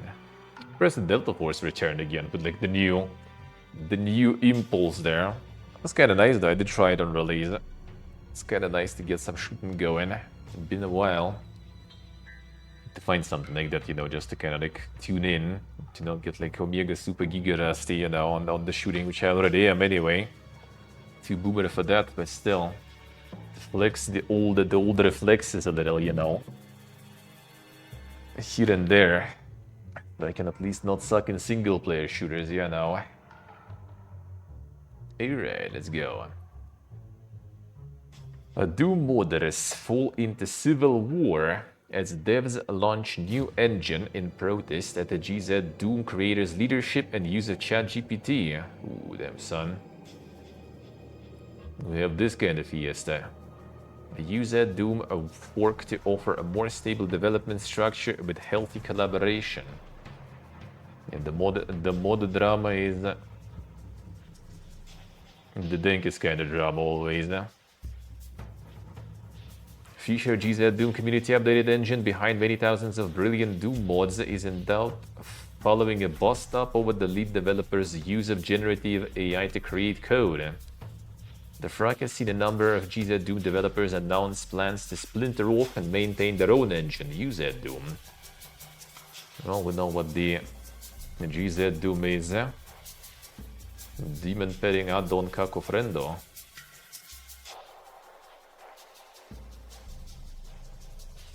Due to conflict between a GZ Doom lead developer maintainer Agraf Zal, a lot of other developers decided to leave GZ Doom and work on the new fork of the engine, now known as UZ Doom. It's Uzbekistan Doom. Og, Uzbekistan Stronk. The fracas appears to be only partly to do with the Ulker's usage of ChatGPT. Going by the chat in Discord and elsewhere, the backlash is fueled by long-term misgivings about his bulldozing leadership style. Aside from replicating all of GZ Doom features, the Discord moderator post continues: the UZ Doom rebels aim to offer more stable development structure, healthy collaboration, and less power given to individual project leads.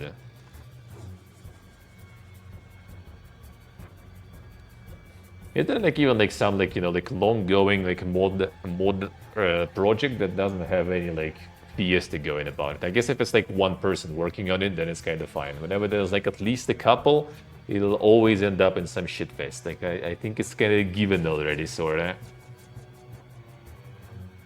Further investigation takes us to this GitHub page for GZ Doom update that features some code by Ulkers derived from ChatGPT.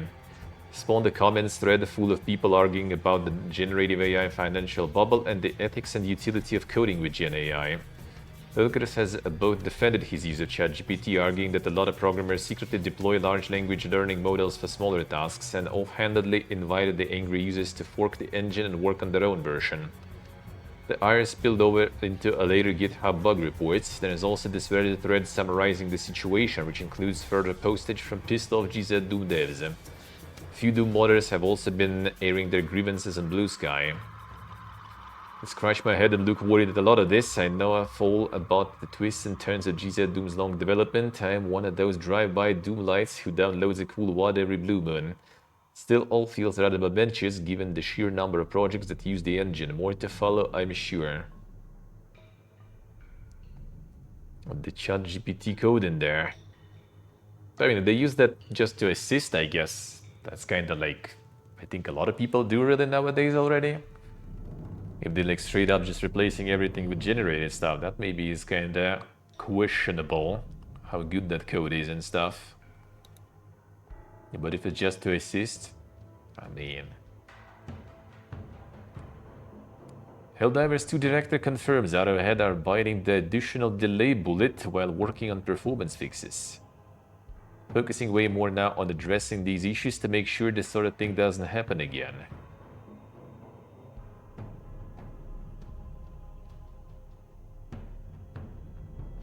Focusing on the stability,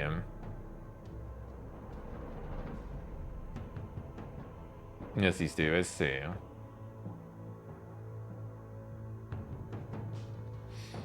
Yeah, slower up. Well, I mean, that makes sense already. They kind of capitalized on the hype and stuff, but they need to kind of actually pump the content more so people after a week of no updates don't post game dead, bro.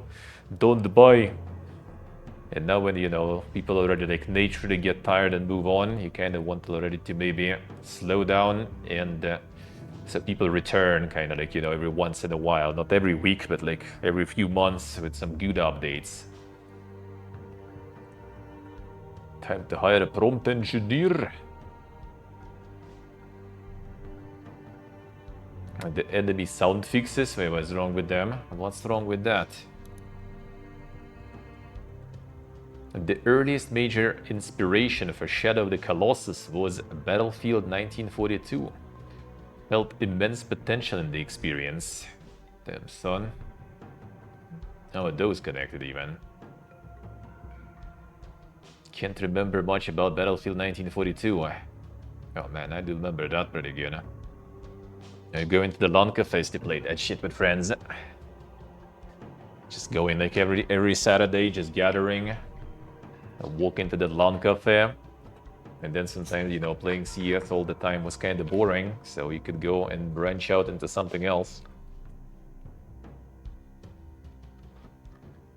And we did have some Battlefield sessions there too.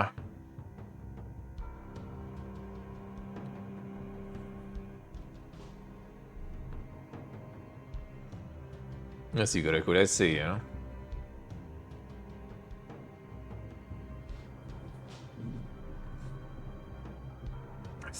See, the prompt engineers, yeah, that already was a meme a while ago. About the prompt engineers. It's a whole job there for people. Kinda.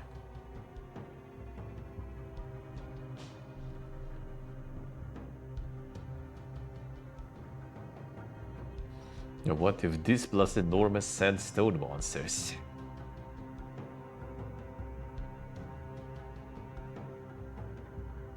The long-read mothership recently launched by former Polygon writers, says some Buka there.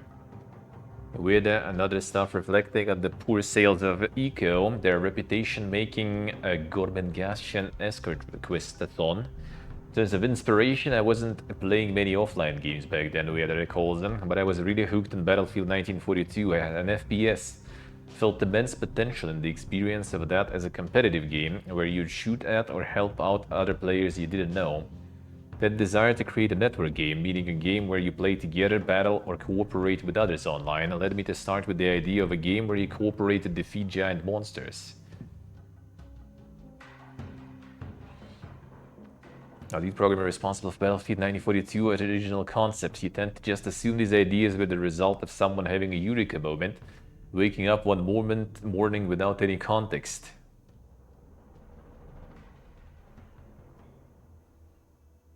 Not even Monster Hunter was the influence there.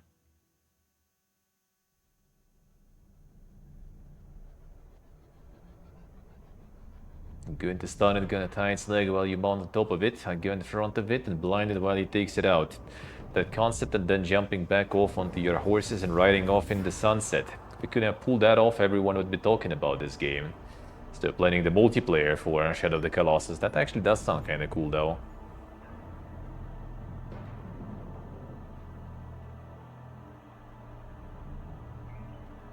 I see. Then time to put it in the resume. You have the skills.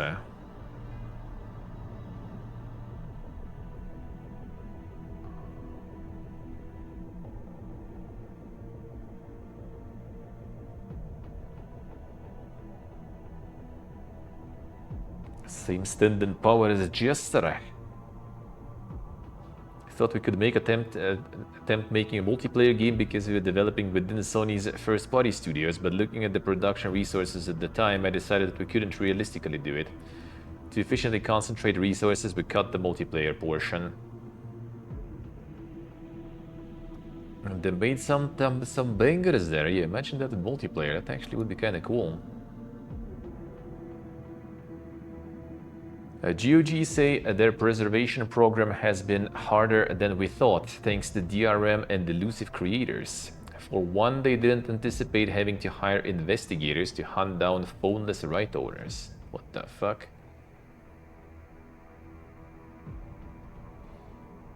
To be perfectly honest, it's harder than we thought it would be. GOG Senior Business Development Manager Marcin Paczynski told Game Business. What we found out is that the games and how they work has deteriorated way faster than what we thought. And we're not talking only about the game not launching, we're talking about more subtle things as well. Like the game not supporting modern controllers, or the game not supporting ultra widescreen or modern resolutions, or even a simple thing like being able to minimalize the game, which is an essential feature today. Modern gamers expect to be able to minimalize the game and then to bring it up without issues. So it turned out that the sellers have had more work on their hands than they anticipated to bring all their games up to standards that we defined. As you might expect, that's led to the revamped games pot not filling up at quite the rapid rate GOG predicted, with the preservation program now forecasted to end 2025 with somewhere between 300 and 350 titles, rather than 500 originally set as a goal. As of writing, it is 232 games strong.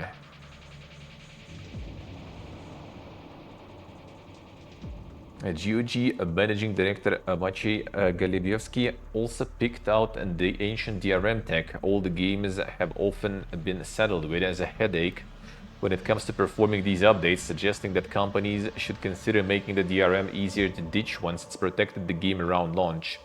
The other side of that coin, of course, is that companies will always want to cover their own backs, convincing them to compromise early on in the name of future comeback projects, surely resembles a chat with tie-wearing brick wall in a lot of cases. Finally, Pachinski picked out a couple of cases which have seen getting the rights to preserve games present a different challenge than simply convincing a lawyer people still dig classic Resi. Amongst other things, GOG have hunted down ex-shooter devs, turned Texan oil magnates, and hired a private investigator to track down one bloke living totally off the grid who'd inherited the rights to some games. Damn. What a story. Imagine you're living in a tent in the wilds of somewhere like the Scottish Highlands. As you snooze, the zip gently winds down, startling you into fight or flight mode. Tom Selleck, how do people want to play Link's The Challenge of Golf without running into weird popping audio, he declares. You reach into an old tin and hand him a bit of paper which reads, do what you want with it. He leaves. I accidentally forget to check that none of the berries you've picked for breakfast are poisonous. The bounty hunters, yeah. Yes, Steve, I see. The five-head moves. The five-head moves. Yeah, I hope they will find like some right holders for some nice games. Even though usually like those nice games are kind of like, it's not like there's no right holders. It's just kind of like the limbo right holding. Like I think there was like some Fiesta with no one lives forever, no one lives forever. What else was there? I think Enter the Matrix also isn't kind of like abandonware limbo. Even though like it's fucking Matrix, dude. How? Like I wanted to play it on one of the Boomerathons, but then it's like abandonware with a bunch of shit. Actually, I think there was like some sort of mod or something also in the works for Enter the Matrix. So I decided to wait with this one and play it some other time. And maybe I'll return to that. Well, eventually I will for sure, but we'll see when. It was kind of dog, yeah? Well, considered dog, but I actually kind of like that one. Project Shadow Glass. Damn.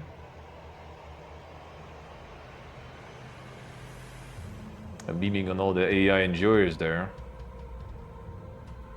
Stealth-focused immersive sim set within the Dark Fantasy Kingdom. Plan daring heists, infiltrate forbidden locales, escape with priceless artifacts. Features revolutionary 3D pixel art graphics and lasting consequences where every action could leave a trail back to you. Si deve essere. Sicura sì. Feels bad, man. Feels bad. I entered the Matrix. I loved Matrix back in the day. So you entered the Matrix, I did play. It was considered by all the magazines and stuff absolute dog shit, but I did actually finish it. It was actually kind of nice to hit AI stuff on Steam. Now, this is not AI, actually. I think they're just kind of taking it this because there was like this bit in the beginning was like viral, I guess, on Twitter when some like AI generated like animation of like this like character also kind of like walking towards some castle. Just overall, I don't think so. Like there's no tags for that really, and user tags you don't believe anyway, you don't trust anyway. We'll see. There should be something like that, yeah. Should be some mark, like not like disclosure, sure, but like you also kind of probably should have like, you know, like do you use AI or don't, you know, yes or no, that's it.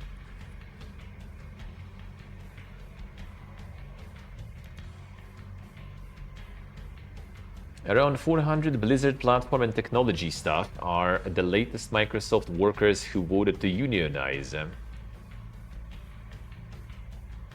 They could seem they're capable, yeah.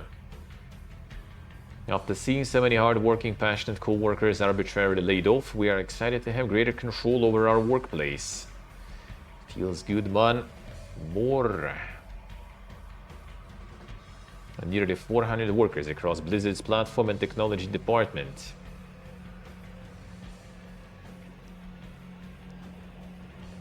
Software engineers, project and product managers, graphic designers on Battle.net, localizers, QA testers, customer support staff. It's already been formally recognized by Blizzard parent company Microsoft. Though there is still a workplace, yeah, I mean you kind of need to secure that. You need to secure the bag nowadays, dude. Huh? I gotta secure the bag. And before there's more layoffs and stuff. Them Ron Svagerty, what a name. Together with our siblings in California and beyond, proving that no matter where you work, organizing is how we make this industry sustainable for the people who power it. True.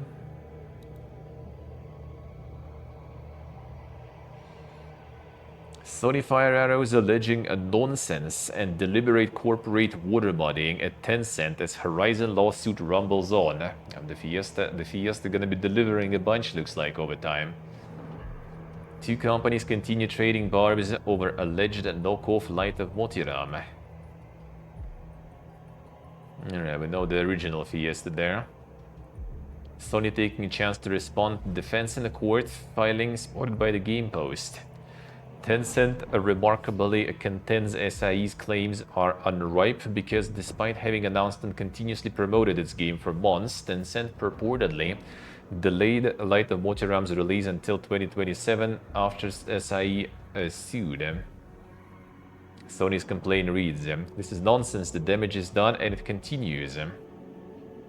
Delay reference, which has seen Tencent push the Polaris Quest developed game to the end of 2027, came alongside a revamp of Light of Motiram's Steam page, which happened to ditch some elements accused of Horizon similarities. Sony also accused Tencent of deliberately trying to muddy the waters when it comes to who's responsible for Light of Motiram, and therefore should be the main target of the lawsuit. The suit's been aimed at Tencent America, Proxima Beta US, and Tencent Holdings, but Tencent previously claimed that this is a case of barking up the wrong trees in the forest of subsidiaries. In response, Sony have now accused Tencent of using their labyrinthine and multi-armed nature in an attempt to avoid taking responsibility for a game Sony claim got the thumbs up all the way up the chain. It's actually kind of true. You could just like, like have like some little fucking throwaway company made in like the name of some drop guy, with the budget of like one fucking office chair, and like if they lose the lawsuit, yeah, sure, bro, Sony, you can get that chair, man. We all sit on it. You can sniff it now. It's yours. Huh? That's it. And the Tencent itself not gonna even take any damages from that technically. It's ridiculous, dude. Huh?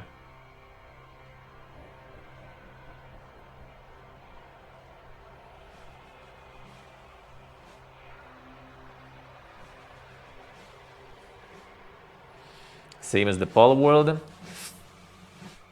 I don't know, like, for me, like, personally, right, like, the Pal World, like, obviously, Pal World, like many other games, was like, oh, yeah, it's kind of like, like, the vibe in, like, they say this, like, trying to use the same vibe as, like, Pokemon and stuff, but it also kind of brought a bunch of other stuff. First of all, it kind of, like, was more like a parody, right? Like, in my opinion, parody is, like, a different story. Like, parody... Well, it's parody. It's just like it's fine, sort of, right? It's like parody is fair use, in my opinion, if it's well made, right? Like if you're parodying something, that shouldn't be bad, which they were clearly like that. The game is like the full blown parody on like Pokemon's and a bunch of other like different genres and stuff. It combines it all. So I do feel that it was like kind of more fine, I guess. Like I could see, like if they would, like for example, like actually prove the copyright infringement, through all those like comparisons of like PALs, right, in Pal World and Pokemon's, right, and they would find that okay, like too similar. Okay, no problems. I agree, that's infringement and stuff like that.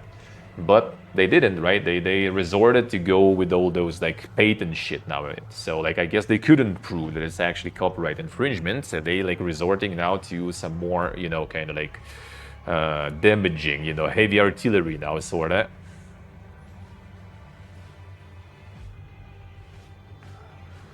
Yeah, exactly. Like if Nintendo could prove that it's copyright infringement, they would.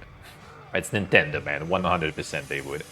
They probably couldn't, so they went with all this like patent shit. So for me, it didn't look like as bad. Light of Motiram did look like it was way too similar. Like they changed arts and stuff already, right? They kind of like did a little cleaning now, but initially when they announced it, like way before like what mentions here even, I think. Like before like this already like started like big when Sony picked on this shit, right? But there was also like months before when they first show it, it was like, dude, it's like it's Horizon. It literally looked like it, that's the thing. Like they just like way too much. Like I agree, like no one has like the like license or patent to have some sort of like this like post-apocalyptic environment with like, you know, like robots resembling like animals and stuff like that, right? With people being kind of like tribalistic. Like, you can't really patent that, I think. It's like too wide of a setting, to be honest. But the way they did that wide setting, it did look like it's a little too close, you know, for liking, brother. Yeah, like it is Lucas Pokemon, but they did like they twisted, right? If it would be like the same also concept, like shitload of Steam games, right, that are literally Pokemon. It's like it even called like, you know, like fucking Kokamon, you know, Boobamon, like this kind of stuff on Steam. Like there's plenty of those. Like those I see, I'm like, oh, that's Pokemon, right? And then you have the Pal World, and it's like it's parody on Pokemon. Yeah, sure, it has like kind of those like fucking Pokemons and stuff, right? But like what you do with them and what happens there, that's like it's parody, in my opinion, at least for me. At least I haven't played it even, right? But I remember the first trailer, right, with the fucking miniguns and stuff, and I was like, all right, maybe it's kind of like Pokemon, but it's funny, you know.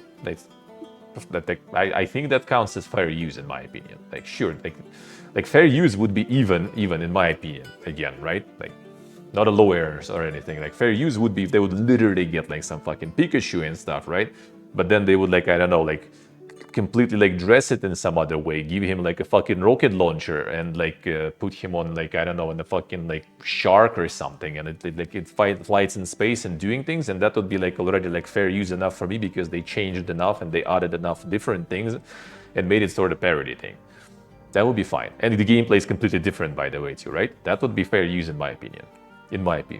Because that's how it works, right? You can literally take the piece of intellectual property, right, and then like redo it, like, but by keeping everything the same, right, the same characters and stuff, but you parody that shit, or you change, you add enough of your own value, and it's fair use and it's fine.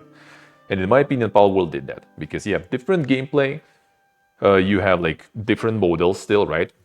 Maybe like recolors and stuff, like not gonna argue with that, whatever. Different models still. You have, you know, completely different view, a bunch of different mechanics that are not in the Pokemon games. Like it's a completely different game, basically. Sure, it's inspired by that, absolutely 100%. Not gonna argue with that, but I think it adds enough to not constitute the copyright infringement. Which I think it doesn't constitute, because otherwise Nintendo would fuck them over already like super hard. But they needed to resort to all those like patent shit instead of just usual, you know, cease and desist, you know, and that kind of stuff. They couldn't,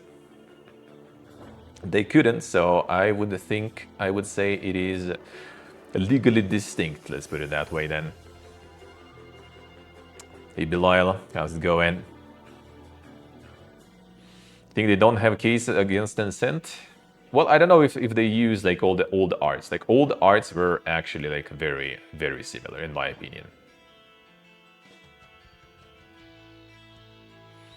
No, I'm not even open. It's like we haven't even seen the game, right? I don't know. Was there even a trailer? I think there was only screenshots. That's the thing. Like it could be, you know, like deck builder, man. But the screenshots they showed were like literally like that, you know. Yeah, the Steam page is there. Like they changed it though now.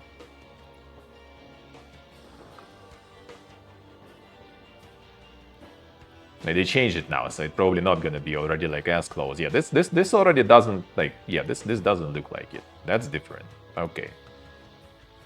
Even that is kind of like, all right, that's a stretch, you know. Same as this, for example. This is also kind of stretch, right? Like some like futuristic, tribalistic, whatever, right? That like this they changed all these arts and everything. It doesn't look like it anymore. I agree with you, absolutely. What they showed first was like that could be again like different genre, different everything, but it did look like it. Just the pictures, you know. This is fine. This is all right. As I said, like Sony doesn't have, you know, like the sole rights for this kind of like this, you know, like primitive humanity in the post-apocalyptic era of cybernetic animals and dinosaurs and stuff. But the way Tencent kind of did it initially, how they showed it initially, that was way too close, man. Way too close. Just from screenshots.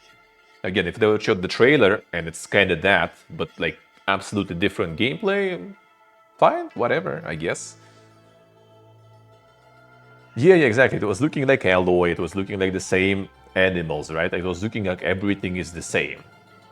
Like, I remember, I think first time I heard about it was actually, I think, like Jason Schreier, if I remember correct, just posting it on his Twitter or something. Like, I think it was even like a joke about, you know, like, all those like mobile games that just use like screenshots of other games to promote. That looks exactly like it, and it literally did. Like, it's just like, you know, stolen screenshots and completely different games slapped on top.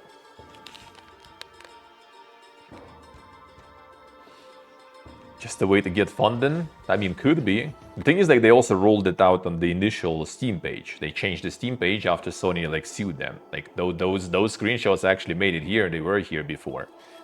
So I don't know. Either someone kind of like very disconnected, or someone maybe just was like super ballsy and thought it will like kind of go. Maybe it was just like I said, like it's not Tencent. And that's what Sony says here, right? Like, technically, if they sue and even if they win, they just win like what, like a fucking like office chair from some, you know, like the front company that has like no budgets, nothing. They're just gonna bankrupt it, close it, and just move on with another subsidiary. Like, you can't even get up the stairs to the Tencent in any way. That's the ridiculous part. Also, all the like the business shit quite often for me personally can literally be just like some sort of like front company, and no one knows, no one cares. Like, whatever they did, it's them, it's not us. It wasn't me.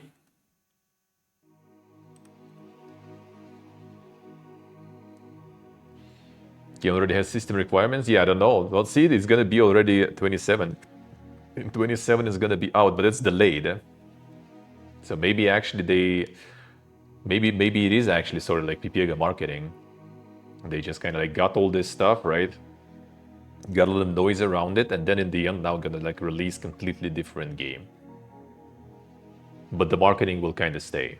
I don't know. Like before, I guess, before the delay, it was maybe 2026 already. But I mean, it's 1 year away, so might as well get some. Might as well get some.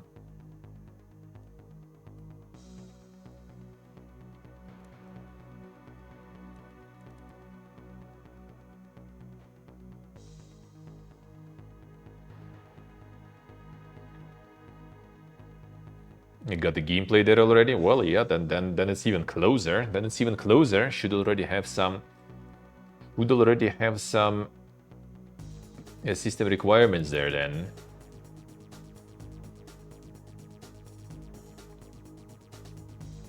Unionized EA workers slam $1 billion buyout for risking layoffs to pad investor pockets, while senators worry about Saudi Arabia rewriting US history.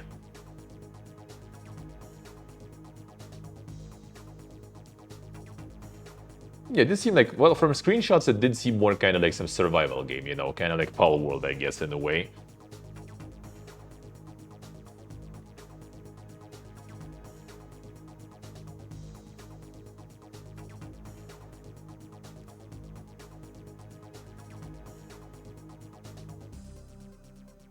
A United Video Game Workers CWA Direct Joint Union spans the whole US and Canadian game industry, criticized company management for neglecting to consult EA workers and risking future mass layoffs as the new owners scrape to pay off the bank. It's actually kind of interesting. Like, there was like a, I saw the video about like one of those private investment funds today. When it was like kind of explaining how it all works, and that was about like some nursing house in US back in the day, and all the scheme was exactly the same as with the EA, except for one thing. Like that investment fund bought that company. Like, investment fund bought that company for 6 billion, but they only paid 1 billion in cash of their own, and then 5 billion was a loan. But they got the loan on that company that they were buying already. In this case, it's not the loan in EA's name, I think. I think it's the loan in the investment company's name, right? So it kind of like not complete Skamaz, I guess. But how it went with that nursing company, they basically just got 5 billion loan that was used to buy their own company pretty much, right? And then they pretty much cut like all the expenses on the company, which layoffs of people and stuff, right? Basically, lowered the quality super hard and still didn't get it profitable. Then they just sold all the actives that the company had. So pretty much the investment company just like bought business, sold whatever they owned, all the realty and everything, right? Got pretty much all the money back from that and premium on top of that, right? Then bankrupt the company, and all this 5 billion loan basically goes down together with the company, and investment company pretty much sold all the actives and got all the profits by spending 1 billion only of their own money. So that could be kind of something like this here.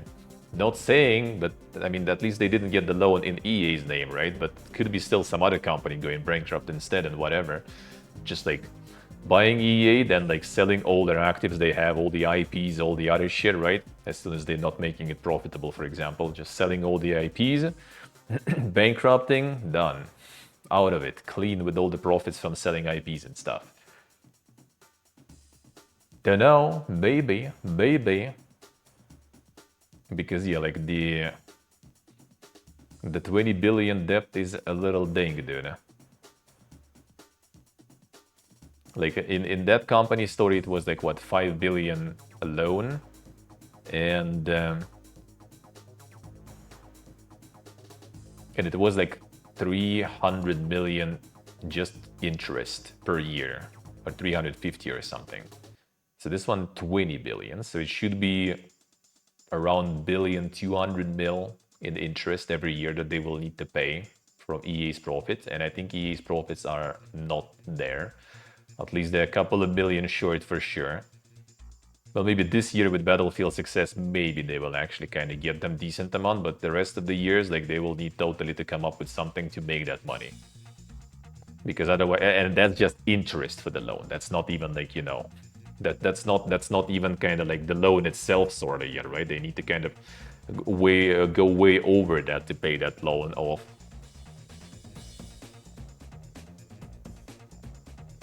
So it probably will be like a bunch of like cuts and a bunch of other shit there. The jobs and Loster studios are closed due to this deal. That would be a choice, not necessity, made to pan investors' pockets. Yeah, it does seem like very sus, dude. It does seem very sus. Like, well, it's just like from pure like calculations, right? Like, why would you do that? You're getting like I would understand if it would be like someone who just has this like billions laying around, right? They just kind of like, all right, I'm buying you with my own money. No problems, fine. But that's someone's decision, right? They wanted to have EA. They wanted to like, you know, to make their own video games. Maybe that was childhood dream of some rich dude, you know. Fine. But like when you get like the loan money and like just the maths, you know, doesn't calculate. Like when you're already like buying the company and in interest, you're going to be paying more than that company earns in official public, you know, profit. The papers, it's all there. It's not like some hidden information, right? Like it just doesn't earn that much. Your revenue 7.5 billion, 1 billion in profit each year. And the interest alone will be already like over 1 billion for sure. Maybe they got like some, you know, like some really good offer, but it's still gonna be kind of like 1 billion. And you not just need to pay the interest, right? You need to kind of like start like, you know, decreasing the body of the debt too, right? So you can eventually kind of own it fully and not pay the interest anymore, right? So you still need over 1 billion in profits. And how do you reach it?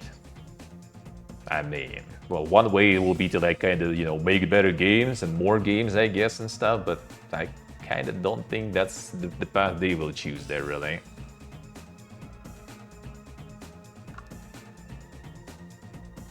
Doubt they would buy it if there was a chance to lose money. Yeah, as I said, like if someone would buy it with their own money, I could like see that, you know, like they had money.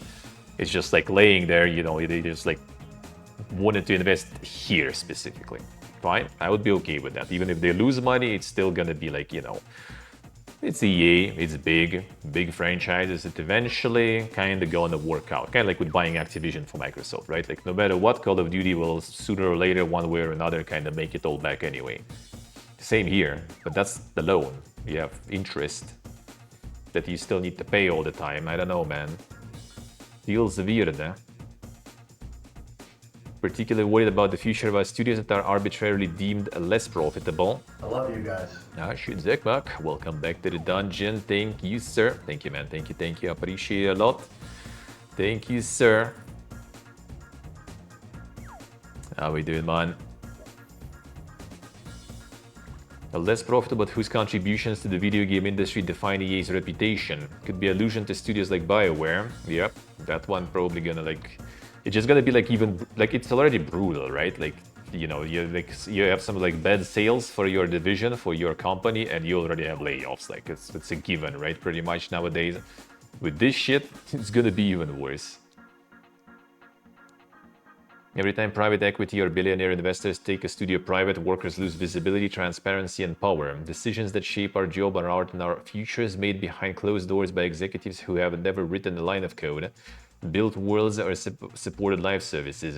Calling on regulators and elected officials to scrutinize this deal and ensure that any path forward protects jobs, preserves creative freedom, and keeps decision-making accountable to the workers who make EA successful. The models don't align with Saudi. I don't think it's gonna be like that. Like, as long as it makes money, I don't think they're gonna give a shit, honestly. If it doesn't make money, though, then it goes no matter what kind of, you know, values and morals it supports. It's all pure money, in my opinion. I think when there's like that many billions involved, it's gonna be pure money. Could be anything. They don't care.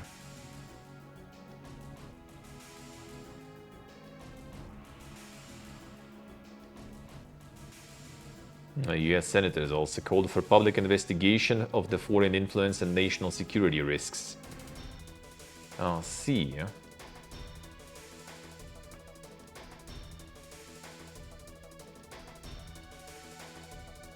They won't desecrate Mass Effect memories. If anything, I think with like the pure corp at helm, it might be even more desecrating, dude. Like, if they're not gonna like deliver their own Mass Effect that is good, they're just gonna probably sell the franchise to someone.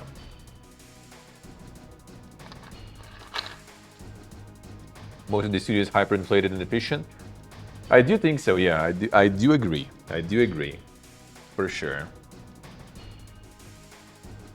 I do agree, but I think it's like not even like it's not something you can solve by like, you know, like the layoffs and stuff. I think it should be some sort of like big reworks in general, how the whole approach works, basically.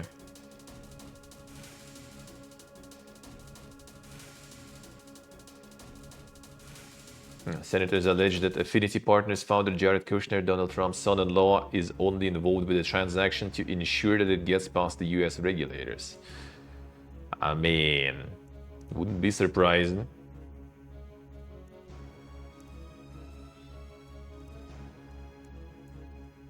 Yeah, I don't think anyone sold it yet. Like the only companies that have it kind of sold are the companies that never even got into this insane bloat and stuff. Like all those like kind of small companies that like, you know, stay small and you know, like keep the same shit going, the same pace, the same approach. Those are kind of like sold it, I guess. Anyone who got like super, you know, extended their stuff and everything and became like big with all those like CEOs, CTOs, CEOs and other shit, that already like instantly a risk there.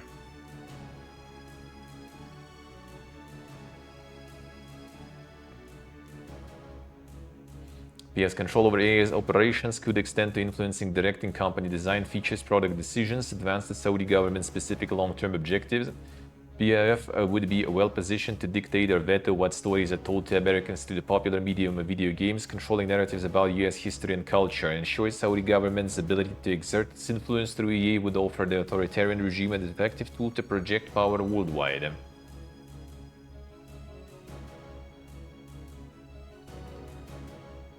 I mean, like that argument is kind of like, you know, has the base and stuff, but who's doing it now, you know? Why is one better than the other one? Let's put it that way. If we talk globally, I mean, obviously it's like the question for like the US Senate, so obviously like for them doing themselves is completely fine. But in general, it's all kind of, you know, it's all kind of who is at helm there.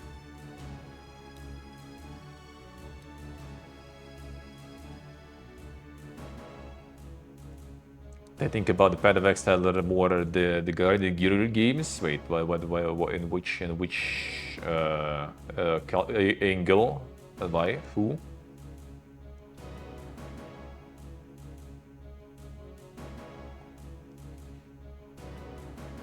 From Detroit to a Deadlock, Quantic Dream are making a MOBA. Spellcaster Chronicles is a flighty and unlikely wizard battler. Alright, developer commentary, we don't want. Hi everyone, and welcome to this first presentation of I just Spellcaster. want to see.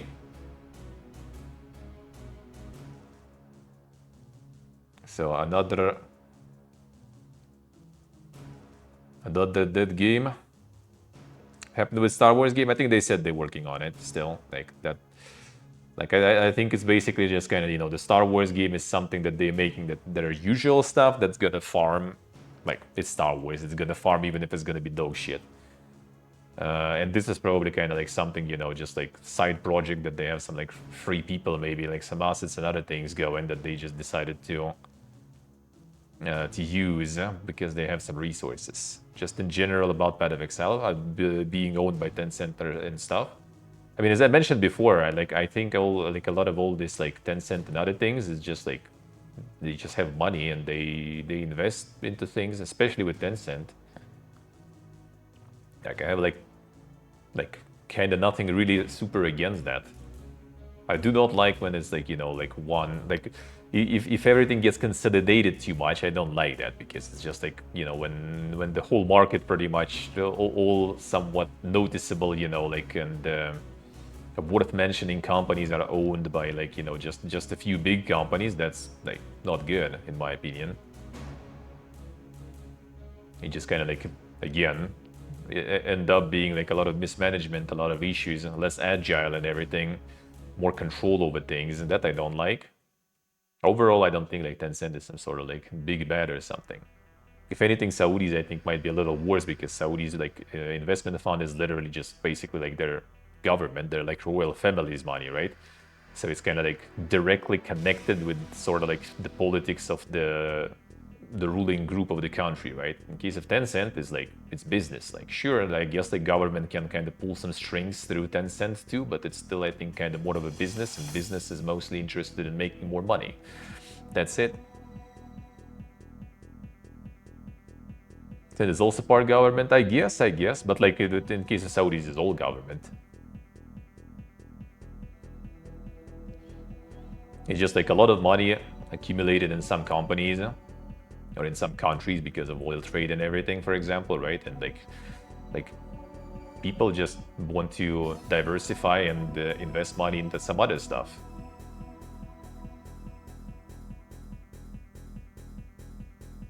People still are playing League and Dota. I mean, they're still fucking huge. League and Dota are fucking huge. Yeah, I think they kind of more and more kind of like hands off with that stuff. And they're more kind of brutal too, right? Like there's a whole bunch of now that like the companies just losing all the financing from the Chinese companies. And there's not only Tencent, there's like NetEase, a bunch of other companies that were like financing developers from other regions because like they have some money to spare. They see something that potentially might be good, they invest into it or they buy it or something. That's kind of it. And they want the money to make money.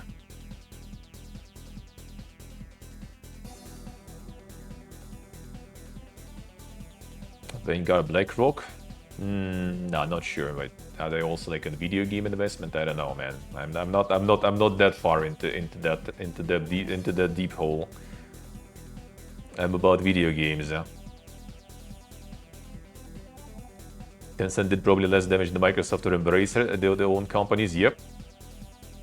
I do think so.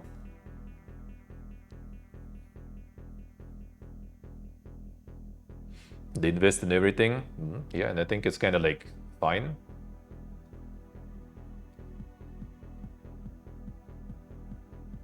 Investing into everything is completely fine as long as, you know, it doesn't mutually exclusive, you know, some other things existing independently, I guess, let's put it that way. As long as there is like other stuff that you can just, you know, go and exist without someone being invested into you, then I guess like why not?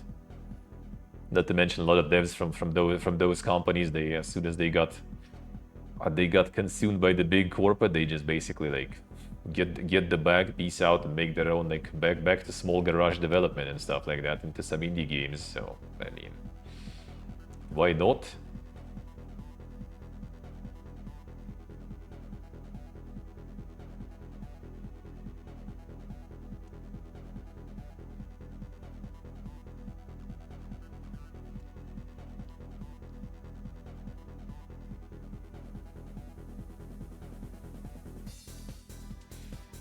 The MOBA space is saturated. I don't think it's like really that saturated though, with kind of like two really big MOBA games. Okay, like you can stretch to 3 like with Smite, right? For example, and Smite is already not in the best condition, I guess. It's just like, I don't know, yeah, I don't know if people like really looking forward. There's a lot of attempts, right? There's like Amazon MOBA now also going, the one with like those giants with like with armies and stuff with them, right? There is like a lot of that stuff going on, but like, yeah, I don't think there is just like enough people willing to go to those. There's also like huge sunken cost fallacy and stuff with all those MOBA games, right? People already like invested years into getting good, learning champions, all that kind of stuff, getting their like ranks, skins, all those things. And then like getting something completely new is kind of tricky, especially when you're like not 100% sure if that's going to be popular, and you are not 100% sure, absolutely. So yeah, I don't know, man, I don't know. Not so sure. Not so sure.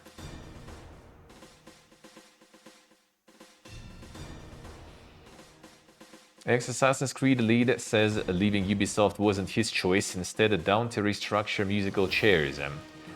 Mark Alexis Cote asserts the new gig he was offered did not carry the same scope, mandate or continuity as his previous job.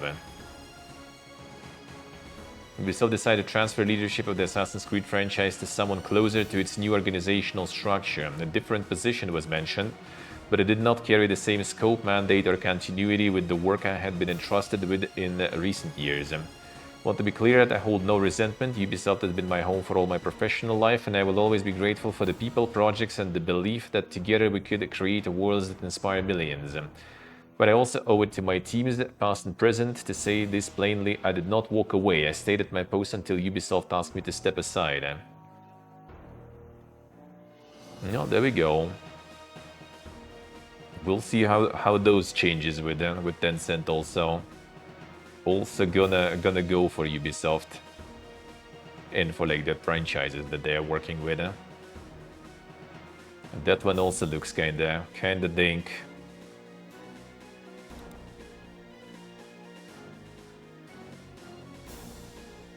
Battlefield 6 is getting updates to speed up XP progression and unlocks as EA tackle plague of bot farmers. Further patches due within next week.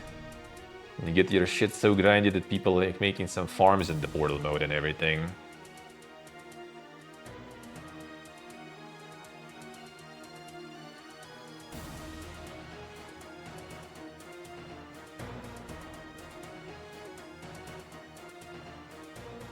No one that says that they messed up. I guess. Well, I mean, nowadays you don't need to, you know. You just kind of go like, oh man, you know, all the layoffs, and I got hit by one of those. I mean, it's not always someone messed up or something, you know, like not always. Even though they do try, obviously, the first things first. They do try to, you know, remove the people who kind of like, you know, just get the table of employees sorted by, you know, KPI, right, and then just kind of like get the cutout line. There we go.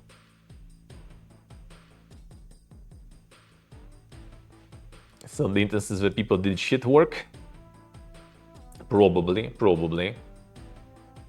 Even though I do think that they in general just kind of go with like, yeah, some sort of like KPIs or some other stuff. Just like, you know, get the least performing people pretty much, and just, you know, get them out. Like, I don't think we had like the cases of like, you know, game had issues in some specific particular like field, for example, so we got all that department, you know, like got it or something. No, I think it's mostly just kind of like some general layoffs, or layoffs in some fields that are kind of considered a little like less important right now. Like nowadays, it's like marketing going down. Nowadays, QA going down, like first thing first, which I don't know, like why would it be going down now when we have so many fucking games with the struggling with like issues with like bugs and performance. But that's usually what gets gutted first. So yeah, I don't think it's always the same, always that way. But yeah, like, I mean, obviously no one's gonna go and like, especially considering like a lot of those things are basically like people who now looking for a job, right? They're not gonna go out there like, yo guys, I just got fired because I fucked up big time. So, you know, anyone, any new bosses, any new jobs, please? Hey, people lower them, hey, Dane. Early access means the client is QA. I mean, maybe that's why, you know, even some AAA companies started like doing early access, huh? Maybe actually kind of works, kind of clicks. They like got it all the QA completely, and like, oh yeah, we also embracing the early access model, even though we're a multi-billion company, because, you know, we want to get the feedback during development process. We want to work directly with our audience. We want to develop together with you guys. But yeah, in fact, it's just like maybe just skipping QA completely and like, you know, blaming all on early access and use the actual buyers and players as the testers. Fire ahead moves, dude. Middle management always stays in upper. I mean, that article was exactly the Assassin's Creed main guy pretty much just getting, you know, gutted, sorta. I guess moved to other position that he didn't want to go, so he left. So not 100% always the middle and the upper management, but I guess quite often though. I guess quite often they do stay. That is true. Even have the middle management, yeah. So there's already bots, and apparently the portal mode also had like maps, kind of like in Fortnite, I guess. They call the user-generated content. Like they make like the maps that are super easy to farm XP for progression. So like they're gonna be fighting that now too. That's like the funny part. Now, on the one hand, I can understand that, right? Like they want people to kind of like have this like carrot on the stick in front of them, so they keep, you know, returning and playing and grinding something. I can kind of see that. But at the same time, man, like, do you really need like to kind of grind even like in something like grinding in like Counter-Strike or something? Like imagine doing it. It just kind of feels weird a bit to me personally. But I guess it's like in general how, you know, like the gaming industry is, and I'm probably also part of the same. If there would be something with no carrot on the stick in front of me, I probably would just like move on to other games to play, because there's so many games to play that I would just kind of play, enjoy it, and then leave potentially forever. The Cruise 2 offline mode is live, so you don't have to worry as much about Ubisoft ramming it off the road. After his predecessor being rendered unplayable, kicked off the Stop Killing Games campaign. I'll see, I guess the campaign actually works now.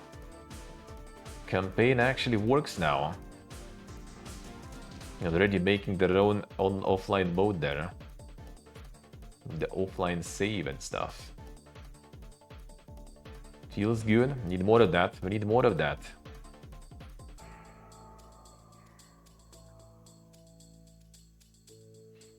New Total War Fantasy and historical project announcements are coming this December.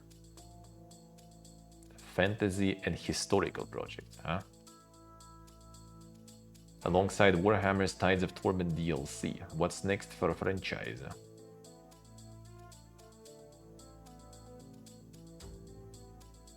4th of December for the DLC. On the same day, they're hosting a 25th anniversary showcase unveiling what's next for the franchise. New fantasy and historical project announcements.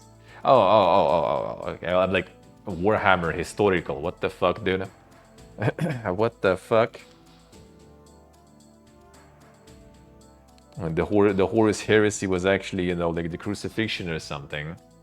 I don't know, but yeah, I guess it's like the New Total Wars in general, not Warhammer specifically. New fantasy and historical project. Alright. Some New Total Wars then.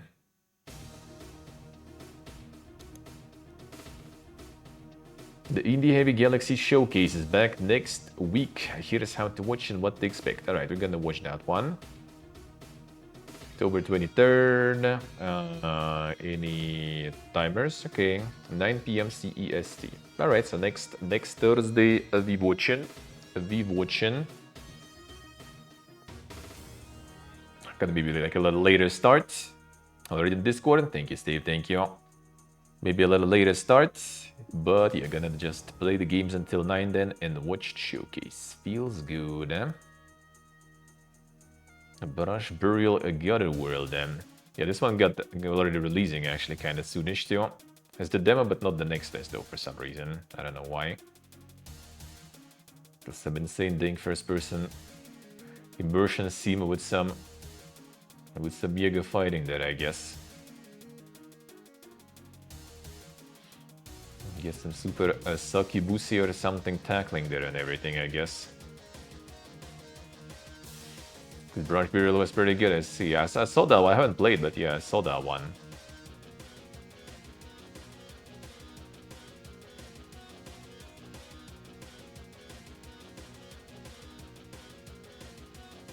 Don't know how the controls going with that one. Seems quite dank.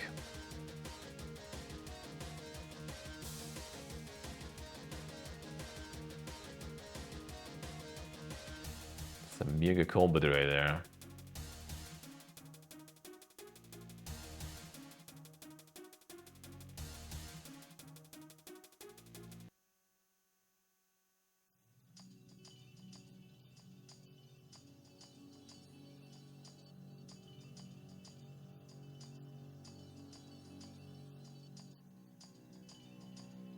We'll see what this is gonna be all about. Yeah, that is a demo now.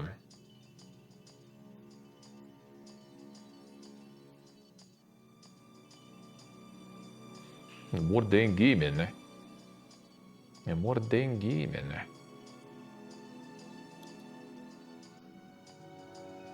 Too kinky. It does have that vibe a little, yeah, I guess.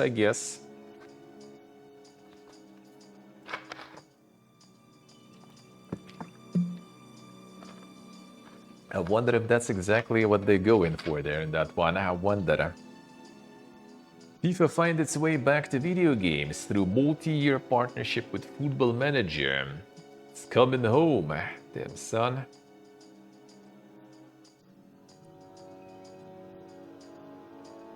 FIFA's back there.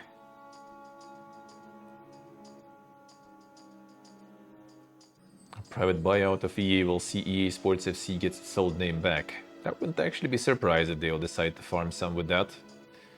Just get the actual FIFA back since they didn't get like some full-fledged, you know, simulator going again. Maybe they'll manage to negotiate that.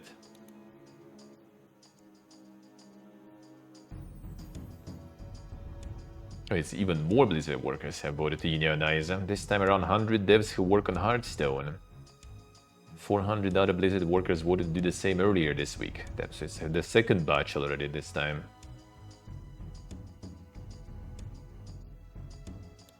How Hearthstone is doing nowadays, and kind of like somehow I kind of hear about it less and less nowadays. There was like the Battlegrounds resurrection for a while, and now I'm not so sure how alive that is. A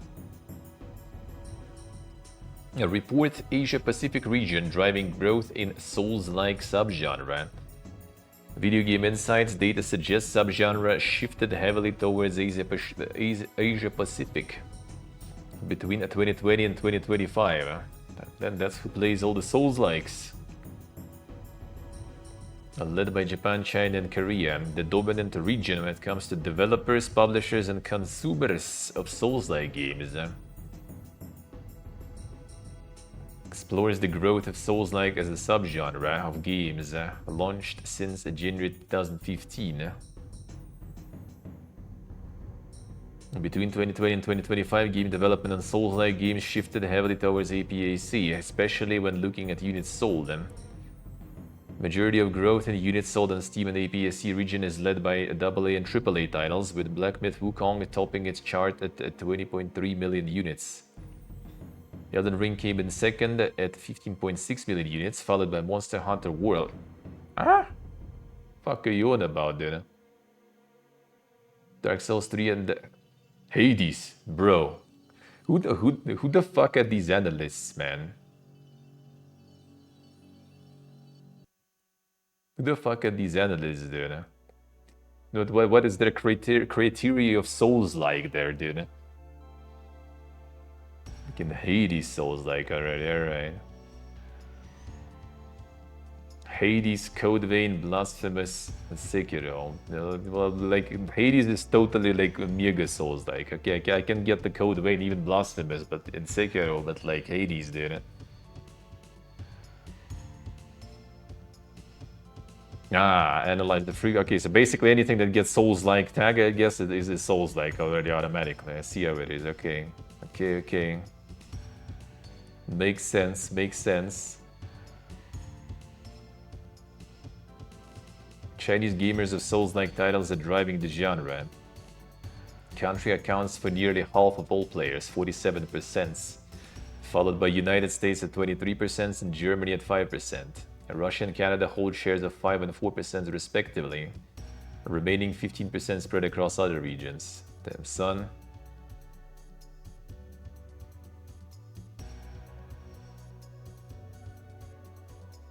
Begin a niche subgenre defined by From Software's distinct vision. Okay, can you describe what exactly we have as a vision, dude?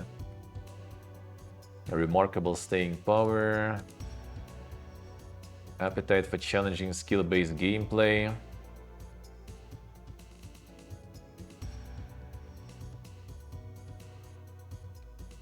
Well, yeah, they didn't say what was the. Yeah, I guess the Steam tag is good enough. Oh, sorry. The Steam tag is good enough. A roll stab in the bonfires, huh? Thank you guys, thank you.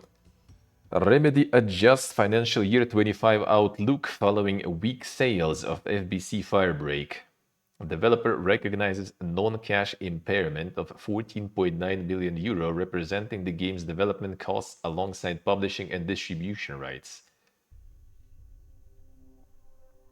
So basically, like Remedy is like just went positive from like Alan Wake, right? There was like what, a year and a half or 2 years of being in negative after Alan Wake release in terms of money. And as soon as they kind of like, you know, got above zero, finally, boom, we have FBC Firebreak coming in, back into debt for 15 million again. Who would think that FBC is not a good idea? Yeah. Now the first gameplay they showed, there was like, huh? Why? Why would you do that, dude? Huh?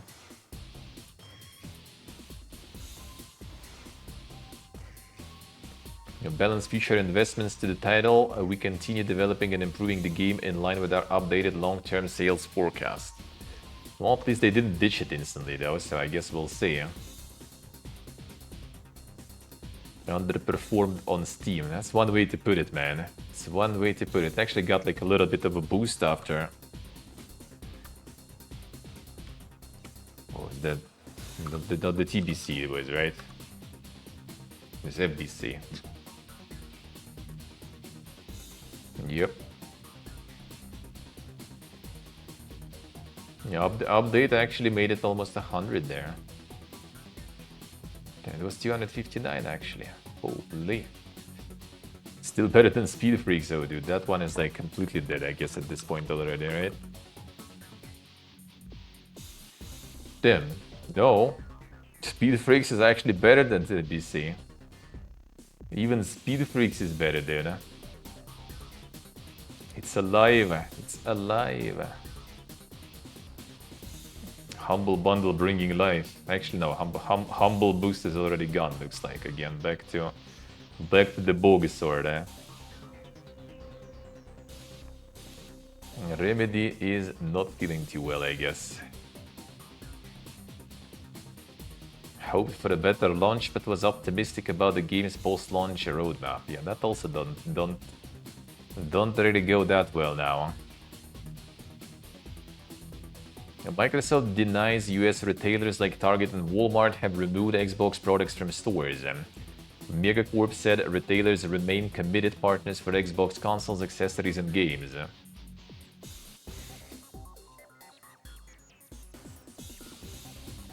Target and Walmart, among other retailers, remain committed. Alright, rumor arrived.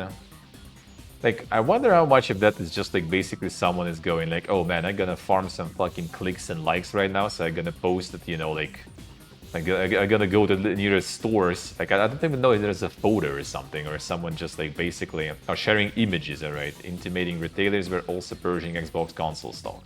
So like in some store there's like no one put new Xboxes on the shelves or something, so I'm gonna just like go and farm some clicks now, and everyone is going like, man, they purge it, they remove it. Xbox no more. And then you like fuel all this like console war, all the tribalism, and everyone is already going ham about this shit. And there you go, easy clicker, dude. Easy clicker.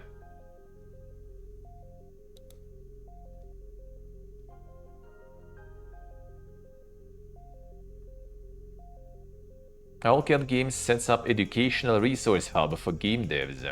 Studio partners with Fireshine Games, 11-bit studios, Gaijin Entertainment, Midwest Games to build database of over 350 learning resources. That's good, huh? Game Dev Learning Group, a learning drop actually. Expand and update Game Dev Learning Drop with materials provided by other studios and publishers. Reviewed, categorized, curated to ensure quality of the contributions. Formatted into structured, user-friendly resource available to the entire game dev community. That's good.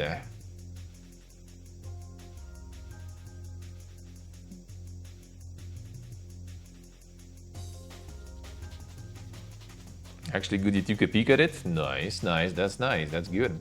It's always nice to get more like, you know, like the not like the guides, but like pogi wogi YouTubers and stuff. I mean, not all of them bad, of course, right? But there's also a lot of dog that is like made to entertain and farm, right? Rather than educate, you know. So having like some resources and everything from the actual people in the scene, in the industry, that is really good. That is very good.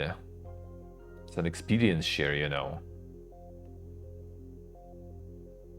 Ghost of Yotei debuts as Sony's biggest first-party title in Europe, says GSD. Damn, not that big, not bigger than FIFA. 42 strong, man. 42 strong. Damn, Far Cry Primal all of a sudden. What the fuck? I was on Mega Sale, I guess, or something. Doom Eternal was on Mega Sale though, that we actually saw though, so I'm not really surprised, I guess. Actually, was Primal also in the same sale as Doom Eternal, like some mega discount? In South Park also. I guess it was kind of like $2 or something on like the Steam sale or whatever, or some other sale maybe, and just like a bunch of people bought it, and there you go.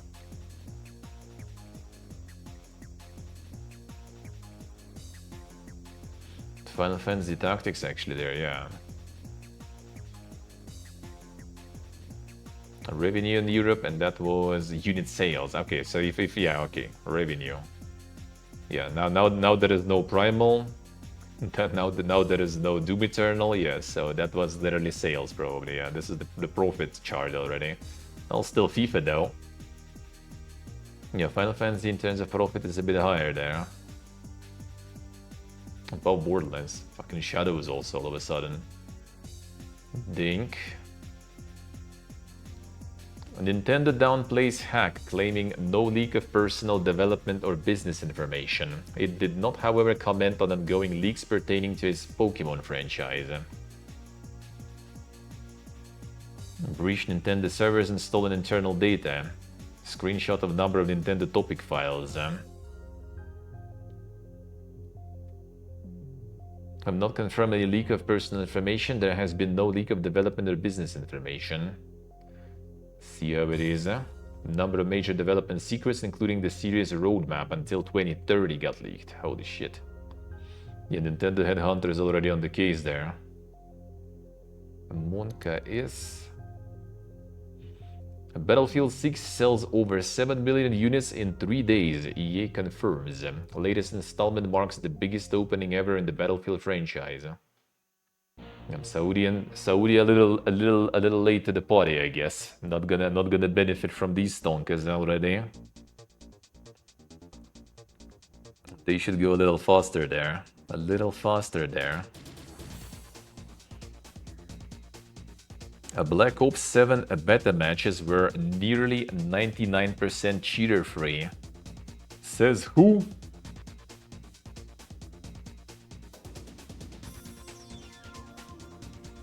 Crunched the numbers for Black Ops 7 beta. Ricochet anti-cheat achieved the strongest beta results in Call of Duty history.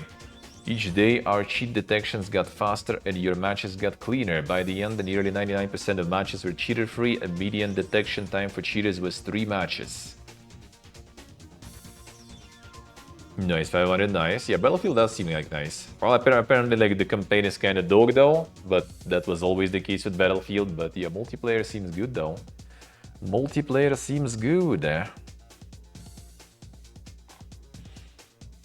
Well, we'll see how like it actual release and everything all those anti-cheats will do though. You can tell if they're cheater-free, yeah, no one really. I mean, the company that runs anti-cheat has the statistics, so you know, take it with a grain of salt, I guess. Summer Game Fest 2026 date announced. This show gets new venue.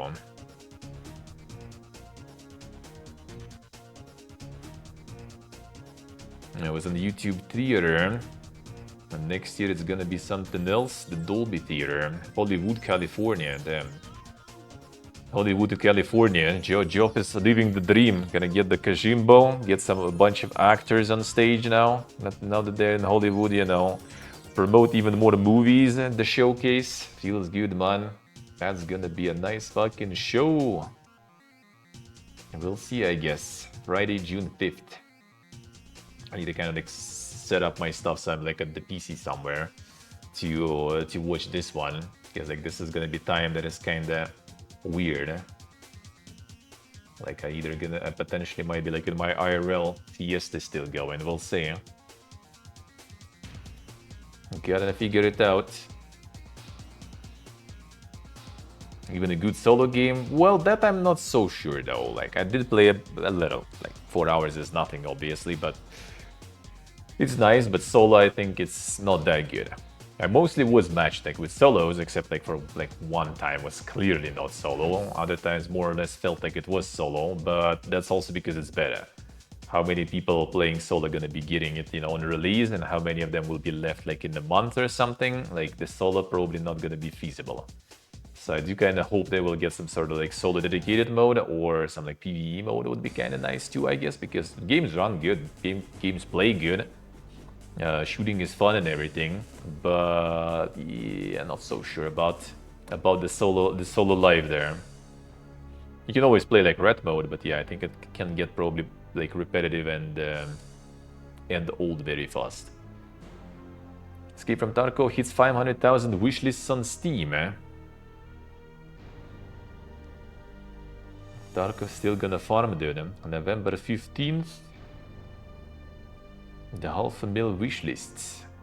Man, they're gonna farm it on Steam now too on one day. Halo voice actor teases big news for later this month. During Halo World Championships scheduled for October 24th.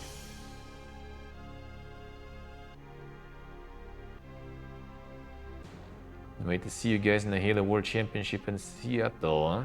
Big news a coming.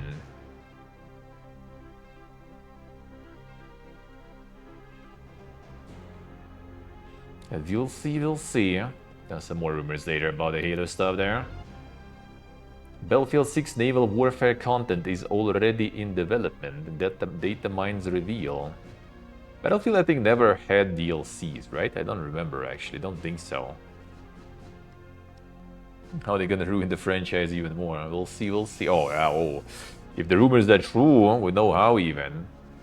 We'll get there. Fallout creator doubles down on who dropped the first nuke. 2 years ago, Tim Kaine confirmed that China dropped the first nuke in Fallout, kicking off the Great War and bringing about the destruction of the entire planet. I swear, there's probably like a bunch of people fucking fuming and stuff about it, you know, like there's actually people like fighting over like who was the first to drop the nuke and stuff and taking all this shit seriously, man. It's like you're moving some political agenda with this shit, dude. The reason we got nuked is bioweapons were illegal and somehow China found out we were doing FEV and they were like, you have to stop it, and we went okay, but all we did is move it. In new video, Akeen once again touched on the topic and went into more depth about why China dropped the first wave of nukes on the United States. China nuked first, it's pretty obvious from the game. This isn't canon, but let me explain what I mean and why we thought that. The original game we had established that the US was doing bioweapons research. We weren't supposed to, we had signed a UN treaty saying we wouldn't do that, and I think you can find that out in the game. China discovered that we were doing it, but how did they discover it? Espionage. We went, oops, our bad, we'll stop doing it, but we just kept on doing it. We just moved the research to another base. It's the hidden base where you discover Zax the supercomputer. They just nuked us, we nuked back, other countries nuked because all anyone saw was missiles flying. China technically started by firing the first nuke, but you could argue that technically US started by doing illegal bioweapons research, then lying about it multiple times. Fallout fans love this kind of lore. Well, I mean, I think they love arguing about things there, no? Some already have the lore in their head anyway. They don't care what the creator will say. Just say same as about like the capitalism criticism and stuff in the game. GTA 6 deserves to be $100. Saints Row director insists. Not all games are created equal. They are the only ones that can get away with it. Well, that is actually true. They can. I don't think it's a rising tide that floats all boats. I think that there'll be tremendous amount of backlash if everyone switched to 100. Like, dude, we already see the backlash at like, you know, 80, 90 bucks. Like, they already like reverse some of the price increases on some of the games. I think GTA is the only one that can get away with it, and I hope they do. I really hope it's $100. I think it deserves to be $100. Now that is kind of like you know, like, so are you into some findom, brother? You want to be a pay pig or something? What is this shit? The scope and magnitude of this production deserves that price tag, but not everything is treated equally. It would be a disaster if everyone tried to match them. Now that is true, though. Now that is true. $100 once per 10 years is a lot more ethical. I mean, considering they're also farming the live service in GTA, but you don't need to play it, you don't need to pay. There's not even DLCs that you kind of want to play if you want to keep up with the story, right? So you're not necessarily like needed to play that live service and buy those shark cards or whatever. So I guess, yeah. Like, I mean, the thing is, like, Red Dead Redemption, like, back for in Russian market, I think Red Dead Redemption was like one of the first games that started, like, all the games were like 2,000, and the Red Dead Redemption 2 was like 2,500. And considering prices before that weren't increasing for like years, basically, I was kind of like, I mean, yeah, it's a good game. I don't mind, sure. Silton, I see, yeah. Paying 100 for Anthem 2, I mean, that would be tricky though, because I think what the Outer Worlds, right, already backtracked on the price increase because like people are not having that anymore, in my opinion. I hope it will continue with more games that way, you know. They set up the price, probably realized that pre-orders are like not fucking moving and people not very happy, and they like rolled it back. So if someone will try 100, I don't know. I don't even know like who except for GTA can do it. Even with GTA, I don't think they can. But with GTA, the thing is like it's gonna be another like probably another. If they're gonna go GTA Online again, right? And they probably will. It's gonna, and they already I think even have the collaboration with like the 5M and stuff, right? Still going. So like GTA 6 might have already like some sort of like GTA roleplay, GTA RP, you know, embedded sort, and working with the modding community. So I think they do plan to keep milking it for like 10 years or so. So for them, like if some people don't want to buy it for 100, all right, bro, you're gonna get it for 90 in a year, you know. You don't want to get it for 90 in a year, in 2 years you get it for 80, you know, and so on and so on until it's gonna go for like, you know, like 60 or something and stay there for a while. Fallout next for 100, man, I could see them doing that, but like I don't think people, I don't know, hard to say, man. Like, is Fallout that kind of franchise that people care enough to get for 100? Like, I love Fallout, right? But like, I wouldn't like buy that shit for 100 probably. I doubt it, man. Collector's edition, I could. Like, I bought collector's edition for like pretty like chunky price back in the day for Fallout 4. Because like that actually was around the time where our currency was going over the place, so I did end up paying like quite a lot for fucking collector's edition. I did. And for collector's edition, I maybe could pay decent kind of price if I would be already like sitting somewhere where I can put that collector's edition, not like traveling around, right? Just actual game for 100, like, dude, nah, I don't think so. Even Fallout for me personally probably won't cost that much. Elder Scrolls, I could see actually people like being kind of like pogging enough. I don't know if Fallout, I guess Fallout like went also sort of like mainstream now with the show, right? But Fallout also has Fallout 76 that you can get for like pennies pretty much, right? And a lot of people do have that. And will the people ready to get it for 100 the next Fallout mainline? I don't know, man. I don't know. Yeah, collector's editions I wouldn't mind. I basically got it like, well, in current conversion rate, I got it probably for like hundreds, a little over $100. So it's actually nice. My best purchase ever for collector's edition was New Vegas. I somehow like, my friend basically was like buying games in one like internet store in Moscow, and he just like, oh yo, look at this shit. They have like some like PlayStation 3 or something New Vegas collector's edition in storage that is not sold for like, I don't know, it was like basically for the price of just the game, sort of. I didn't even have PlayStation 3 ever, but that was like pretty fucking cheap, and it's Fallout New Vegas. I just went and fucking bought it instantly. That was like absolutely the best purchase ever I had.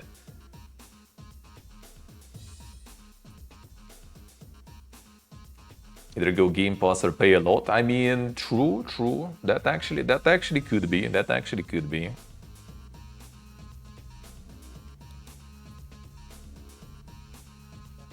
2K hires former Respawn executive producer to lead Project Ethos.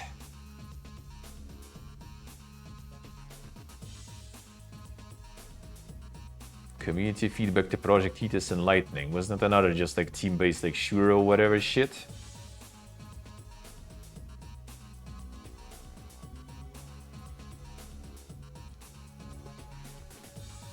Was it genuine dog shit? Alright.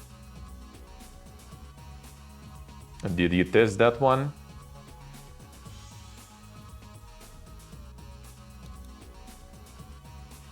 Mr. Beast might be opening his own bank with cryptotize. Huh? Dude, try the Mr. Beast chocolate. Is it time to get the Mr. Beast card and stuff? Mr. Beast Financial. Hey, bot, keep it low. Yes, he's the USA. Software as a service. Services featuring software for banking services, investment banking services, investment management services, providing financial advisory, and providing financial consultancy services. Damn, son. Now you can get the loan, and then, you know, if you fucked up and instead of like owing, you know, your like house and everything to the bank, you're gonna owe your soul for content. You know, you're gonna be like the part of some, you know, like Mr. Beast show or whatever or something. You're gonna be a part of the challenge. Today we're gonna be testing, you know, the effect of a fucking dynamite on, you know, on the people who fucked up their loans and everything. Let's go, boys. And what happens if you run like Tesla at full speed into like 10 mortgage, you know, non-payers? I guess what would be the proper word for that one?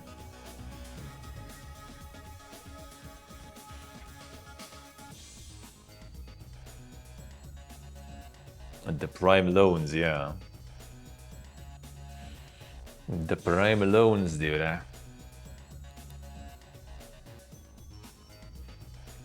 Former Call of Duty director says none of the games have been very good since he left. Ah, Glenn Schofield, oh, one and only. Yep. Totally going really bad without him there.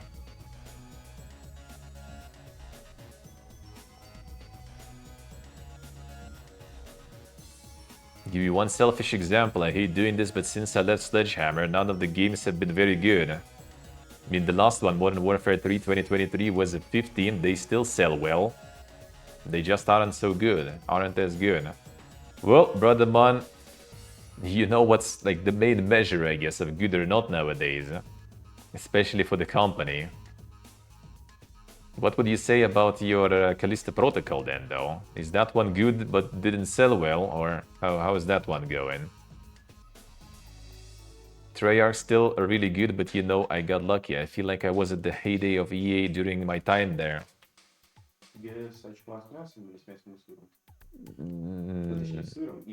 Да с мясом и сыром, наверное.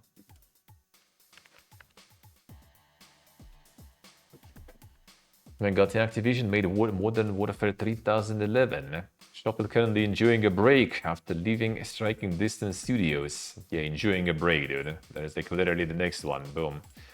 Original Dead Space creator is making calls to develop Dead Space 4. Brother is looking where to, like, you know, find a job at the moment. It's not exactly taking a break. Quite a few ideas that I'm ready to go with, and one of them is Dead Space 4. The fact that EA just got bought, I think there is an opportunity. I'm already making calls. I went to EA recently and they're like, no, we're not interested anymore. I said I can get back the leadership team. I need the models from EA Motive, Dead Space remake creator, and I can save you $30 to $40 million on the idea that I have. And they're like, no. Damn, poor guy, dude. I mean, after his Callisto Fiesta, it kind of feels less bad, to be honest.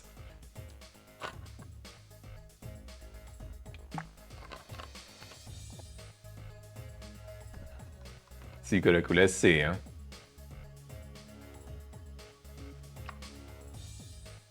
Costs only 2K? Well, I mean, 2K is actually kind of not too bad.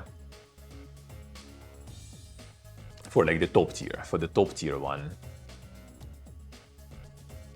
Horizon Zero Dawn movie planned to release in 2027, court documents reveal. So now we're gonna get like through this like lawsuit. You know, like what if it's like a new way to kind of like, you know, do some like corporate like espionage or something? You just basically get some like drop company, make like complete fucking rip off or something, get some lawsuits, and then through lawsuits you try to kind of subpoena and gather as much like, you know, more proof as possible, so you get all the data basically. What some companies planning, what some companies doing, you know, just through the court documents. Easy life. You already have working script, actively searching for the director. Shooting picture in 2026, releasing in 2027. PlayStation Productions head also spoke about Aloy's significance as a brand, and not just to the Horizon franchise, but to Sony PlayStation itself. There it is, dude, eh? All leads to Aloy rerun and Genshin. Are they gonna just put it somewhere else maybe now this time? Sony files injunction to bar Tencent from using any resemblance to Horizon's Aloy. Yeah, there it is. A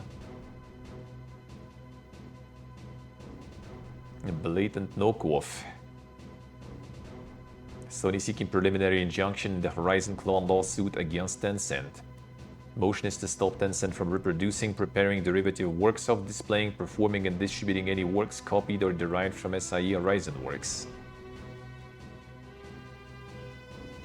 And with Mr. Beast also. Insane Poga.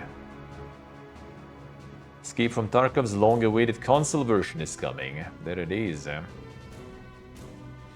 Game dropping on Steam. The console version is being worked on, along with new games set in Tarkov universe and DLC for EFT's post-launch window. That was the DLC next one, right? Escape from Tarkov's first post-launch DLC will focus on Slava life. How about Slava life, dude? Now that would be Poga. After the release, we plan to expand the universe more. I'll start working on the first DLC, Slava life, and also a couple of huge events will be right after the launch. Escape Slava life, yeah. Helldivers 2 developer Arrowhead is working on the new game. Oh, that was already kinda new. Looking for a talented senior systems designer to join our growing design department and help shape the foundation of a brand new unannounced project. Is your chance to be part of a co-op action game from the start. Be at the heart of building and tuning the core systems, progression loops, and combat feel like an Arrowhead game. Not a co-op action game, so I guess they're not planning to go like too far away from what succeeded, I guess. New IP built on Unreal Engine. Ooh, our favorite. Our favorite. Arc Raiders just became Steam's most popular extraction shooter, and it's not even close. Did it really though? Topping every other extraction shooter ever released on Steam, an all-time peak of 189,000. Well, that we saw already.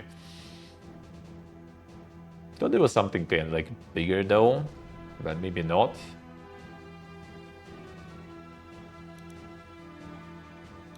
I guess what's the name? What was the name of that?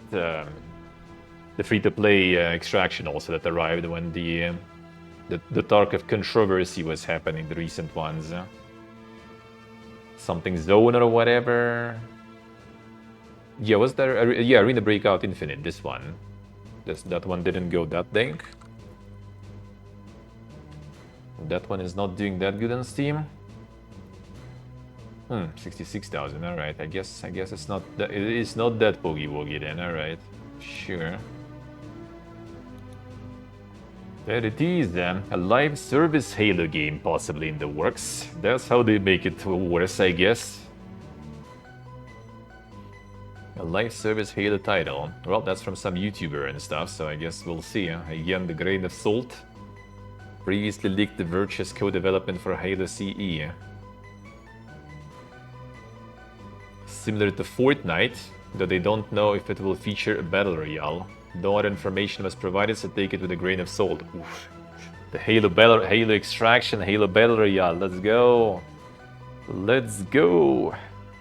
Another live service will do insanely well, yeah. True.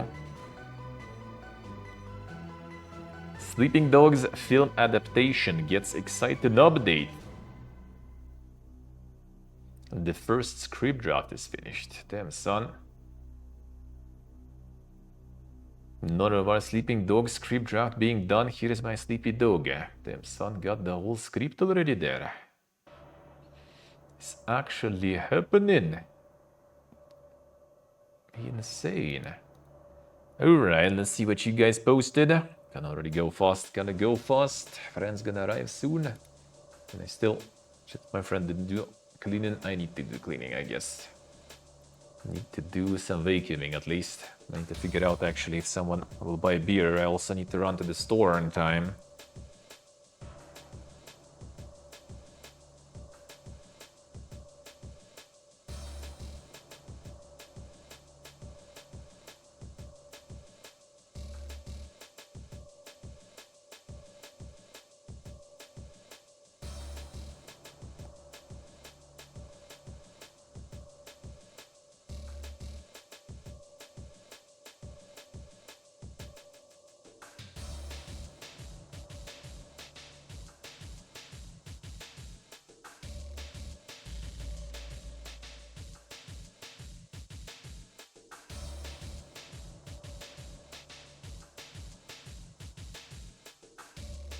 All right, there we go. Let's see. A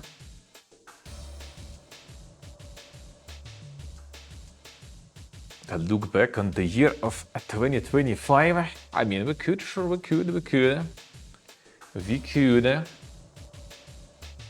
I need to remember, but we could. All right, so the MOBA by these guys we saw. Tencent Motiram we saw. Oh yeah, the new Steam thing, yeah, right, that we can check. And what else? The rest I guess we kinda saw. Alright. Good.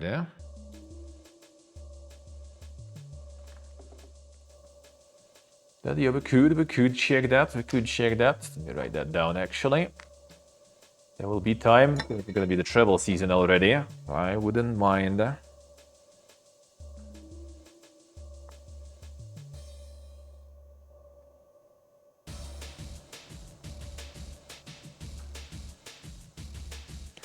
There we go. See all the bundles that contain a game. A new landing page for any game that is in one or more bundle. Automatically creates landing page that lists out all of the bundles that contain a given app in.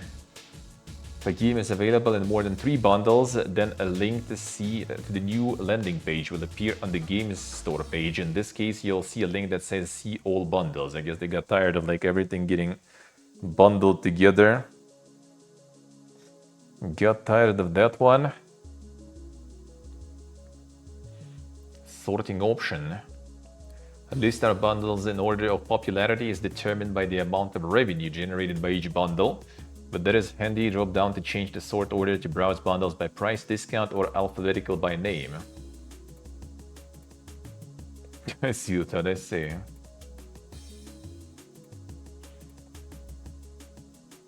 No, see, Steve, I see. Yeah, that's nice. That's nice that they did this. It's also probably the main reason is just like a lot of like indie games started like bundling all the stuff together. Sometimes feels kind of completely randomly too. So I guess they decided to, you know, like to cull the size of that page of that category. All right, this I all got already. That's what you guys posted, and that was already stuff from the last week. All right. Good. There we go. Alright, so yeah, gonna be calling it a day now. Mr. Trize is live. Let's send Trize some raids. Boom. There we go. Alrighty, so yeah, gonna be all for us today. Friend's gonna be arriving soon. I'm gonna get some stuff ready before that also. So yeah, tomorrow we back. Tomorrow we back 9 AM CEST as usual. Gonna be more Next Fest demos. Tomorrow Cloudheim out of multiplayer stuff. That's gonna be the plan, and some other single player demos. Gonna try to get through the list as much as possible. Yeah, sorry, a little earlier, but yeah, gonna hang out with with the friends today. So yeah, thank you guys for watching. Thank you for hanging out. Thank you for all the support, all the subs, resubs, followers, donors. Appreciate it a lot. Thank you so much. Thank you. Enjoy the rest of your evening. See you all tomorrow, 9 AM CEST. Love you all. Bye bye.